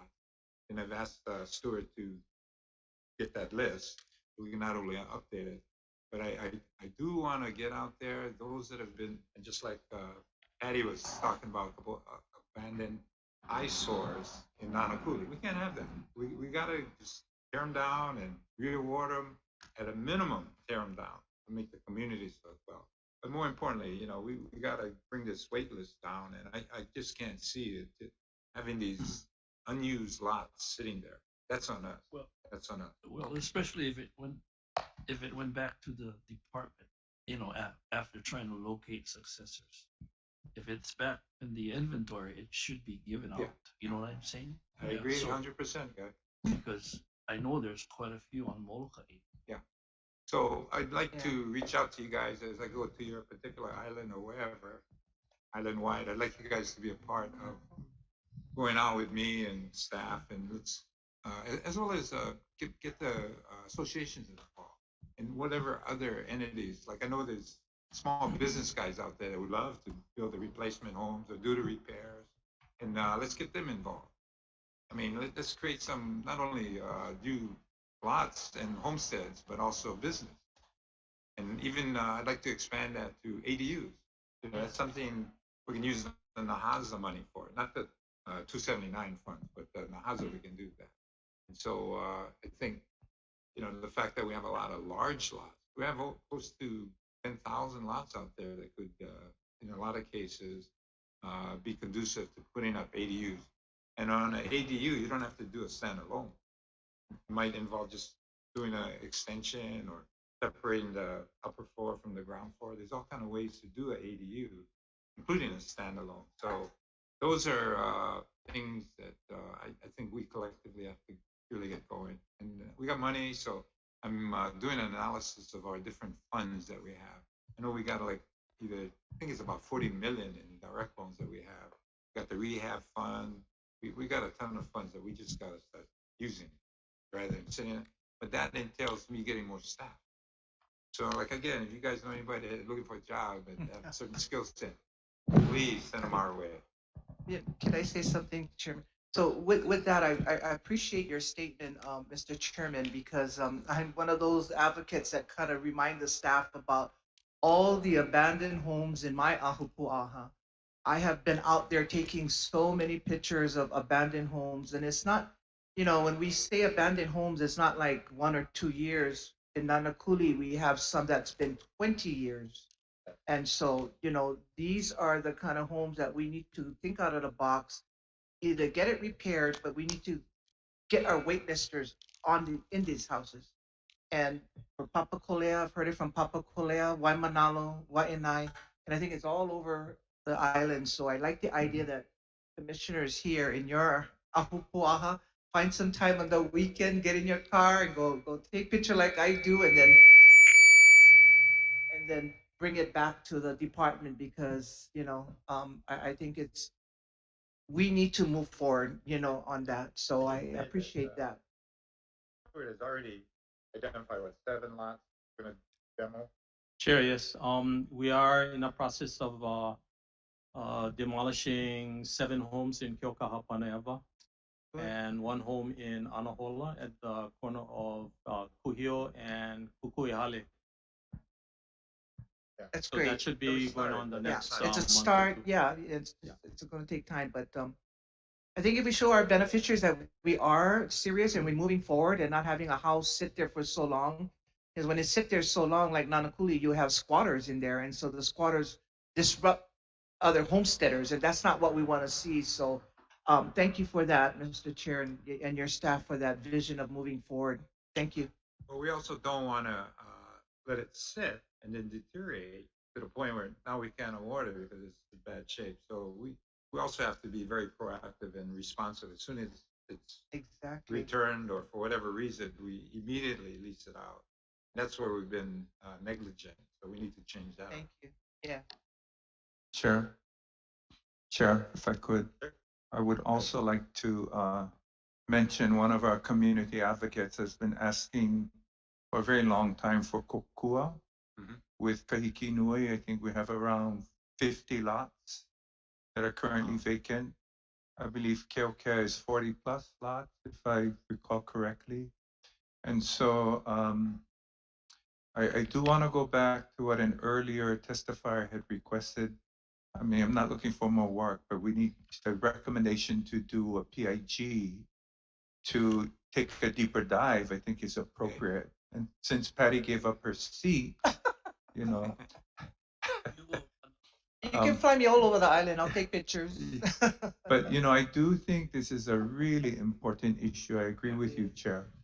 So I think a good starting point is a PIG. And we can get started with identifying not only how many lots we have, but what are the obstacles to providing a remedy to that. Right. So that's it. Thank you. Okay. And I appreciate you guys willing to step up like that.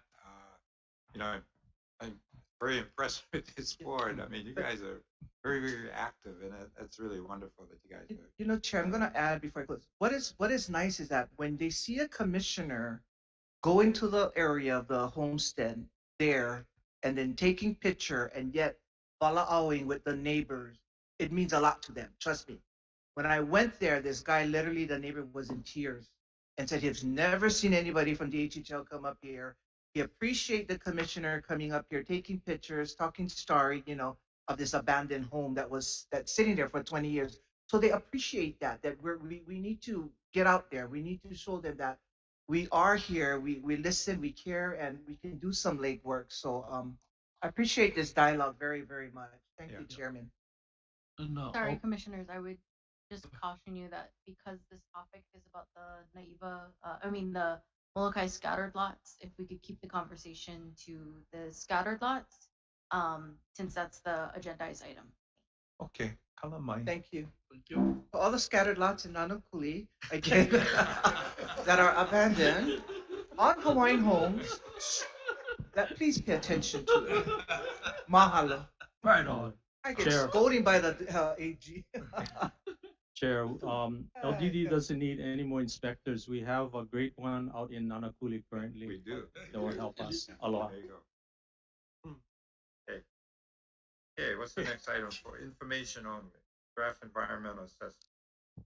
Okay, this is a draft environmental assessment and anticipated finding of no significant impact determination for Naiva Agricultural Subdivision. This is for information only, and this is to brief the commission prior to filing the draft EA in the environmental review program. And I just want to just preface comments here. We do have a PowerPoint. But last week, Land Development Division held a beneficiary information meeting to update the Naiva ag lessees. Unfortunately, we might have kind of flubbed up on the information. We did try to mail out invitation letters to each of the 50 lessees there, but you know, the Kiaha family had, both families had showed up and they provided really great information, great questions and concerns. They know that subdivision and that area well, so they provided, again, good information regarding drainage, erosion, the roads, water, etc. So that was really helpful to us.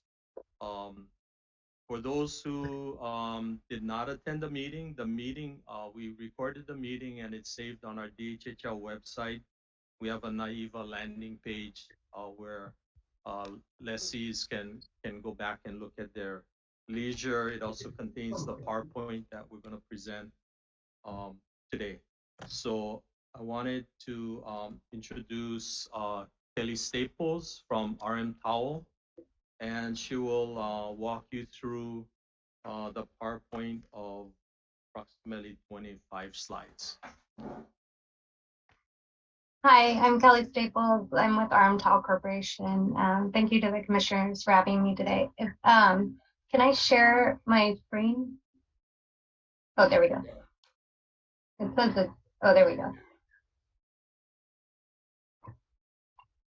Yeah, so we're gonna discuss a few items. Number one, the Naiva agricultural subdivision and the in-progress draft environmental assessment. The second is the criteria that we have for the finding of no significant impact to satisfy the HRS 343. And the third is the project schedule, and we'll follow with a question and answer.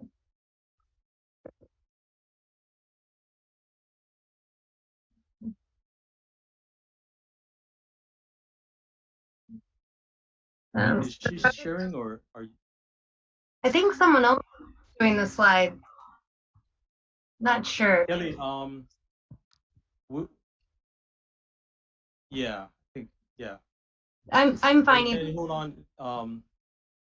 We'll stop the PowerPoint on this side and then have you share it from your side. Okay.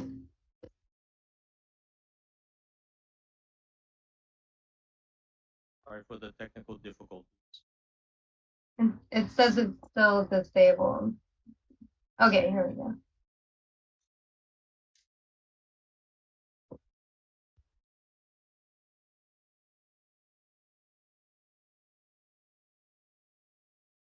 Okay, so Can you see it now? Yes, we can. Okay.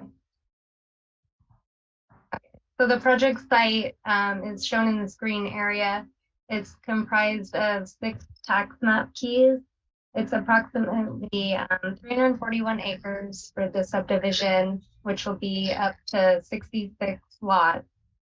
And it's bound to the north and west by the Molokai Airport, and immediately surrounding land uses include the Kumu Farm, Olululiki, and other businesses and public community services, such as credit unions, churches, the Humane Society to the north and northeast. Further northwest is the HHA agricultural. That's pretty short. Which will be developed in the future, and then some other community businesses and social service are in the surrounding area, including the list that we have along the right side of the screen.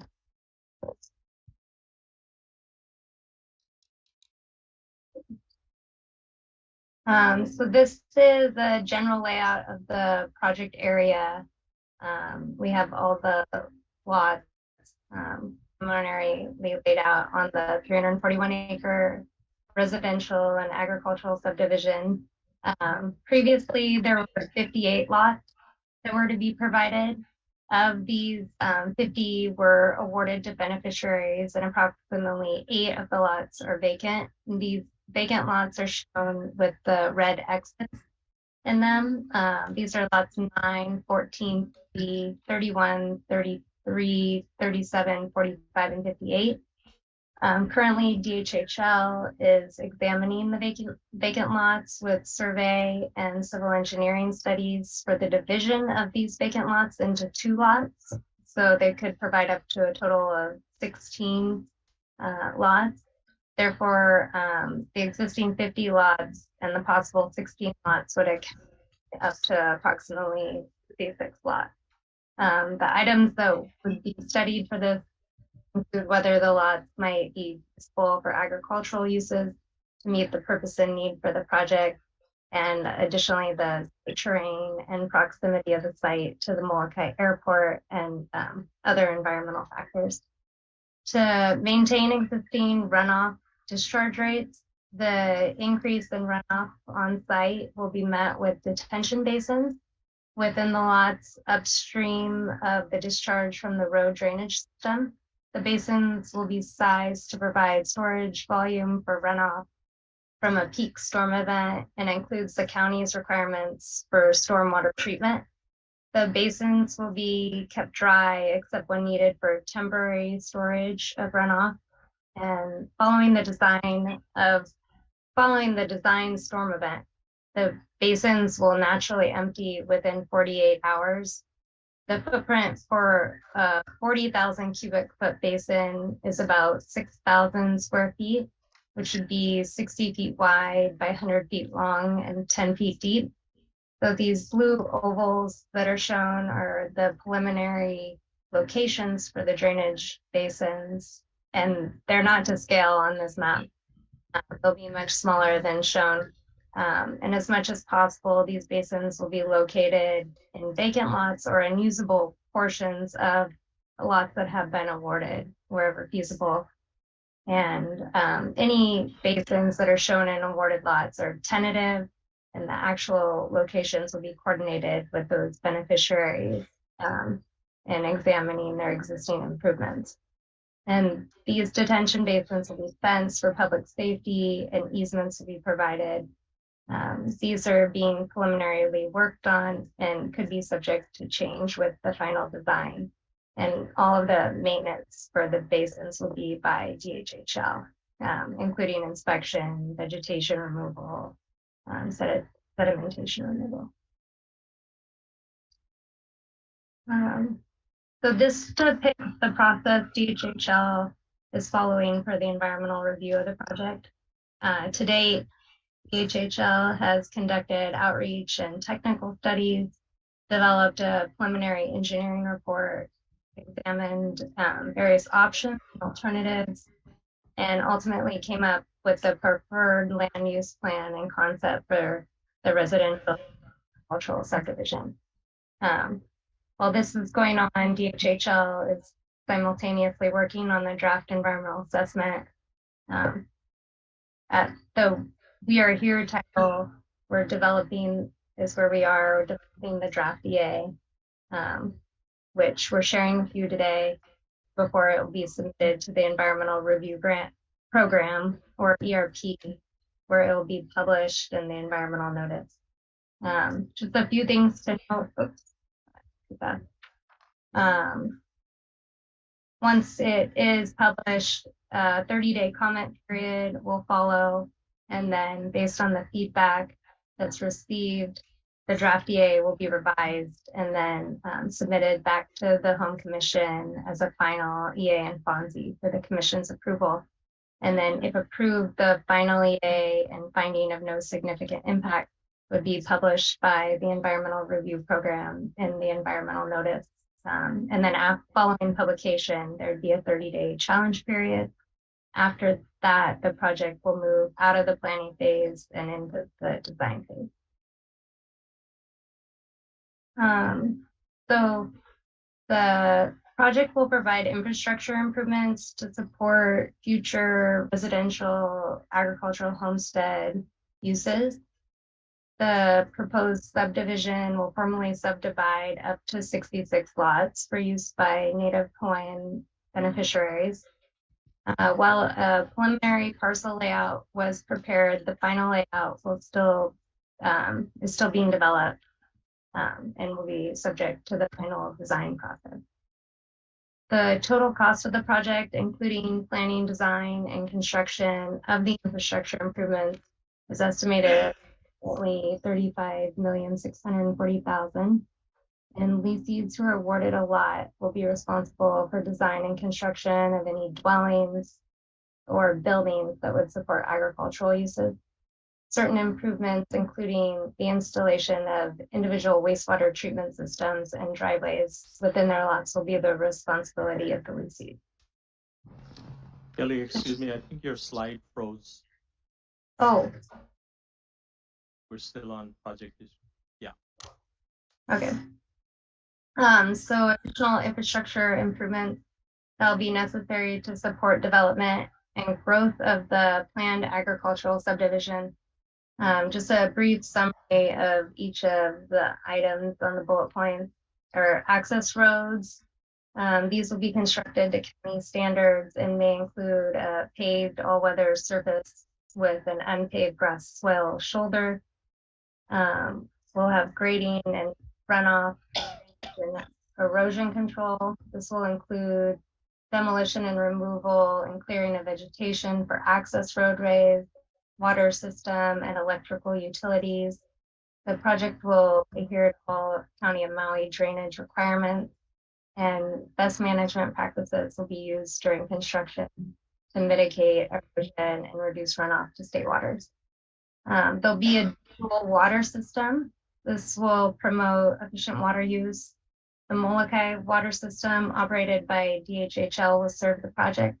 The water system is controlled by an existing pressure breaker tank near the intersection of Kule Street and Momi Avenue. Hope I'm saying that right. And then potable water will be provided based on increasing the allocation of, oh shit, I think this isn't correct. The CWRM has permitted the water supply that will be needed for the agricultural subdivision. And the project site has ample water pressure to support the subdivision. Irrigation water will be provided through the Hawaii Department of Agriculture Molokai irrigation system as requested by DHHL. And this will be serviced by Alapu'u Reservoir. Electrical power and telephone services will also be provided to the subdivision. And then individual wastewater systems, as I said before, will be the responsibility for lessees.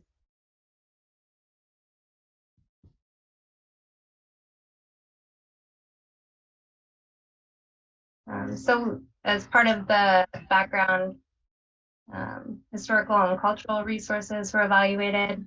The proposed project has the possibility of resulting in inadvertent fines. The things that were found by the archaeologists were plantation and World War II era historic properties. This will be evaluated during consultation with SHPD as part of the project review. The cultural impact assessment was also prepared by Cultural Surveys Hawaii and assessed the traditional cultural practices and resources pertaining to the project area. As a precautionary measure, any personnel involved in construction will be informed of the possibility of an inadvertent cultural or human skeletal fine, and SHPD would be notified in any event. These are some of the sites that were found by Cultural Services Hawaii during their 2021 archaeological field survey. They did 100% pedestrian inspection of the project area. The historic sites that they found were remnants of an old ditch, which was associated with the pre-1900 sugarcane agricultural, a possible wartime munition storage area, and a World War II era wastewater treatment facility.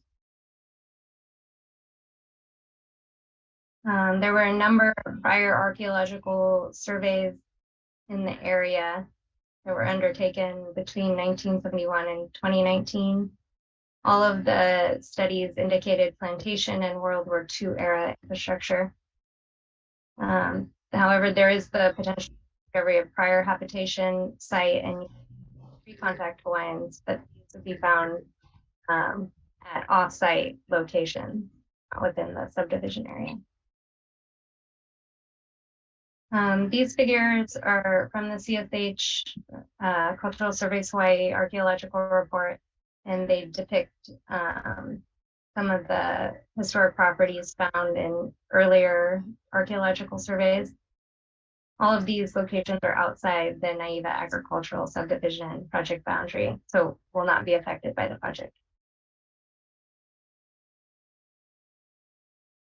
So some evaluation of natural resources that were undertaken.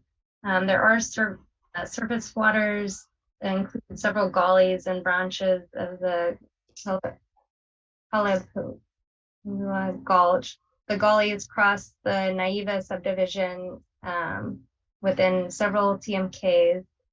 No part of the gulch on the subject property shows any indication of the presence of a stream. And the gulch does not drain to open coastal waters.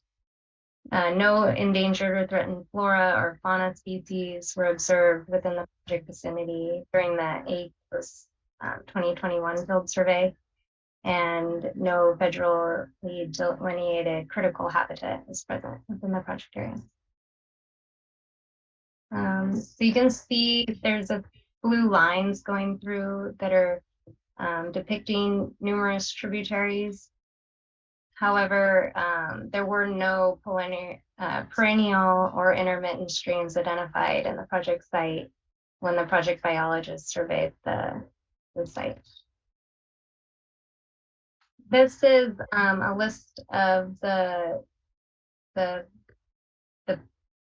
topics that will be evaluated to determine if there's potential for environmental impacts in the environmental assessment. All of these impacts are identified during the evaluation and could be minimized, reduced, or eliminated with the appropriate use of mitigation measures. I have a few slides that go into more detail of some of these, and if the commission has any specific questions, I can go over any of these in more detail.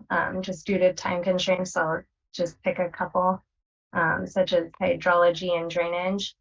The project isn't anticipated to have any long-term adverse impact to surface water, wetlands, or groundwater. There's no wetlands located within the project vicinity, and there'll be mitigation measures throughout the construction period to manage any surface and groundwater resources. The project is also going to comply with the county drainage requirements. I heard earlier flooding was a major concern. The project isn't anticipated to have flood, hurricane, seismic, tsunami, and wildfire hazard impacts. The project isn't located in a flood zone. It's in Zone X, which is an area of minimal flood hazard, and it's not an area susceptible to sea level rise. I'll cover noise in this slide in aircraft. The EPA has identified a range of yearly noise levels or day-night average sound level standards, that are sufficient to protect public health and welfare from the effects of environmental noise. They've set a level to exceed 65 decibels and a future goal to reduce exterior noise to a DNL exceeding 55 decibels. The entire project site, except for a small portion of lot 45, would be exposed to exterior environmental noise of 55 decibels or less from the airport. Overall, Excuse me, Kelly. I think, yeah, what you've gone through is like really good. I want to just let people know that Kelly has jumped into this morning because the head planner had a situation I had to take care of. So really appreciate what Kelly has provided, and I think this gets the gist of the draft EA, and so can open it up to any questions or concerns from the commission. Sure. Yeah, I have a couple questions. Mahalo for your presentation, and of course, thank you, Stuart. Regarding the non-portable water, so with MIS, they're not in that area. Is that right, Stuart? MIS? Molokai irrigation system has a line going partially up Pala'au Avenue. Okay. And so we are having that discussion with Department of Agriculture on connecting from that point. So when you say you're having a discussion with the Department of Ag, so if I'm not sure if the department is going to cover the cost or the Department of Ag is going to cover the cost to get that MIS line into this development. Is that something that you guys are including in part of this project? We are including that as part of the project.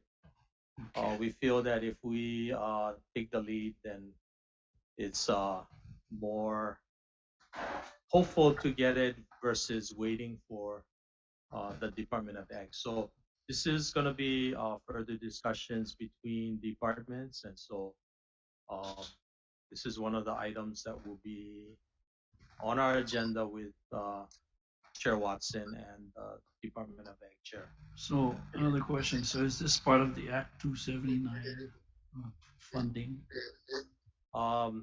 Okay, so a question on Act 279 funding. As Kelly had mentioned, there will be or plan to be 16 new agricultural leases. So Act 279 can fund those, the improvements for those lots. The other 50 lots are awarded, and so they would not be eligible for Act 279 financing. So it'll be a combination of Act 279 and other CIP funds. Okay, so she mentioned there's a projection of $35,640 for this project. Is that correct? That's the consultant's estimate at this point, yes. Thank you. Chair, if I may, Stuart, you said the majority of the lots are already awarded. That is correct. Those 50 were lots. UI. 50 lots they're not undivided interest. They were awarded outright in 1986 as part of the department's acceleration program. Okay. And then the new lots will be awarded similarly, or? Yes, they would. They would be offered as improved agricultural leases. Whether we're not sure if they're going to be of the size for subsistence ag. Yeah. But that's to be seen yet based on how the lot is subdivided. Slide 6 that was being presented talked about the subdivision. If I recall correctly, it's either you can do residential, you can build a home, you can do ag, or you can do combination. You have 3 options on these lots. Is that for all of the lots or just the new ones that are coming out now? That would apply to all lots. Is that unique to this ag subdivision, or is that all of our ag subdivisions allow you the option of doing just residential? Actually, and I might need Juan's help on this, under the agricultural leases, you need to cultivate 2/3 before you can build a residence. And that doesn't apply to this subdivision? That we will have to look back at those leases that were awarded back in 1986 and what it provided, because it was the qualification for that was that they would farm subsistence. Yeah. So that could qualify then. I mean, that's not a decision that land development would make, but we would do that. My question was going to be if it really was an option to do just build a home but not do ag. I thought that's what the slide said, but if that was an option, how do you award off of Yeah. which list Yeah. are you awarding off of, the ag list or the It will residential? be the agricultural list. And Kalamai, I think we did, based on the meeting we had last week, Tuesday, we tried to make uh, an adjustment on the slide, but unfortunately the staff was Okay. not available. So That's going to be corrected in the future. we'll correct that. Yeah, Stuart is correct. The agricultural lot, You got to do ag. you gotta do ag Yeah. activity. It is an option to construct a dwelling. That's Right. an option, but you have to do ag. Yeah. agricultural activity. Okay. I mean, that's for most people that's very important. So they should Yeah. fix that that slide. Yeah. Thank you.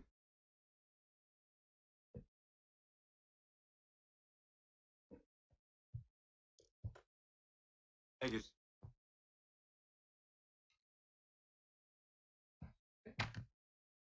Thank you, Kelly.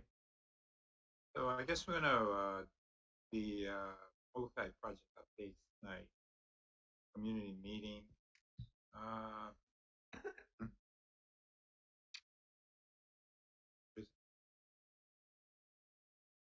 Oh yeah, we have 3 people that want to testify to the Molokai project update. So do we have to go through that, or are they just going to testify? Can we run through real quick, and then we got 3 people want to testify. Okay, sure. I also have Kehaulani Cortero standing by for the second half of the PowerPoint, and do this quickly. Hi, aloha. Is the Okay, PowerPoint hold up? on. Yeah, Okay. we'll go through the first. Oh, I'm sorry. Thank you. Yeah. Thank you for being so eager.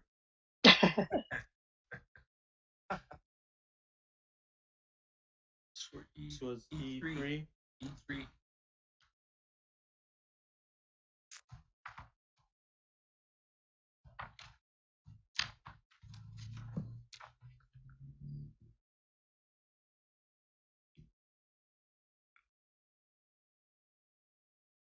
Okay, thank you. Next slide, please.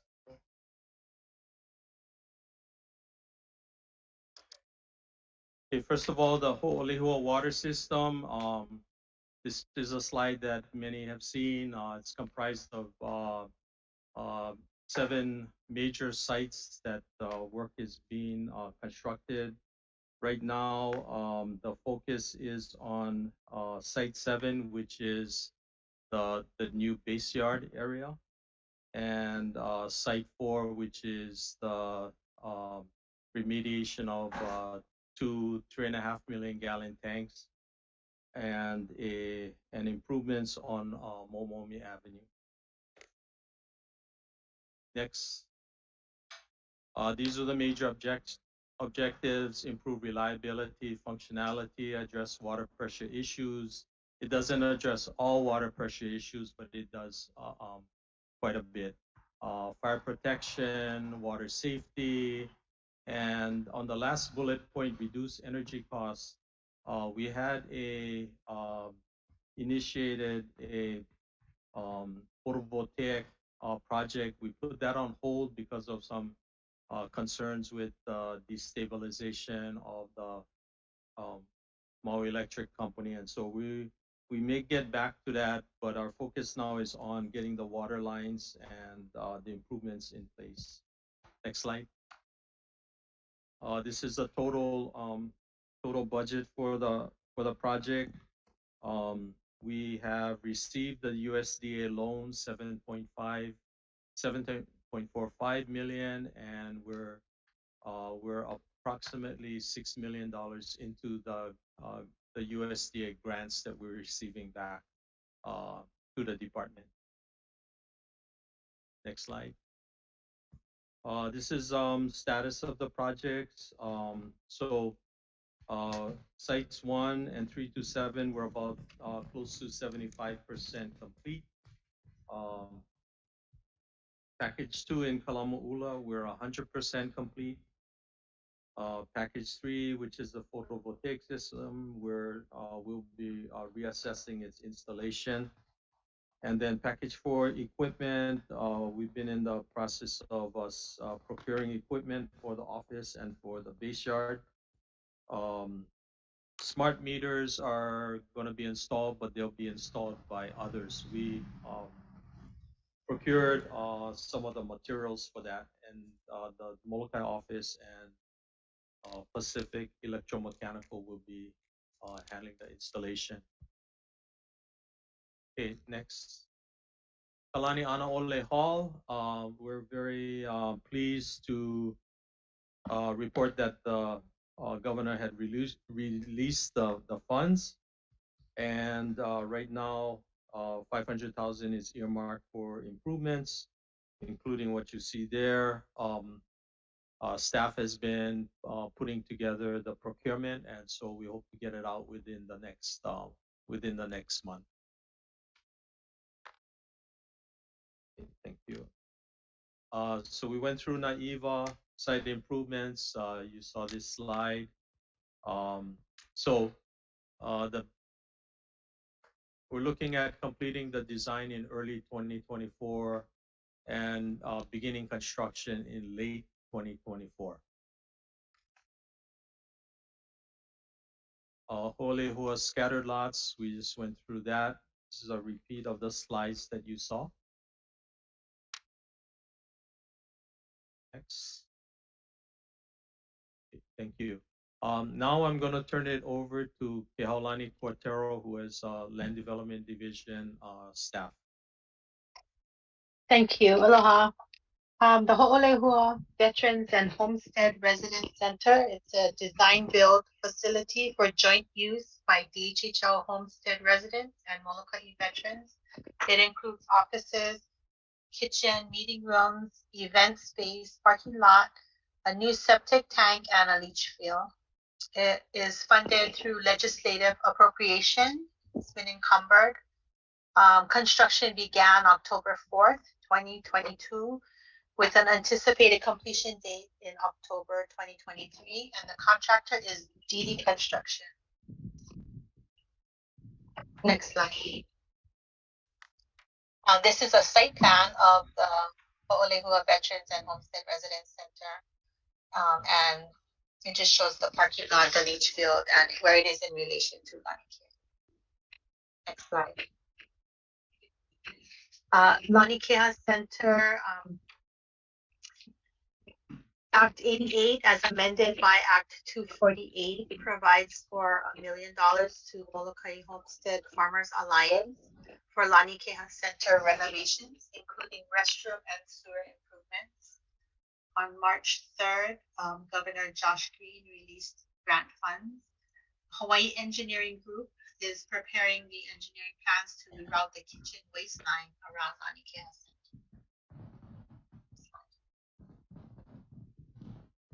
And that's the plans to reroute the line. Yellow. Molokai Cesspool Assessment.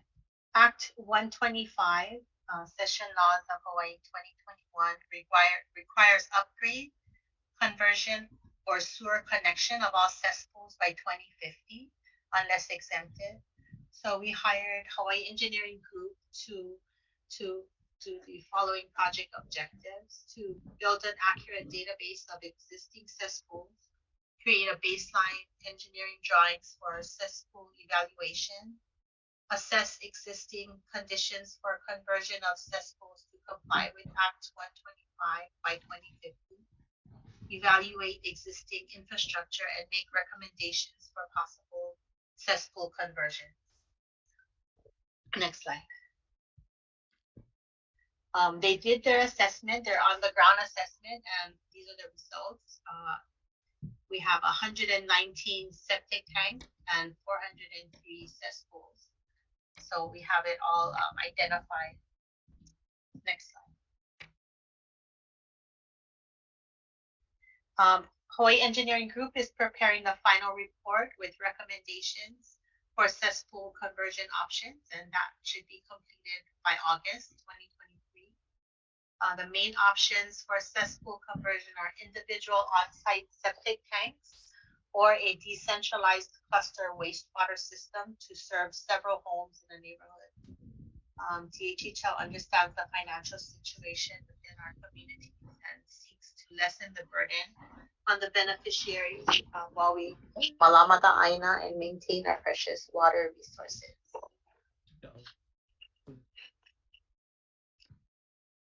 We spoke about, Stuart spoke about this earlier today, Molokai drainage study. There are a number of streams that run through the subdivisions that have experienced flooding during December 2022, most recently. There are 7 defined streams, and the slide after this shows the location of the streams. It's we have DHTL has authorized a drainage study of these streams that is going to start in May, and it should be completed by November 2023. Next slide. And these are the 7 streams that have been identified, and that will be part of the drainage study.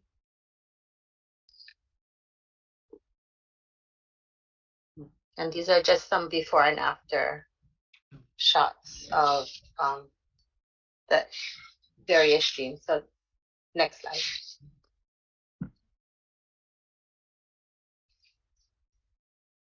Thank you.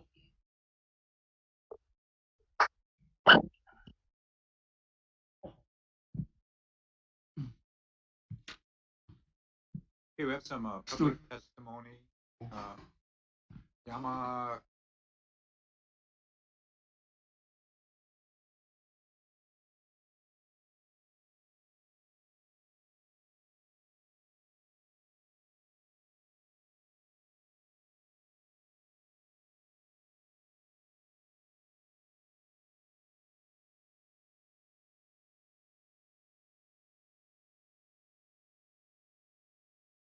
Are watching, and our DHCL staff will be here today, and also those in the back who are here today.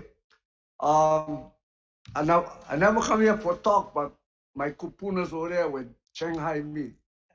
Okay, so I have a little bit experience about septic tank and cesspool, and so I'm going to elaborate a little bit about that today.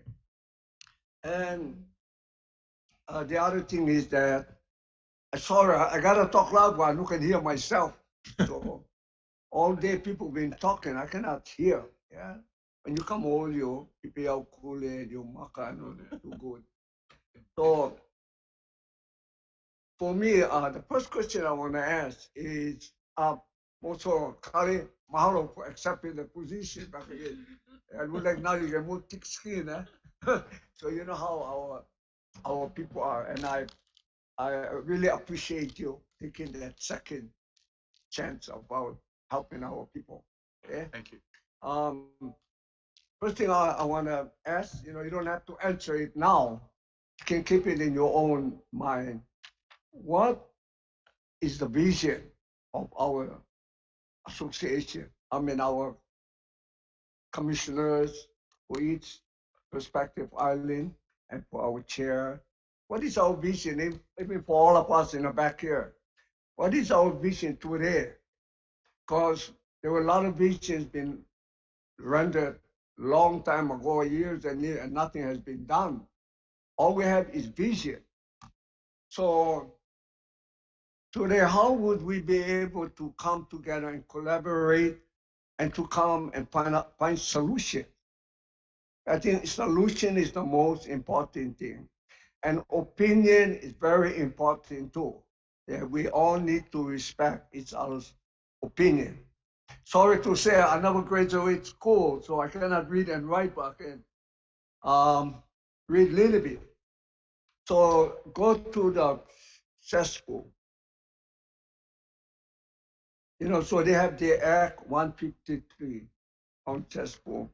It's a burden to the homesteaders, to the beneficiary, because to put in a septic tank, You have to have an engineer, you know, do all the, you have to do the soil percolation and blah, blah, this, and it goes according to how big your home are and how many people in the home. So it can run thousands and thousands of dollars, okay? I for one, am a owner builder, yeah? So I try to cut costs, do everything I can. I give you a good example. My sister-in-law built a home without habitat. So one of the rules was that she had to, the acquirer, that she had to do a septic tank. And in Hollywood, that's not where you want to put a septic tank. Okay? And so it cost her $23,000 to put a septic tank. Whereas her brother-in-law, her nephew own a construction business. She can have them come with an excavator, dig a hole, and all it's gonna cost her for free, all gonna cost her to just to put the concrete cover, which takes only 3 yards, amount to $900. So up to date is $1,200. So I cannot see someone paying $28,000 for a septic tank, and it's dysfunctional. So the septic tank that they put in for my sister-in-law is up in Hollywood area. I can see maybe the lower area to convert it into septic tank. Now I read this and it said they're going to give money, grant money, but only to a few. How can you put something on someone and say you gotta do this, and yet you don't have the provision to help them? So now you want help only a certain amount of people. What about the other rest? I don't think it's fair. I don't think it's economic way. Yeah, and I think it's discrimination to individuals. Yeah, and the other question too. Okay, so they give the money to put in a new septic tank system. What about when it fills up? You got to pump it. You have to get guys come pump it out and take it out and put it away. Who's going to pay for that? It doesn't say anything about that. Yeah, and you can run out. Cost $400 just to come and pump one truck. You pump twice, it's $800. Who's going to put that? So I live in Hollywood, dig my cesspool. I lived there almost 40 years, never pumped one time. So why would I want to go into a septic tank when I don't need it? All I have to do is just dig another hole next to it and do an overflow, unless another 40 years. Yeah, maybe more. So this kind of act that they put upon us, I think the department, your commissioners need to really look into it and find some kind of solution of how you guys can be able to speak up for us. Okay, that's one thing. I want to thank my cupulas for putting me in a spot. Okay, and one thing good, I came awake. Yeah. I know Ma just can't sit around. Yeah.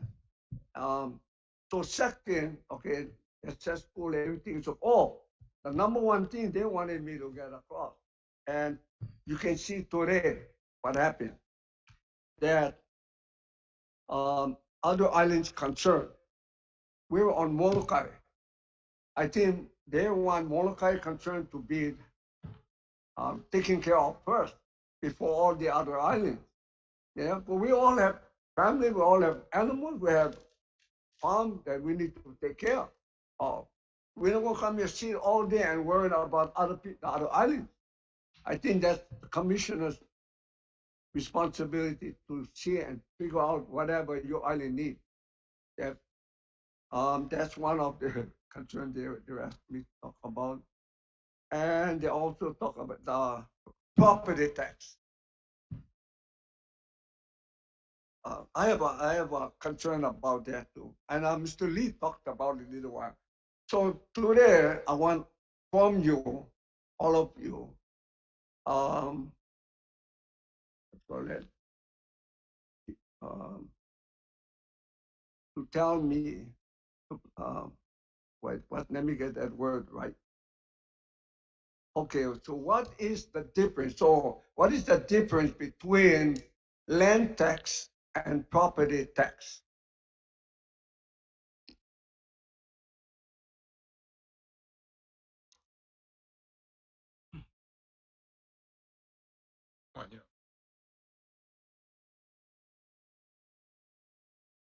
Okay, I told Mr. Lee I get the answer, but he left. Okay, the answer is a land tax. Native Hawaiians don't pay land tax. Property tax, and that's what the department need to think. You gotta just have to, you know, kind of look into things. Because property tax is when you have a dwelling on the property. Okay? So when you do a dwelling, in order, I know that I went bill, I had to go through all of that. Okay? So, and I went bill without a permit, without the electrical permit, and I got all my electric and everything. So I got a 5,000 square house. Yeah, I got all my family live with me. So a property tax is you gotta have a permit. That's the only way DHHL gonna give you a land to build, and that's the only way the county is gonna allow you, or they won't be liable for the infrastructure. So we pay property tax, yeah, that we pay that to the state, not the county. So DHHL require us Native Hawaiians, before they want to issue a land to us, that we gotta go through all this rigmarole, get a permit. When tell me if I'm wrong, when we're exempt from county code, the permit comes from the county. It don't come from the state or the federal. So why are we have to get a building permit? Yeah, when we were exempt from county code, it's something you need. So I know, because if you build a house on Hawaiian homeland, Maui Electric will not give you electric unless you have a permit. That's the catch-22.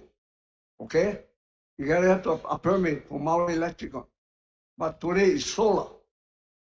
Yeah, so an owner builder, self-help builder, they can build their own home, cost them nothing. Yeah, don't have to get all these permit. Takes you over a year, sometimes 2 years to get a permit from Maui County. Maui County is the worst county here on permit. You're waiting sometimes 5 years to get a permit. You go to the architect's office. He got plans made 10 years, never get a solve. Yeah, waiting for permit. So it's something that's the question I have. Probably a lot of people have that question. So why should we pay property tax to the state when the state never even give us nothing to build a home? We will make our own loan, we pay the house note, we build our own house, we pay for all everything, and we gotta pay tax on our what we will create. So where is the self-determination going to get us? I've learned one thing in life. I come from a family of 15. I born and raised in the Taro Patch, Whitefield Valley. So my mom, this has always stayed with me. My mom taught me one thing in my life that I always remember. Yeah, she said, William, anything you like in life, you don't wait for no man. And that's the kind of person I am. I don't wait for nobody. And there's no such thing in my home. There's no such thing as no can. I tie it or Bombay. Because my home has a lot of flying objects. All my children, grandchildren, that's a profane language in my home. Yeah. So where are we going to go as Native Hawaiian? Far as determination, self-determination. Yeah. So how would the commissioners, the Hawaiian Home, help us, Native Hawaiians, to get ahead? So there's a lot of ways you can do it. Okay, takes a little money. I have a project I'm doing. Okay, this project I'm building a dome home. A dome home today, material lumber is so expensive. It's unbelievable. 1/4 inch plywood untreated, each side weight $72 a sheet, 1/4 inch. Yeah, it's unbelievable. But Molokai, we have all the resources. We have the best clay, red dirt, holy war. We have the grass free. Yeah, we have the sand free. Yeah, do adobe home, hurricane proof, fireproof, waterproof. So I'm making a dome house today. And there's a lot of way of doing those kind of homes that will be, very efficient. And then you do solar. So we'll cut up all the bureaucracy. Yeah, it's just teaching our kids, educating them. There's a lot of ways. I attended a class in Honolulu, in Hilo. I paid $2,000 to go to the class to do aircrete. Aircrete is made out of detergent, dishwashing detergent and Portland cement. So simple. It's waterproof, fireproof, and bug-proof. Yeah. But the structure, the strength of the structure is the stucco. Yeah. And that's my trade. So there is ways. Yeah. So I'm doing this project, and once I get it done, then I'll have DHHL come and look at it. Then we can help our homesteaders get on their land and build their own home. Oh, our kupuna, my kupuna, are you okay? Everything okay? What is it?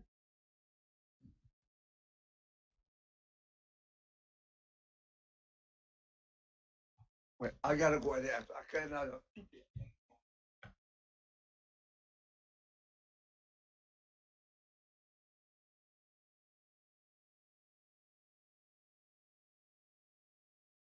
What is that?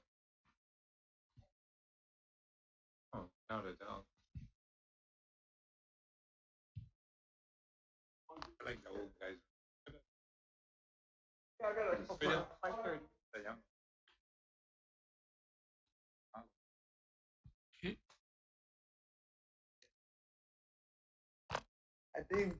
I think I said enough. Mahalo nui to all of you who've been here these days, and hope we can collaborate together at our community, Molokai. Molokai, number one. Number one, Molokai, yeah. We are a family. We are an orientated family here on the island. We take care of and malama each other. More so our kupunas. Our kupuna is very, very important in our life. Okay? So mahalo nui. You guys have a pleasant meeting tomorrow too, and a safe trip home. Okay? Hey, our next Stuart, speaker Chair. is I get one question for Commissioner. Stuart before you continue, if you don't mind. Regarding the improvements for the Olehua water system, you said 100% was completed. What was that package number 1 or number 2? That's package 2 in Kalamoula. Okay. By the way, I'd like to thank the staff on Molokai. I had an opportunity to visit some of the improvements up at Ho'olehua and Kalai. But regarding the water pressure for Kalamoula Mauka, I think we really need to address that. So one of the things that was brought up to me is possibly installing a booster pump. So to do that, what would it take for the department to move forward on booster pumps so the people up here at Kalamula Mauka, which is right Mauka of this facility, can get stronger water pressure? Is that a possibility? That is a possibility. Part of the process would be to take pressure readings at various locations, and this is something that was recommended, and I believe that the office is working with PEM, Pacific Electromechanical, to get that done, it's question of priorities too in doing all of the work in all of the areas on in Holehua and Kalamaula. So yeah, that's something that is known and is needed, and maybe at this time it's a good point to remind everyone that there is a planned shut off of the Holehua system, and so we're asking everyone to conserve water this evening and also Thursday evening. So basically what Goodfellow Brothers will be doing is switching out valves on Momi Avenue and replacing with new valves so that they can better and more efficiently control the system. Also, we are starting to select a consultant to plan and design the Kalamaula agricultural lots that was awarded also in 1986. And I think there's roughly, there's 66, but Commissioner Helm, you're one of them. And we worked with you on your water. I don't know if you remember. But anyway, so we're starting that process also too. But part of this is really looking at the overall water situation and what Seaworm has allocated to DHHL for all of the lots on Molokai, Polehua, and Kalamaula. Okay, sir, thank you. I just want to hope that we can address that issue that I just spoke about. Thank you. Thank you, Stuart. Next witness, Malia Greeny.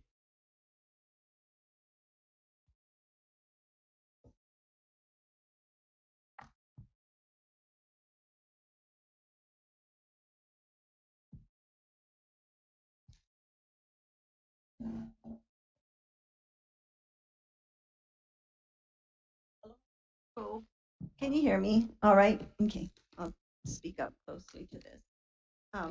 I become acquainted with the commission. I haven't met you yet, Chairman Watson. I'm Malia Forbes Graney. So I just wanted to get to know you a little bit as far as sharing my perspective on the Ho'olehua water system improvement project because it's affecting my homestead directly. Just for a little background, I am a successor to my mother, Yola Meyer Forbes, and before that, the lot one in Ho'olehua belonged to my grandmother, Edith Yola Maulo, Lani Cathcart, and then she was one of the original homesteaders here in Kalamaula with her mother. So we still have that homestead in our family as well. Went down another line. So that is Emily Lani Maliu, Cathcart Maliu. So it's been a difficult couple of years trying to get information. It's been really difficult. So I see this really as an issue of transparency and policy procedure of how it's progressed. That's really the main concerns. I think it can get wrapped up that way really quickly. I should explain to you that I'm in support of the project, completely in support of this project. My background was I had a master's in public health and community health. My thesis was on Ho'olehua, in fact, looking at the plantation effects and cancer rates related to that whole era, and was working with Dr. Luli on that. So I realized the importance of clean water. So I'm not inhibiting, that pipeline in any way. My concern is with the roads that's through my property. There's been concerns from the beginning of whether or not that is where my property boundaries are, but okay, I shouldn't say that. It came up later. At first, it was saying that it was an easement according to the department over my land. We have the lease established, and then later that it was a right of way. But I never received the paperwork, and so more recently, I was requesting this from the very beginning from SSFM from the very, very beginning 2 years ago. I didn't receive it. And then more recently, when the road was built according to the measurements from what has always been the fence line, potentially from the 1930s, and never disputed, that they're saying that it's in the wrong place. So it was, I asked for that survey. At that point, I was told that the survey available was from 1987. And I'm thinking there had to have been a more recent one with the funding that was not provided until last month. Stuart did say that it was done, but it still hasn't been provided for me. It was then resurveyed later, and I've been asking for that resurvey. And what is any variance? Because I was told it doesn't match now. There's 10 feet off the entire, what they're saying, the entire length of one side of my homestead. And as of Friday, I was told there's a 30-foot difference on the top side of my homestead.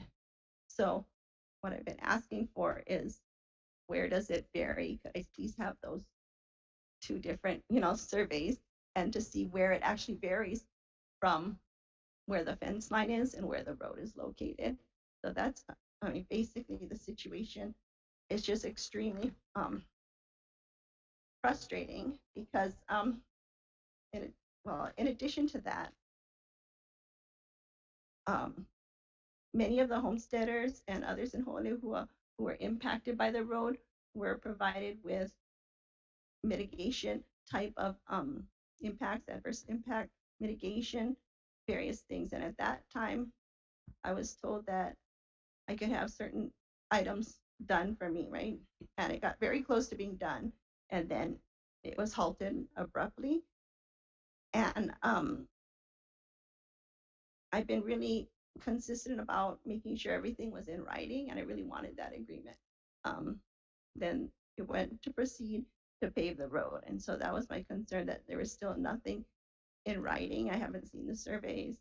There was nothing in writing as far as what, I'm sorry, I shouldn't say that. There was things in writing that said I could have my meter moved, my ag meter moved, because I have two TMK within lot 1, okay, the top and the bottom.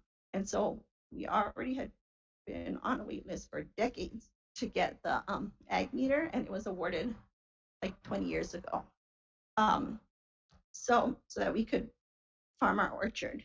However, we haven't been able to use the top half of our lot and that's a pastoral one, right?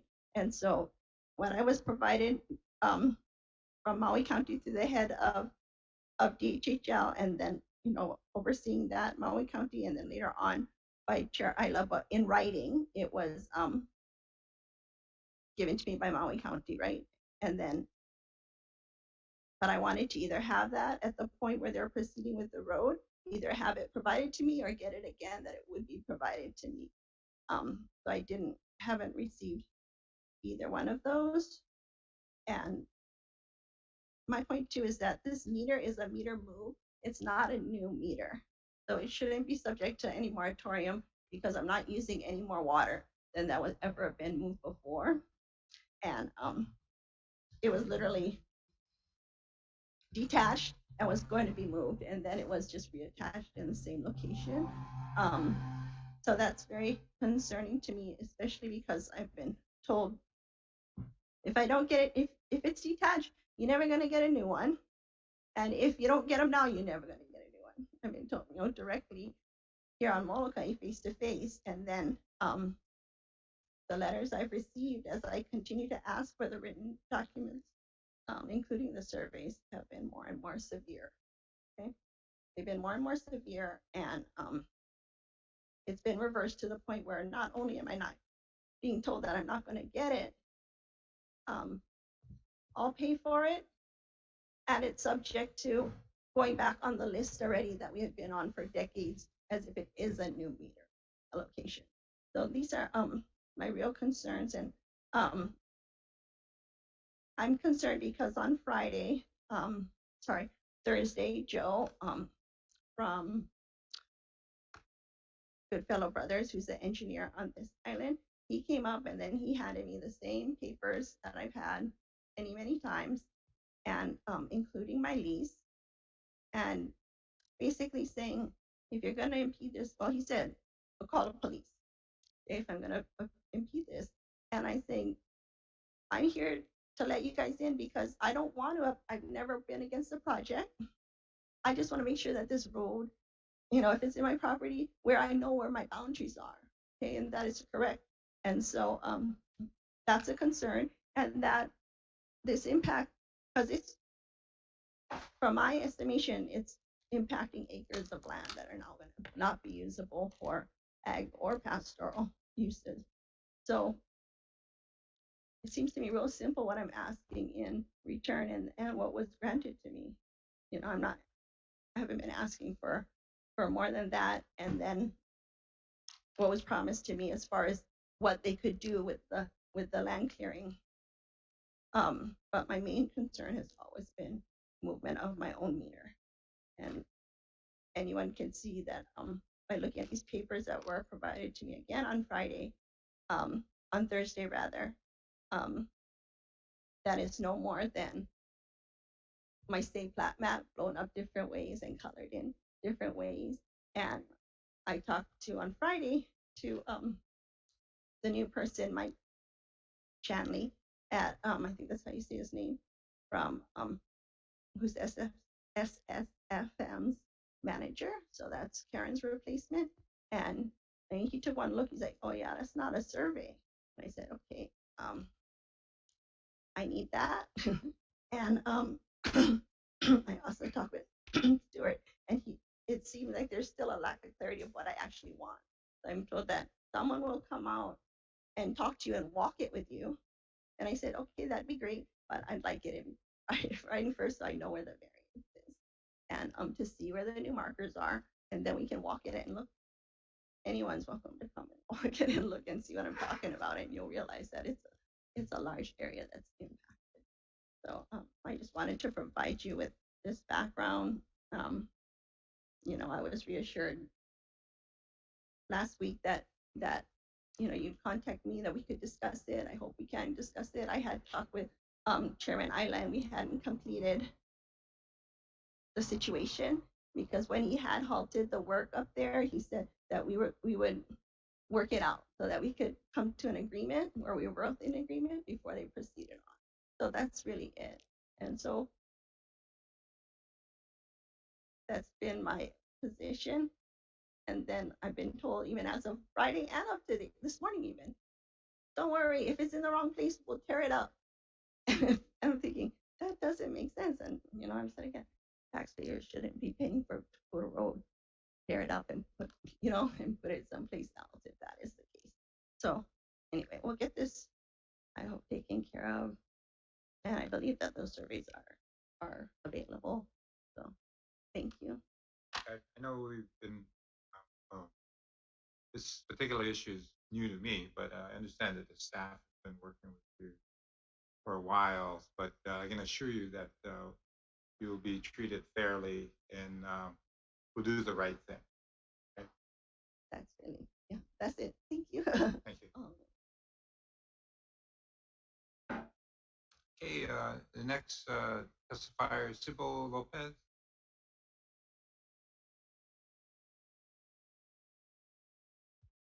Aloha, everyone. I don't know if you can see me, and I'm having kind of technical difficulties. So I would want to address. Oh, aloha, my name is Sybil Lopez. I am the Shaw Vice Chair and also the Shaw Molokai Mokupuni representative.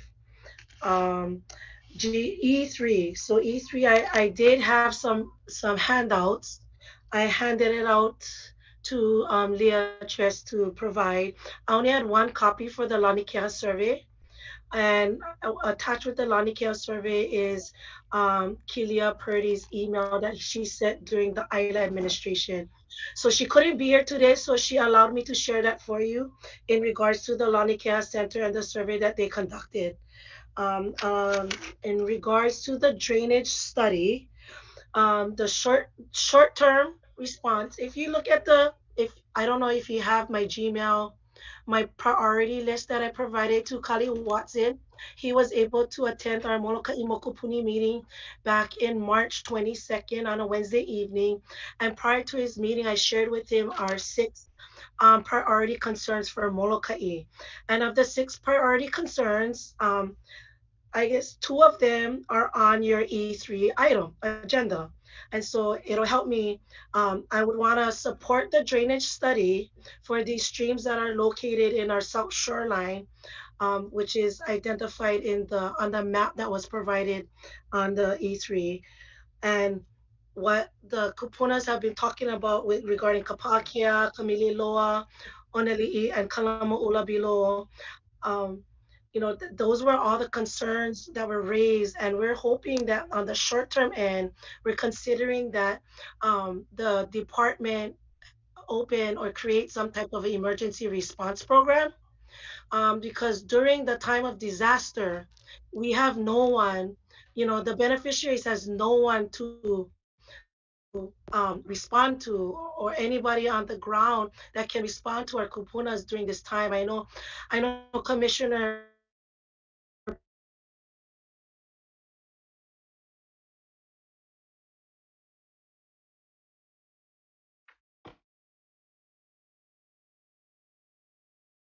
Patty Tiru.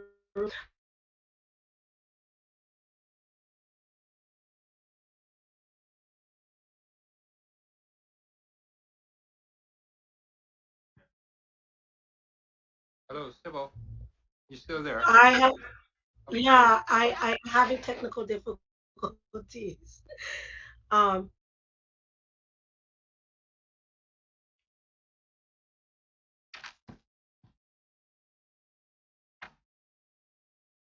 and post-disaster response and recovery. On the long term, with the drainage study, we're hoping that it would collaborate with what Nancy McPherson's doing with the South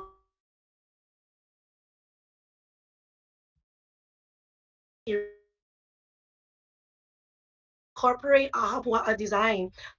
What affects up on Mauka, affects Makai because of the sedimentation that comes above, and looking at the Ahupuaha in its totality. The cesspool one, the cesspool, we did reach out to the Department of Health because the wastewater branch did provide their first cesspool pilot grant program, which was $20,000 in grant funds. Over $5 million are available. Unfortunately, I wanted to bring it to your attention that Molokai and Lanai is not part of this pilot program. And we had to reach out to Andrew Troy because when it came out, we were like, why is Molokai and Lanai not a part of this pilot program? Um, so he brought it to our attention that I guess because of you know because we live on Molokai, we second, we after these people. But she did say that the Senate did provide, I guess it was SB 285, in regards to Molokai, Lanai, and Niihau. So it is with the Senate committee that they're looking how are they going to be able to research more that they need to help provide subsidies or some type of a funding resource for Molokai, Lanai, and Niihau. And that's for the CESPU one. And so I will ask to be on the J2 and J3 agenda, I guess, because I got my other priorities under those items. Thank you.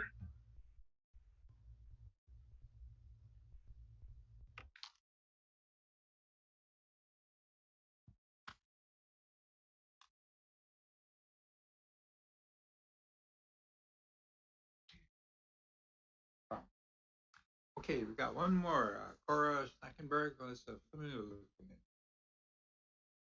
She's on again. Aloha, everyone. Sorry. Let's see. Okay, my videos doesn't work, but anyway, no matter. My question was in regards to the scattered lots.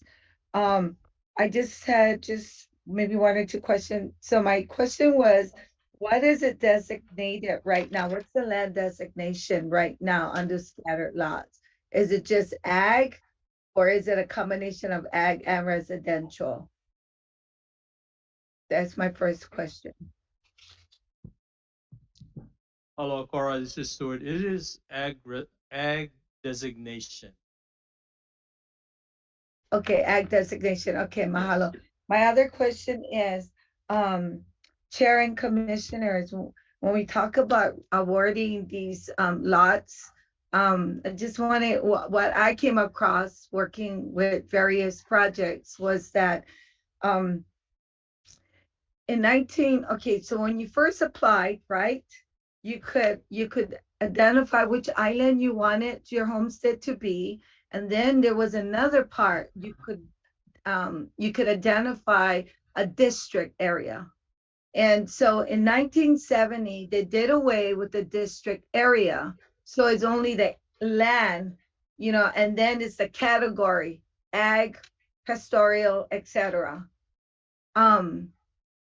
In my experience is that when they award, they have not gotten rid of the 1970 list of names, that they still award using the designation of the area when awarding. And so there's inconsistency. And so, that contributes to trust issues with the department.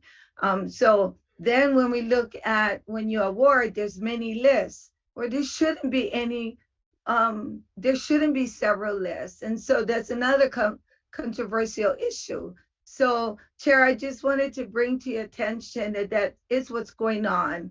And if we move forward in the next presentation, when we start looking at Ualapu'e, then it's a concern about discrimination. So so moving forward, that would be awesome, and I will elaborate a little bit more after the presentation, but I did want to bring that to your folks' attention. Thank you. Thank you, Cora.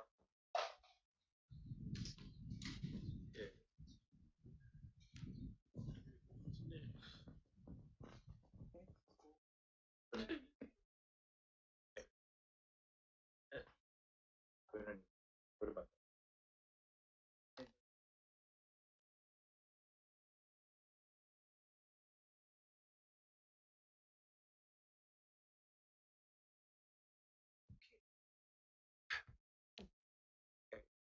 Okay, we're gonna do G2, which is a status update on plan implementation island of Molokai tonight. And that was only for information anyway. G3 for information only, update on Molokai water project and issue. That will be also deferred to tonight. Okay, the big one, G4, for information only, draft Kuleana Homestead Settlement Plan. For information only. So you're gonna defer E4. No, G4 we're going right now. E4. G2 and G3. What about E4? E4 is we're gonna defer that tomorrow. Update tomorrow. Thank you. Aloha Commissioners, item G4 for information only. The department's planning office would like to present on the draft Kuleana Homestead Settlement Plan for Ualapu'e, Molokai, and the TMKs are listed on your submittal report. This is a for information only item. And with me today, I have Kalika McKeague from Group 70. Group 70 has been our consultant on this planning process, and he will take us through the presentation. We've prepared a quick PowerPoint, and we'll have it up on the screen shortly.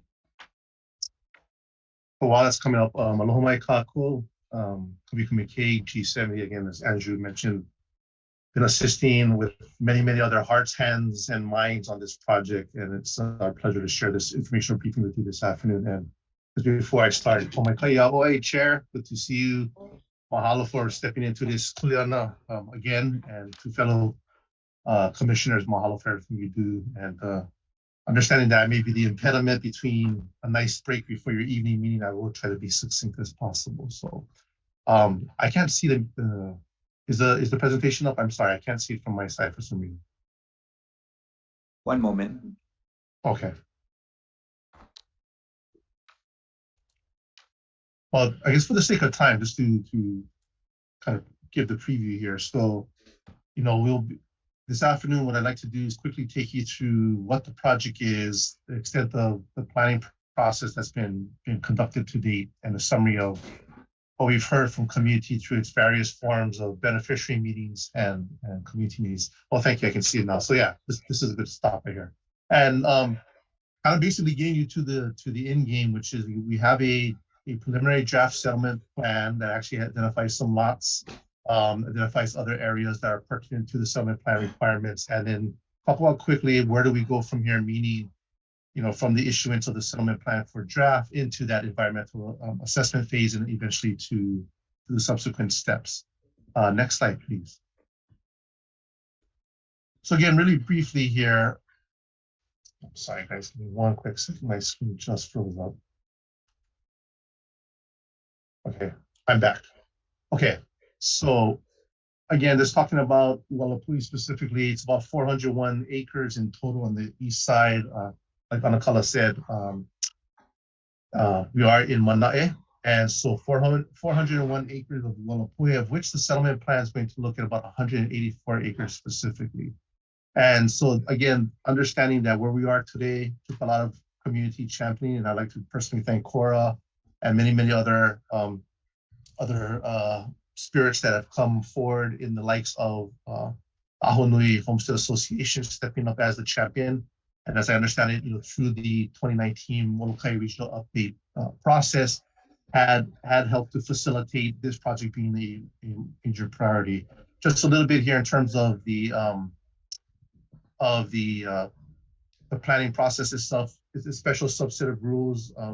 Again, I know you guys deal with a lot, so just making sure we're on the same page. So this is underneath Hawaii Administrative Rules, Section 10.3-30, which basically allows for this Kuleana homesteading as a means of designating lands under certain conditions, and one of them being essentially the excessive costs to develop the tract for any reason because of the physical characteristics. So one, lack of water, or in our case, limitations of water, both the topography, allows for opportunities for those lessees who really want to have immediate access for purposes of subsistence-based uses and are willing to live on the land, basically, and accessing unimproved lots. There's two requirements for the department, which we'll get into, especially meets and bounds, and how you work through the process with community. So that being said, next slide, please. I'm just going to take you through sort of where we are right now. So again, we're very much in the planning process. We started this journey with community, I believe it was like August 2021. And we are here today, like I mentioned, with the draft, and we still have some work to do relative to the EA and then the final approvals that this commission will lend itself to. And then from there, compared to say traditional, more I guess classical site development and the subsequent awarding, one of the reasons why this is there on the table as a development alternative, it allows for, again, hopefully a more expedited means of getting waitlisters onto AINA. And so from this process that we hope to have completed by the end of the year, that then it gets passed through the appropriate divisions and get through the meets and bounds, look at the road construction, and then actually get to the point of the lease awards and lot offerings, and then where settlement can take place. Next slide.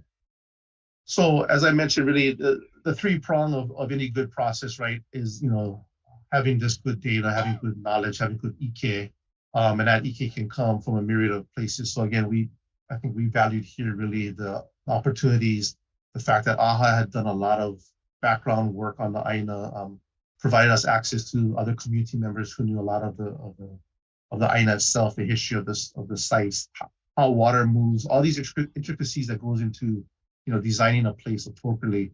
And then we had an awesome team, or we do have an awesome team of biologists, archaeologists, hydrologists, engineers, wildfire management safety experts, as well as community economic experts to help us start to think through these pieces. And the third prong, of which today's meeting is just one of those informational briefings, thus to being continue to be transparent throughout, affording opportunities for the informal bala'au, kuka, but also, recognizing that we have to check the box of ensuring, I heard someone mention earlier about transparency, and I think as a team here, we really want to be, and I think we have been as transparent as possible in our endeavors to date. Next slide. So this next slide just kind of gives you a highlight, just to communicate an assurance that we haven't been insular of ourselves, just working on things that we started this kind of in the COVID period where we travel to other islands was still quite limited, or at discretionary.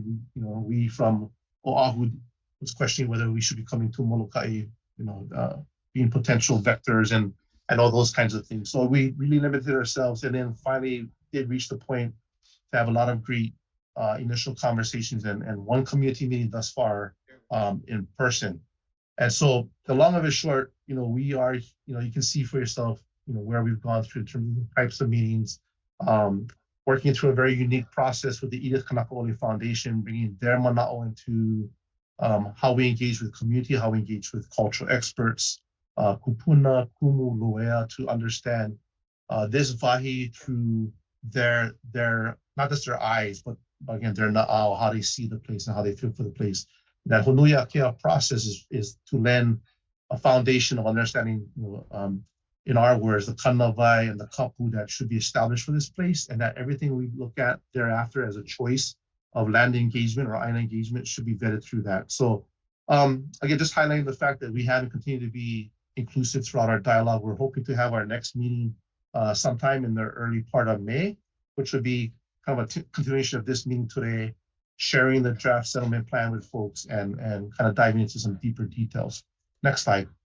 So we thought the best use of your time this afternoon is just to understand, again, this is the range of things we've heard relative to concerns of the project. We heard from beneficiaries as to hopes, dreams, unfulfilled promises, commitments yet to be achieved. And then we heard from community, which some of that community is also beneficiaries, but some of that community is also those who have their own long-standing connection, to place. And it's been I would say it's been a very delicate conversation, because there's chances you could create an artificial divide of the us and the thems, the have and have nots. And we really want this to be inclusive, but understanding that there's Kuleana here to your beneficiaries. We start there and try to bring as many other voices to the table as possible. So I'm going to touch on these briefly, but happy to dive into these. And they're in your staff report, and they are in greater depth in the draft settlement plan. But specifically, you heard some concerns this morning from Anakala Limana Naki, for example, on the LCAs and understanding what happened with the land tenure uses of that place and where are we now today with that, and understanding that footprints and the legacy of our kupuna lie within the archaeological and cultural sites that still exist, and that today's generation still maintain and continue some of those things for subsistence-based practices and the care of the natural resources, and ensuring that everything as we move forward is done in as proper /pono way.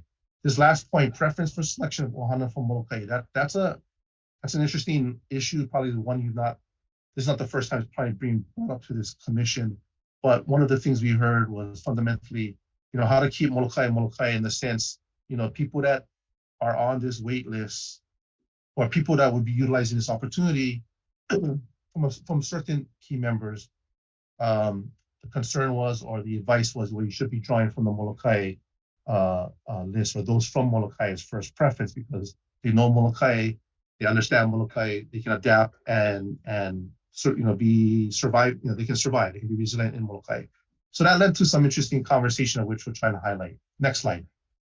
So again, just at a very high level, so again, related to the Kuleana properties in the LCAs, what we can say today is based upon the information that we've gathered, and I have to extend my appreciation to Honua Consulting led by Dr. Keha Watson, is that based upon the historical information we have to date, which is garnering, pala and maps and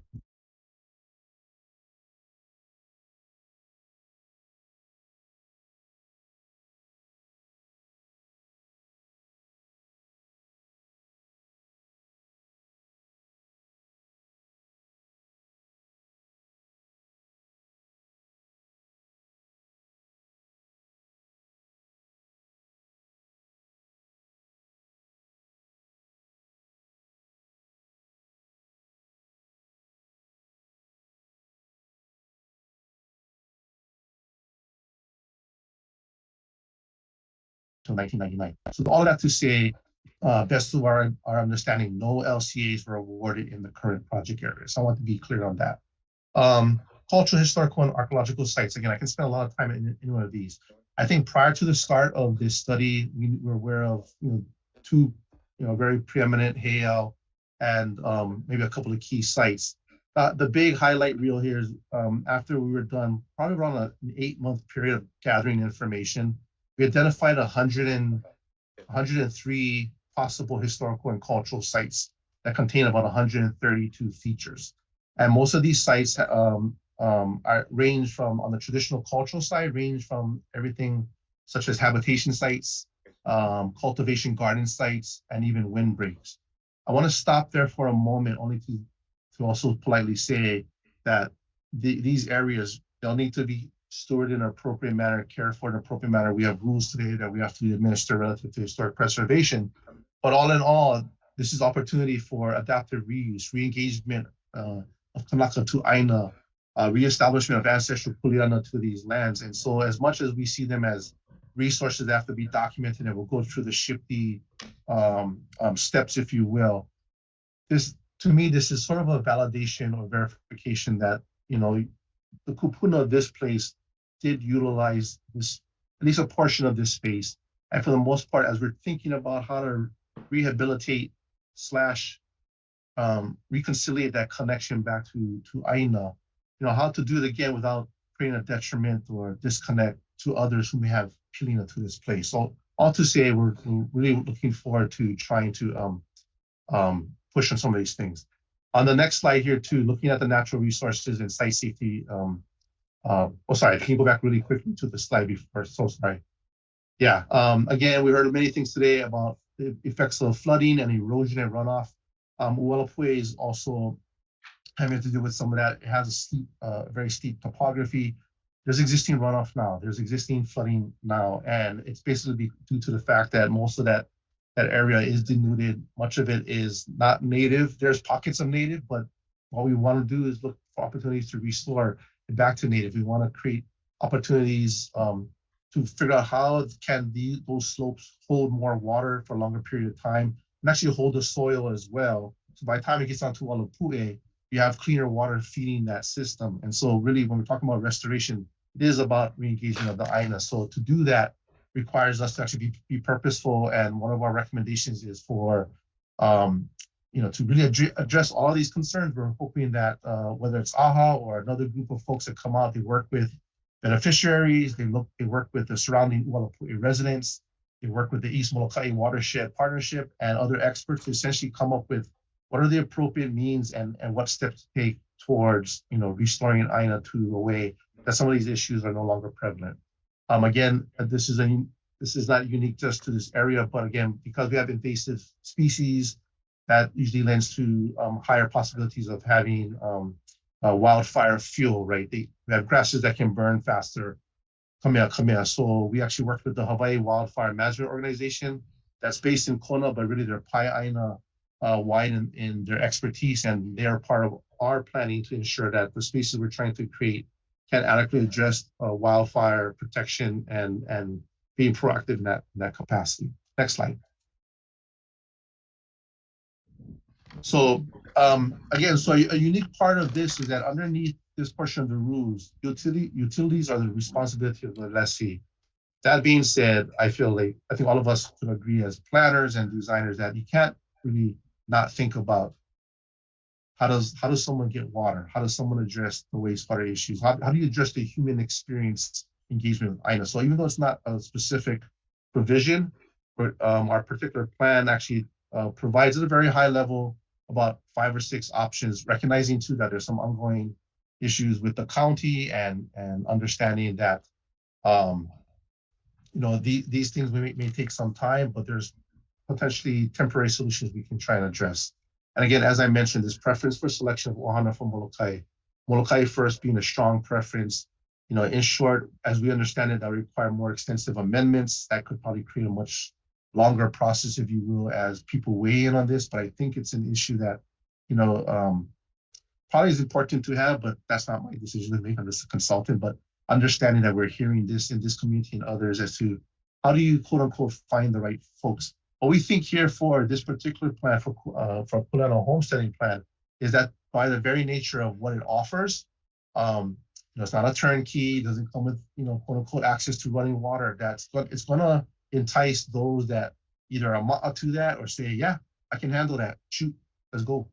Right. So we think, as people go down the list, that there could be folks making some decisions like saying, oh, this is not for me, and others saying, yeah, I'm all in, let's do this. So again, that was a very quick, but trust me, it's much more in-depth detail that's in the plan itself. And again, welcome conversations. But for sake of time, let's move on here. Next slide, please. So I won't sit on this slide, but again, just to say, we brought in some of the Hawaiian best experts, like I mentioned, to help us through this assessment. So these are the range of studies that were done for the last 2 years. Go to the next slide, please. And essentially what this does is based upon the technical studies that were completed and based upon what we heard through community process, what we heard from folks from the area, that the long of it short, we basically blended, or blend's not the right word, we weighted about 14 to 15 criteria initially, but we whittled it down to these here. And what you're seeing here is a map of what we call this land or Aina suitability analysis.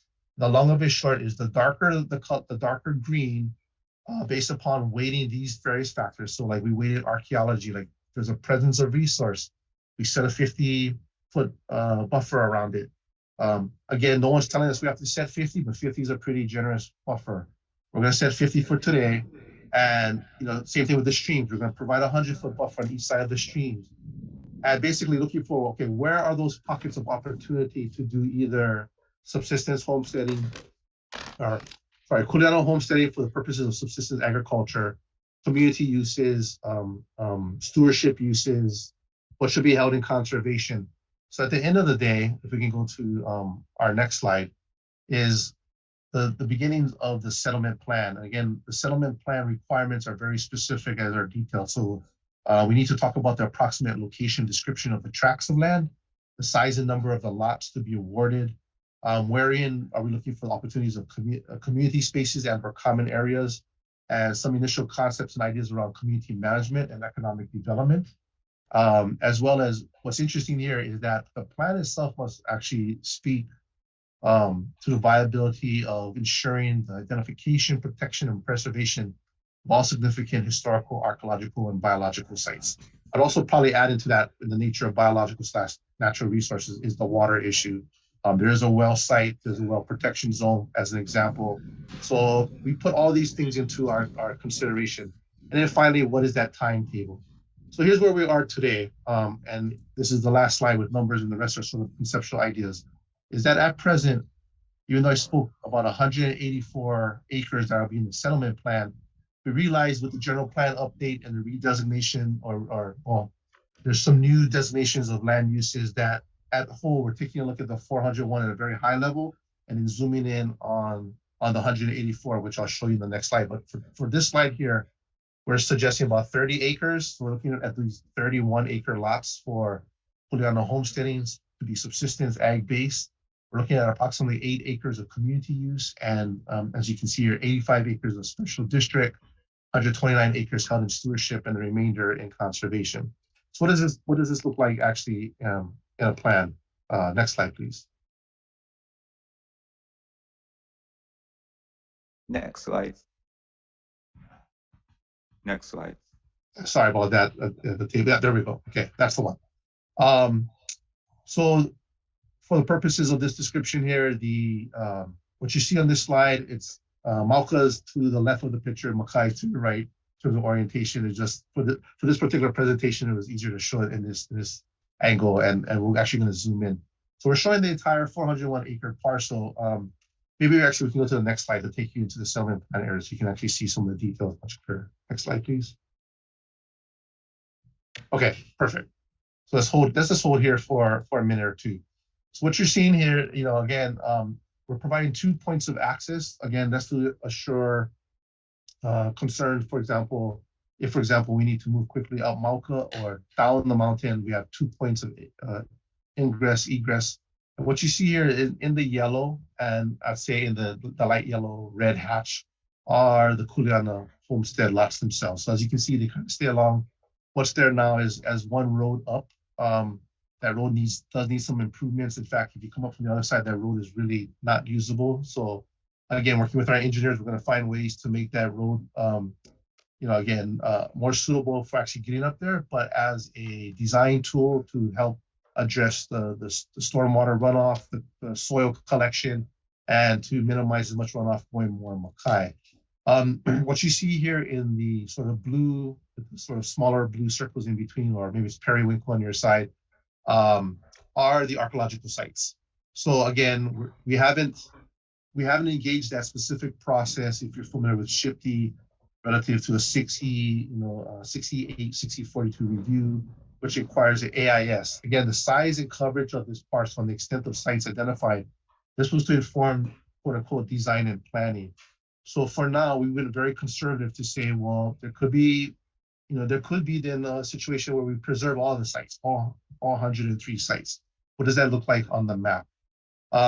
As we go through this, probably further down in the months to come, and probably be even beyond the scope of our current work, there's going to be some decisions made, and I guess the key question will be, well, who's making those decisions? So again, one of our recommendations is to work towards what we call this Wahi Kupuna Stewardship Program, which is something that's come out of a great think tank called the Kalio Pa'akai Initiative, which is not just archaeologists, but practitioners, Hawaiian cultural practitioners, land use planners, as well as archaeologists, anthropologists, of which they really communicate this idea that this Wahi Kupuna stewardship idea should embrace not just documenting sites and then you follow more classical preservation, data recovery, et cetera, but to work together with those who are going to take on that kuleana, and maybe today they don't have an understanding what that means, or maybe they were taught something when they're younger, but then because of lack of access, they weren't able to go there. And essentially what we're trying to do is build the next generation of stewards of this place, for this generation to next generation. So how we integrate that with community learning, how do we integrate that within the curriculum that's available maybe at the high school level, or even lower, the elementary school level, so the next generation of stewards will understand this Wahi. And there's great examples and models, with the Aina Momono program and other nonprofits doing amazing work in the restoration of Aina. So this would be another piece to champion over time. That being said, I guess the other part to mention is we do have a couple of areas that are shown. I'm gonna call that color on my side more of a chocolate brownish color, perhaps on the red side. Those are the community spaces. And again, what we've heard, for example, everything from, hey, we need some place to go if there's ever a concern for tsunami, not necessarily a built space like a resilience hub with other communities, but just a place to go. It could be an open pavilion. It could be just a designated area. Down to there's opportunities, for example, folks wanting to look at the opportunity to collaborate, create an ag cooperative, to do food hubs, to do a commercial kitchen, to do some farmers market, and maybe even some cottage industry types of activities. So these areas that were shown in this, again, I'll call it a more of a chocolate brown designation, is where these things could happen. So that being said, at present, this is our thinking that for now, integrating, again, a lot of information, having meetings, trying to deliberate, bring the best of all the worlds, forward in terms of how do we honor the kuleana of DHHL, how do we speak to, there was a lot of, outside beneficiaries. Well, see, that's even wrong for me to say. So you have beneficiaries and then you have community, and they could be concentric circles, right? And again, this is just showing you the highlights on the, no, you can go to the next slide, show you the distribution on the landscape. How do we start to work together, partner to hopefully create some win-win situation? This slide here kind of gives you, again, we had a specific flyover of aerial imagery coupled with digital elevation modeling.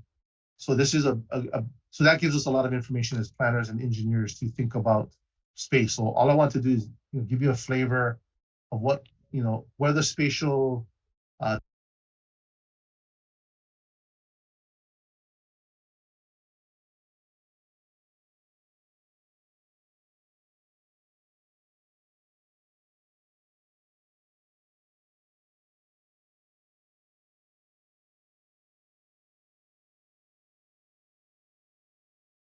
the scale of these things, again, with subsistence ag through kuleana, Sorry, you can go to the next slide. Sorry about that. Just to kind of show you, what you're seeing here, for example, in the foreground, it is 1 acre delineated with that edge line, and we have like a small modest hale that's there. It could be a modular, it could be a 1-bedroom, something, right? So we're really looking for the opportunity. So one of the concerns we heard, for example, was also like density, thinking, I think in some people's minds when you say like ag subdivision or you just say homesteading on a mountain, and this is not to the detriment of anyone having just the wrong idea, but I think some of the perpetuated fear was we're going to put something that's like more appropriate, say Kapolei with heavy density residential on this mountain. And so I think one of the key messaging that we want to get across to folks is that we're not doing 100-something lots. We're not putting thousands of people on this mountain. It's going to be a modest, 30 lots. That again, it's just a nibble off the wait list, but we think it's a significant nibble here for this particular community. Next slide. Yeah, this is just give you another sort of this. These are just model renderings. You go to the final slide here. So where we are today and where we're headed. Yeah. So today, this is the presentation of the draft plan. We're gonna, based upon any input, we're gonna fine tune that plan and actually get it ready for an upcoming community meeting. I think that date is still being worked on, but I want to say tentatively it's like May 11th or thereabouts. But again, we will notify folks appropriately. The point of that is when we host and conduct that community meeting number 4, as I understand it, that will mark the beginning of our formal submittal of the Kuleana Homestead Settlement Plan, or draft, I should say, that will undergo a 30-day review period. At the end of that 30-day review period, so that takes us into June.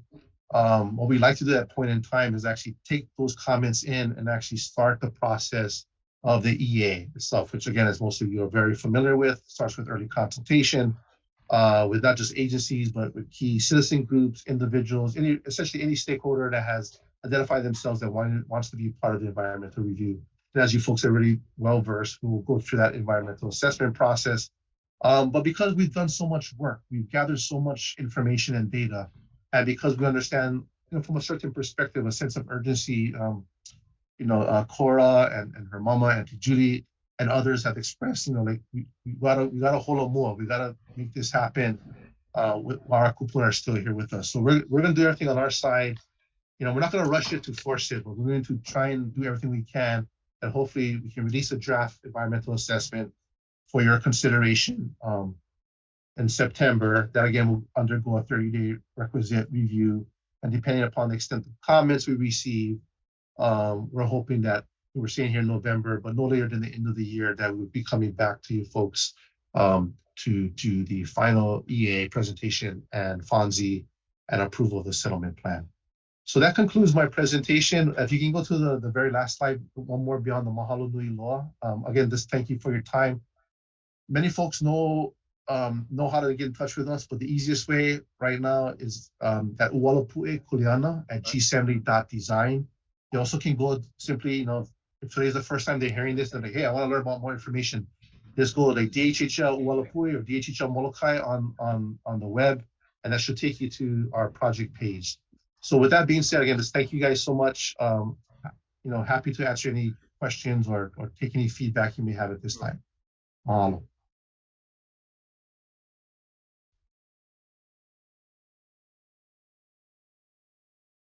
Very good presentation, Kavika. Good job. Mahalo, sir. See. Andrew? No, at this time, we'll just take questions from commissioners if they have any further questions on the presentation. Any questions? No? Okay, we have some people that haven't testified.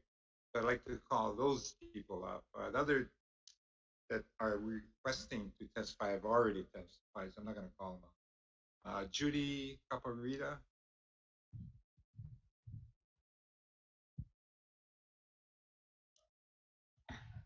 Take your time. Take it. Get him, Andy.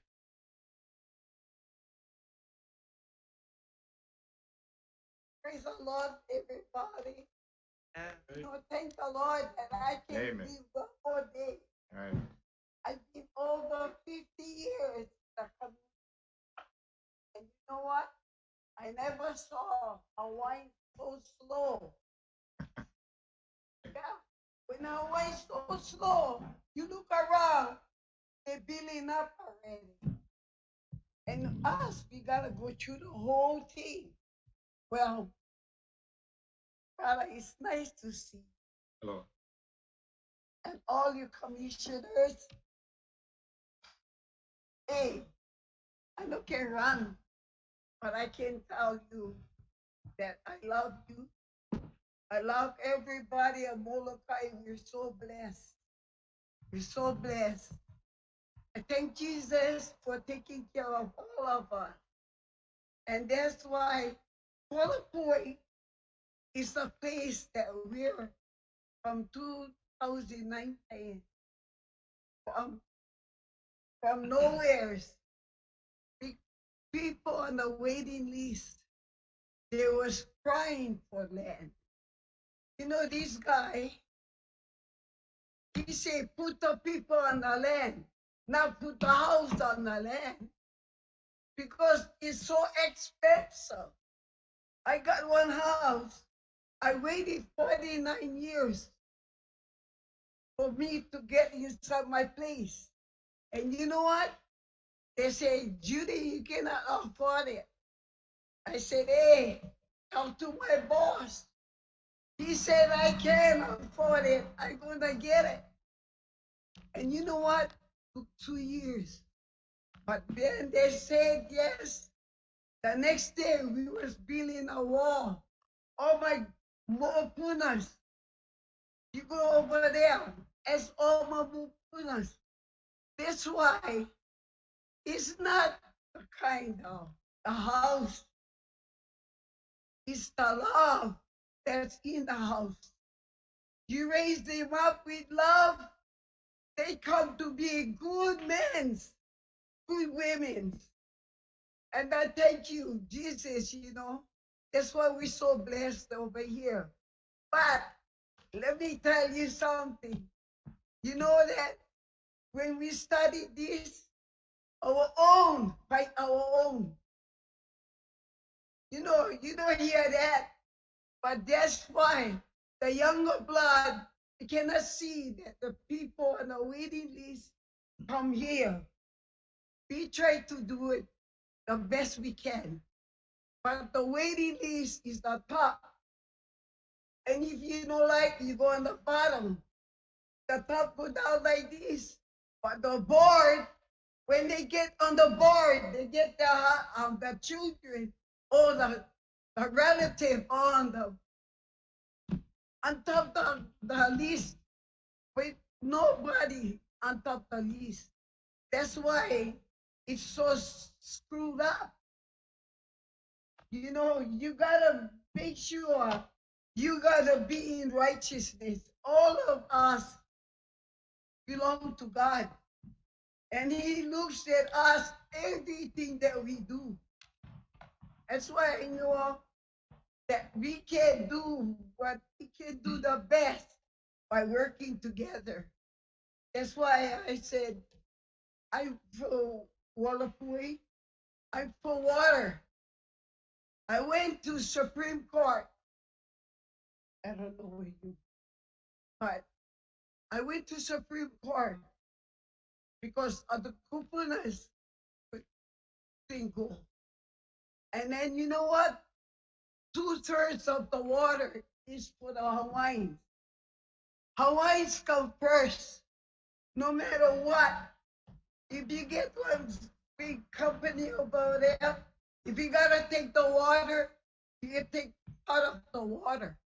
That's our job to look into it. To look into it, brother. You don't know how much stuff is hitting. But Jesus is bringing out all the crooks because they don't think that somebody's watching them. You don't need to be watched. You know in your heart, you do it because you cannot take nothing with you. You only can take with your loved ones. Give it to the loved ones so that they get some place to live. Look at that Honolulu. They're all over the place. So foolish. Foolish. We are rich. The Hawaiians are rich. We get money, but they're doing it the foolish spending on our monies. That's why I say to myself, I live off the land. I live off the ocean. I live off the mountain. I live off the tilting of the soil. That's the way I was raised. 16 of us. 16 of us. Voila. That's where you gotta go get the boat to go in the backyard. But you know what? I'm so appreciative to whatever we get. Yeah, thankful. Thankful what we have. You know, you can see your loved ones and time to go. Bye.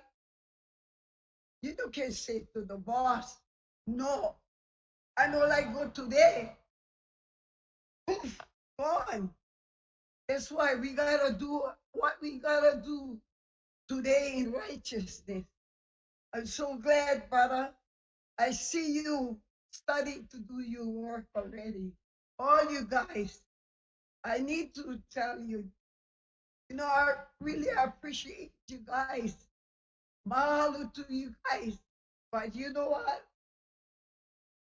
Do the things that Jesus wants us to do so that we can live happy. All you traveling days, brother, you guys are beasts. I pray for you guys, you know. I no can walk too much, but I can stay on my knee about and I pray. I have a long list, and I said, Lord, take care of them, take care of their family, make them what they were supposed to, Lord. For your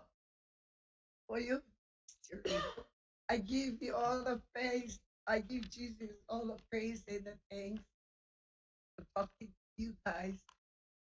Jesus' name, amen. Amen. Mahalo. Thank you very much. Mahalo. Let's see.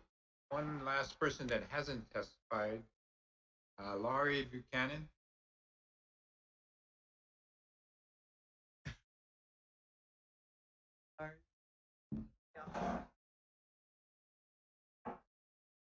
Aloha, Aloha.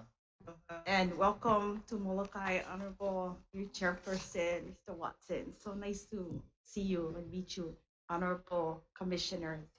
My name is Laurie Buchanan, resident of Molokai beneficiary.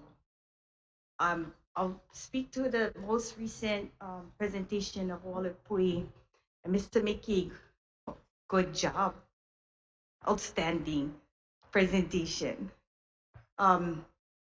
I started listening to the presentations early on when they started in 2021, and it has really morphed over time. I think the beginning was going to be over 200 homes, and now I'm hearing it's down to 30. And I was just doing the math, and I was like, wow, there's a significant amount of work that has gone into 30 lots. And there still needs to be a lot more money. And I think per lot, I think we're going to spend more on a subsistence type of lot than we are for the 66 lots in Naiva. I'm not sure. But I was also helping out on the destination management plan for Hawaii Tourism Authority. And our committee was a new committee that we put was called carrying capacity. And in that, we wanted to see the capacity of what Molokai could handle for tourism. And so it was suggested by myself that start at 0. So we started 0 carrying capacity for tourism, and then we work our way up. And that would be maybe different tiers. that if you improve the roads and you included a bike lane, you could move up on your carrying capacity.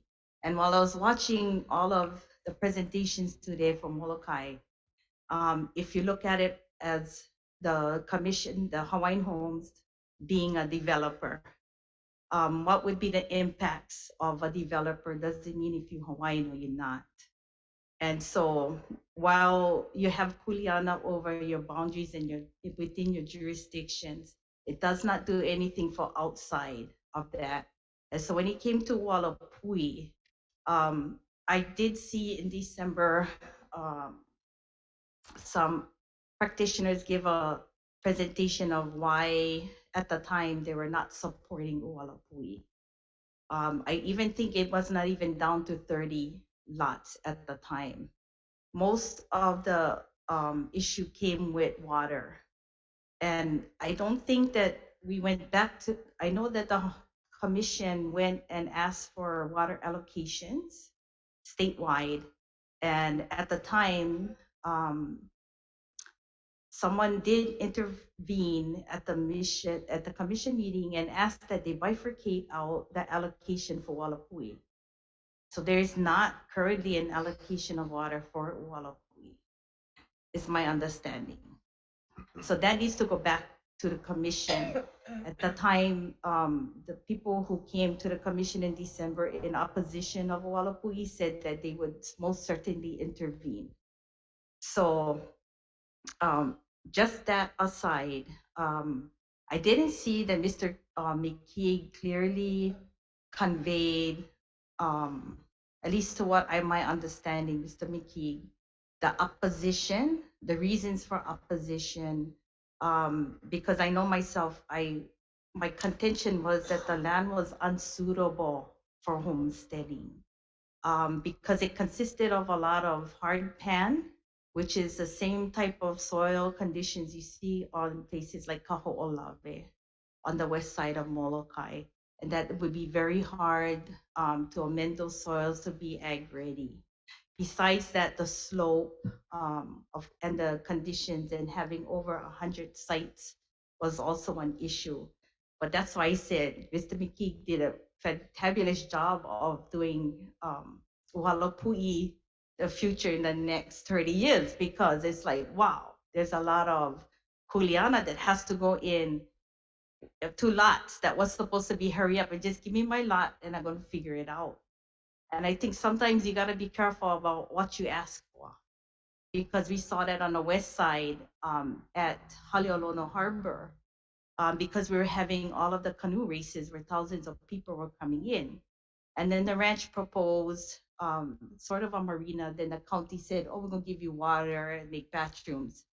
And the community said no, because we knew that we're going to increase the carrying capacity on a dirt road that was really dangerous. So just common sense kind of thinking.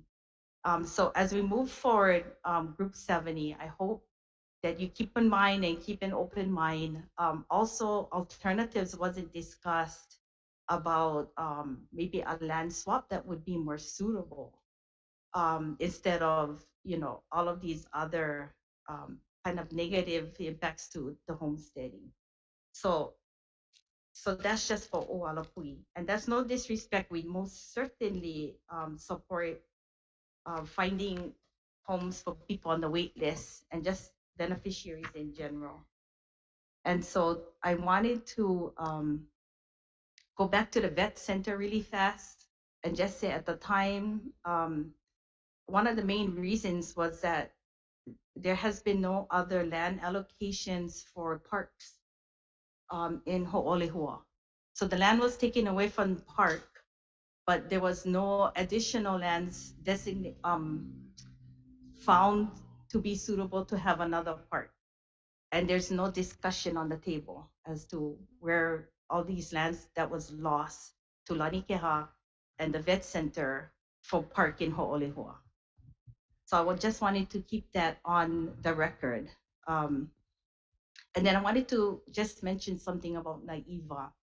And when there was an acceleration in 1986 of those lots, mostly was to put in infrastructure and water, yet nothing happened. after that because it was really difficult to homestead. And now we going to add however more lots, 66 or whatever.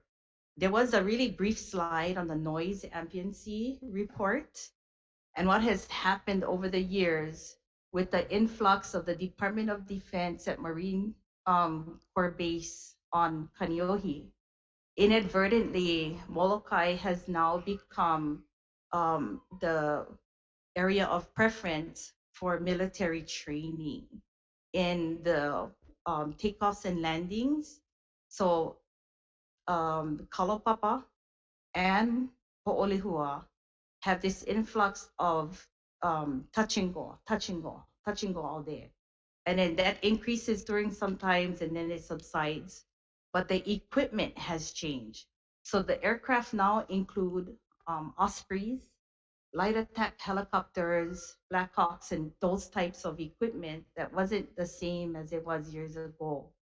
And then we fought hard for, because it's a public airport, you cannot really restrict.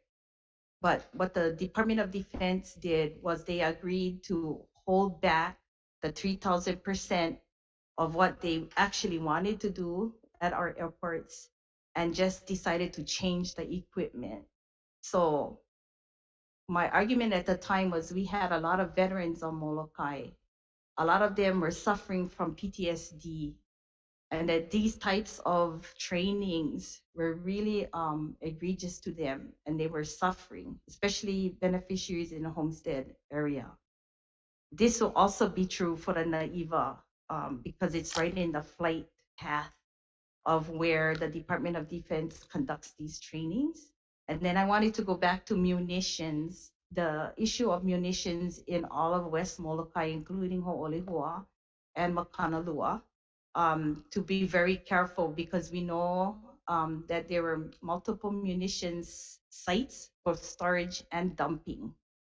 And if we can be a little bit more due diligence when it comes to munitions.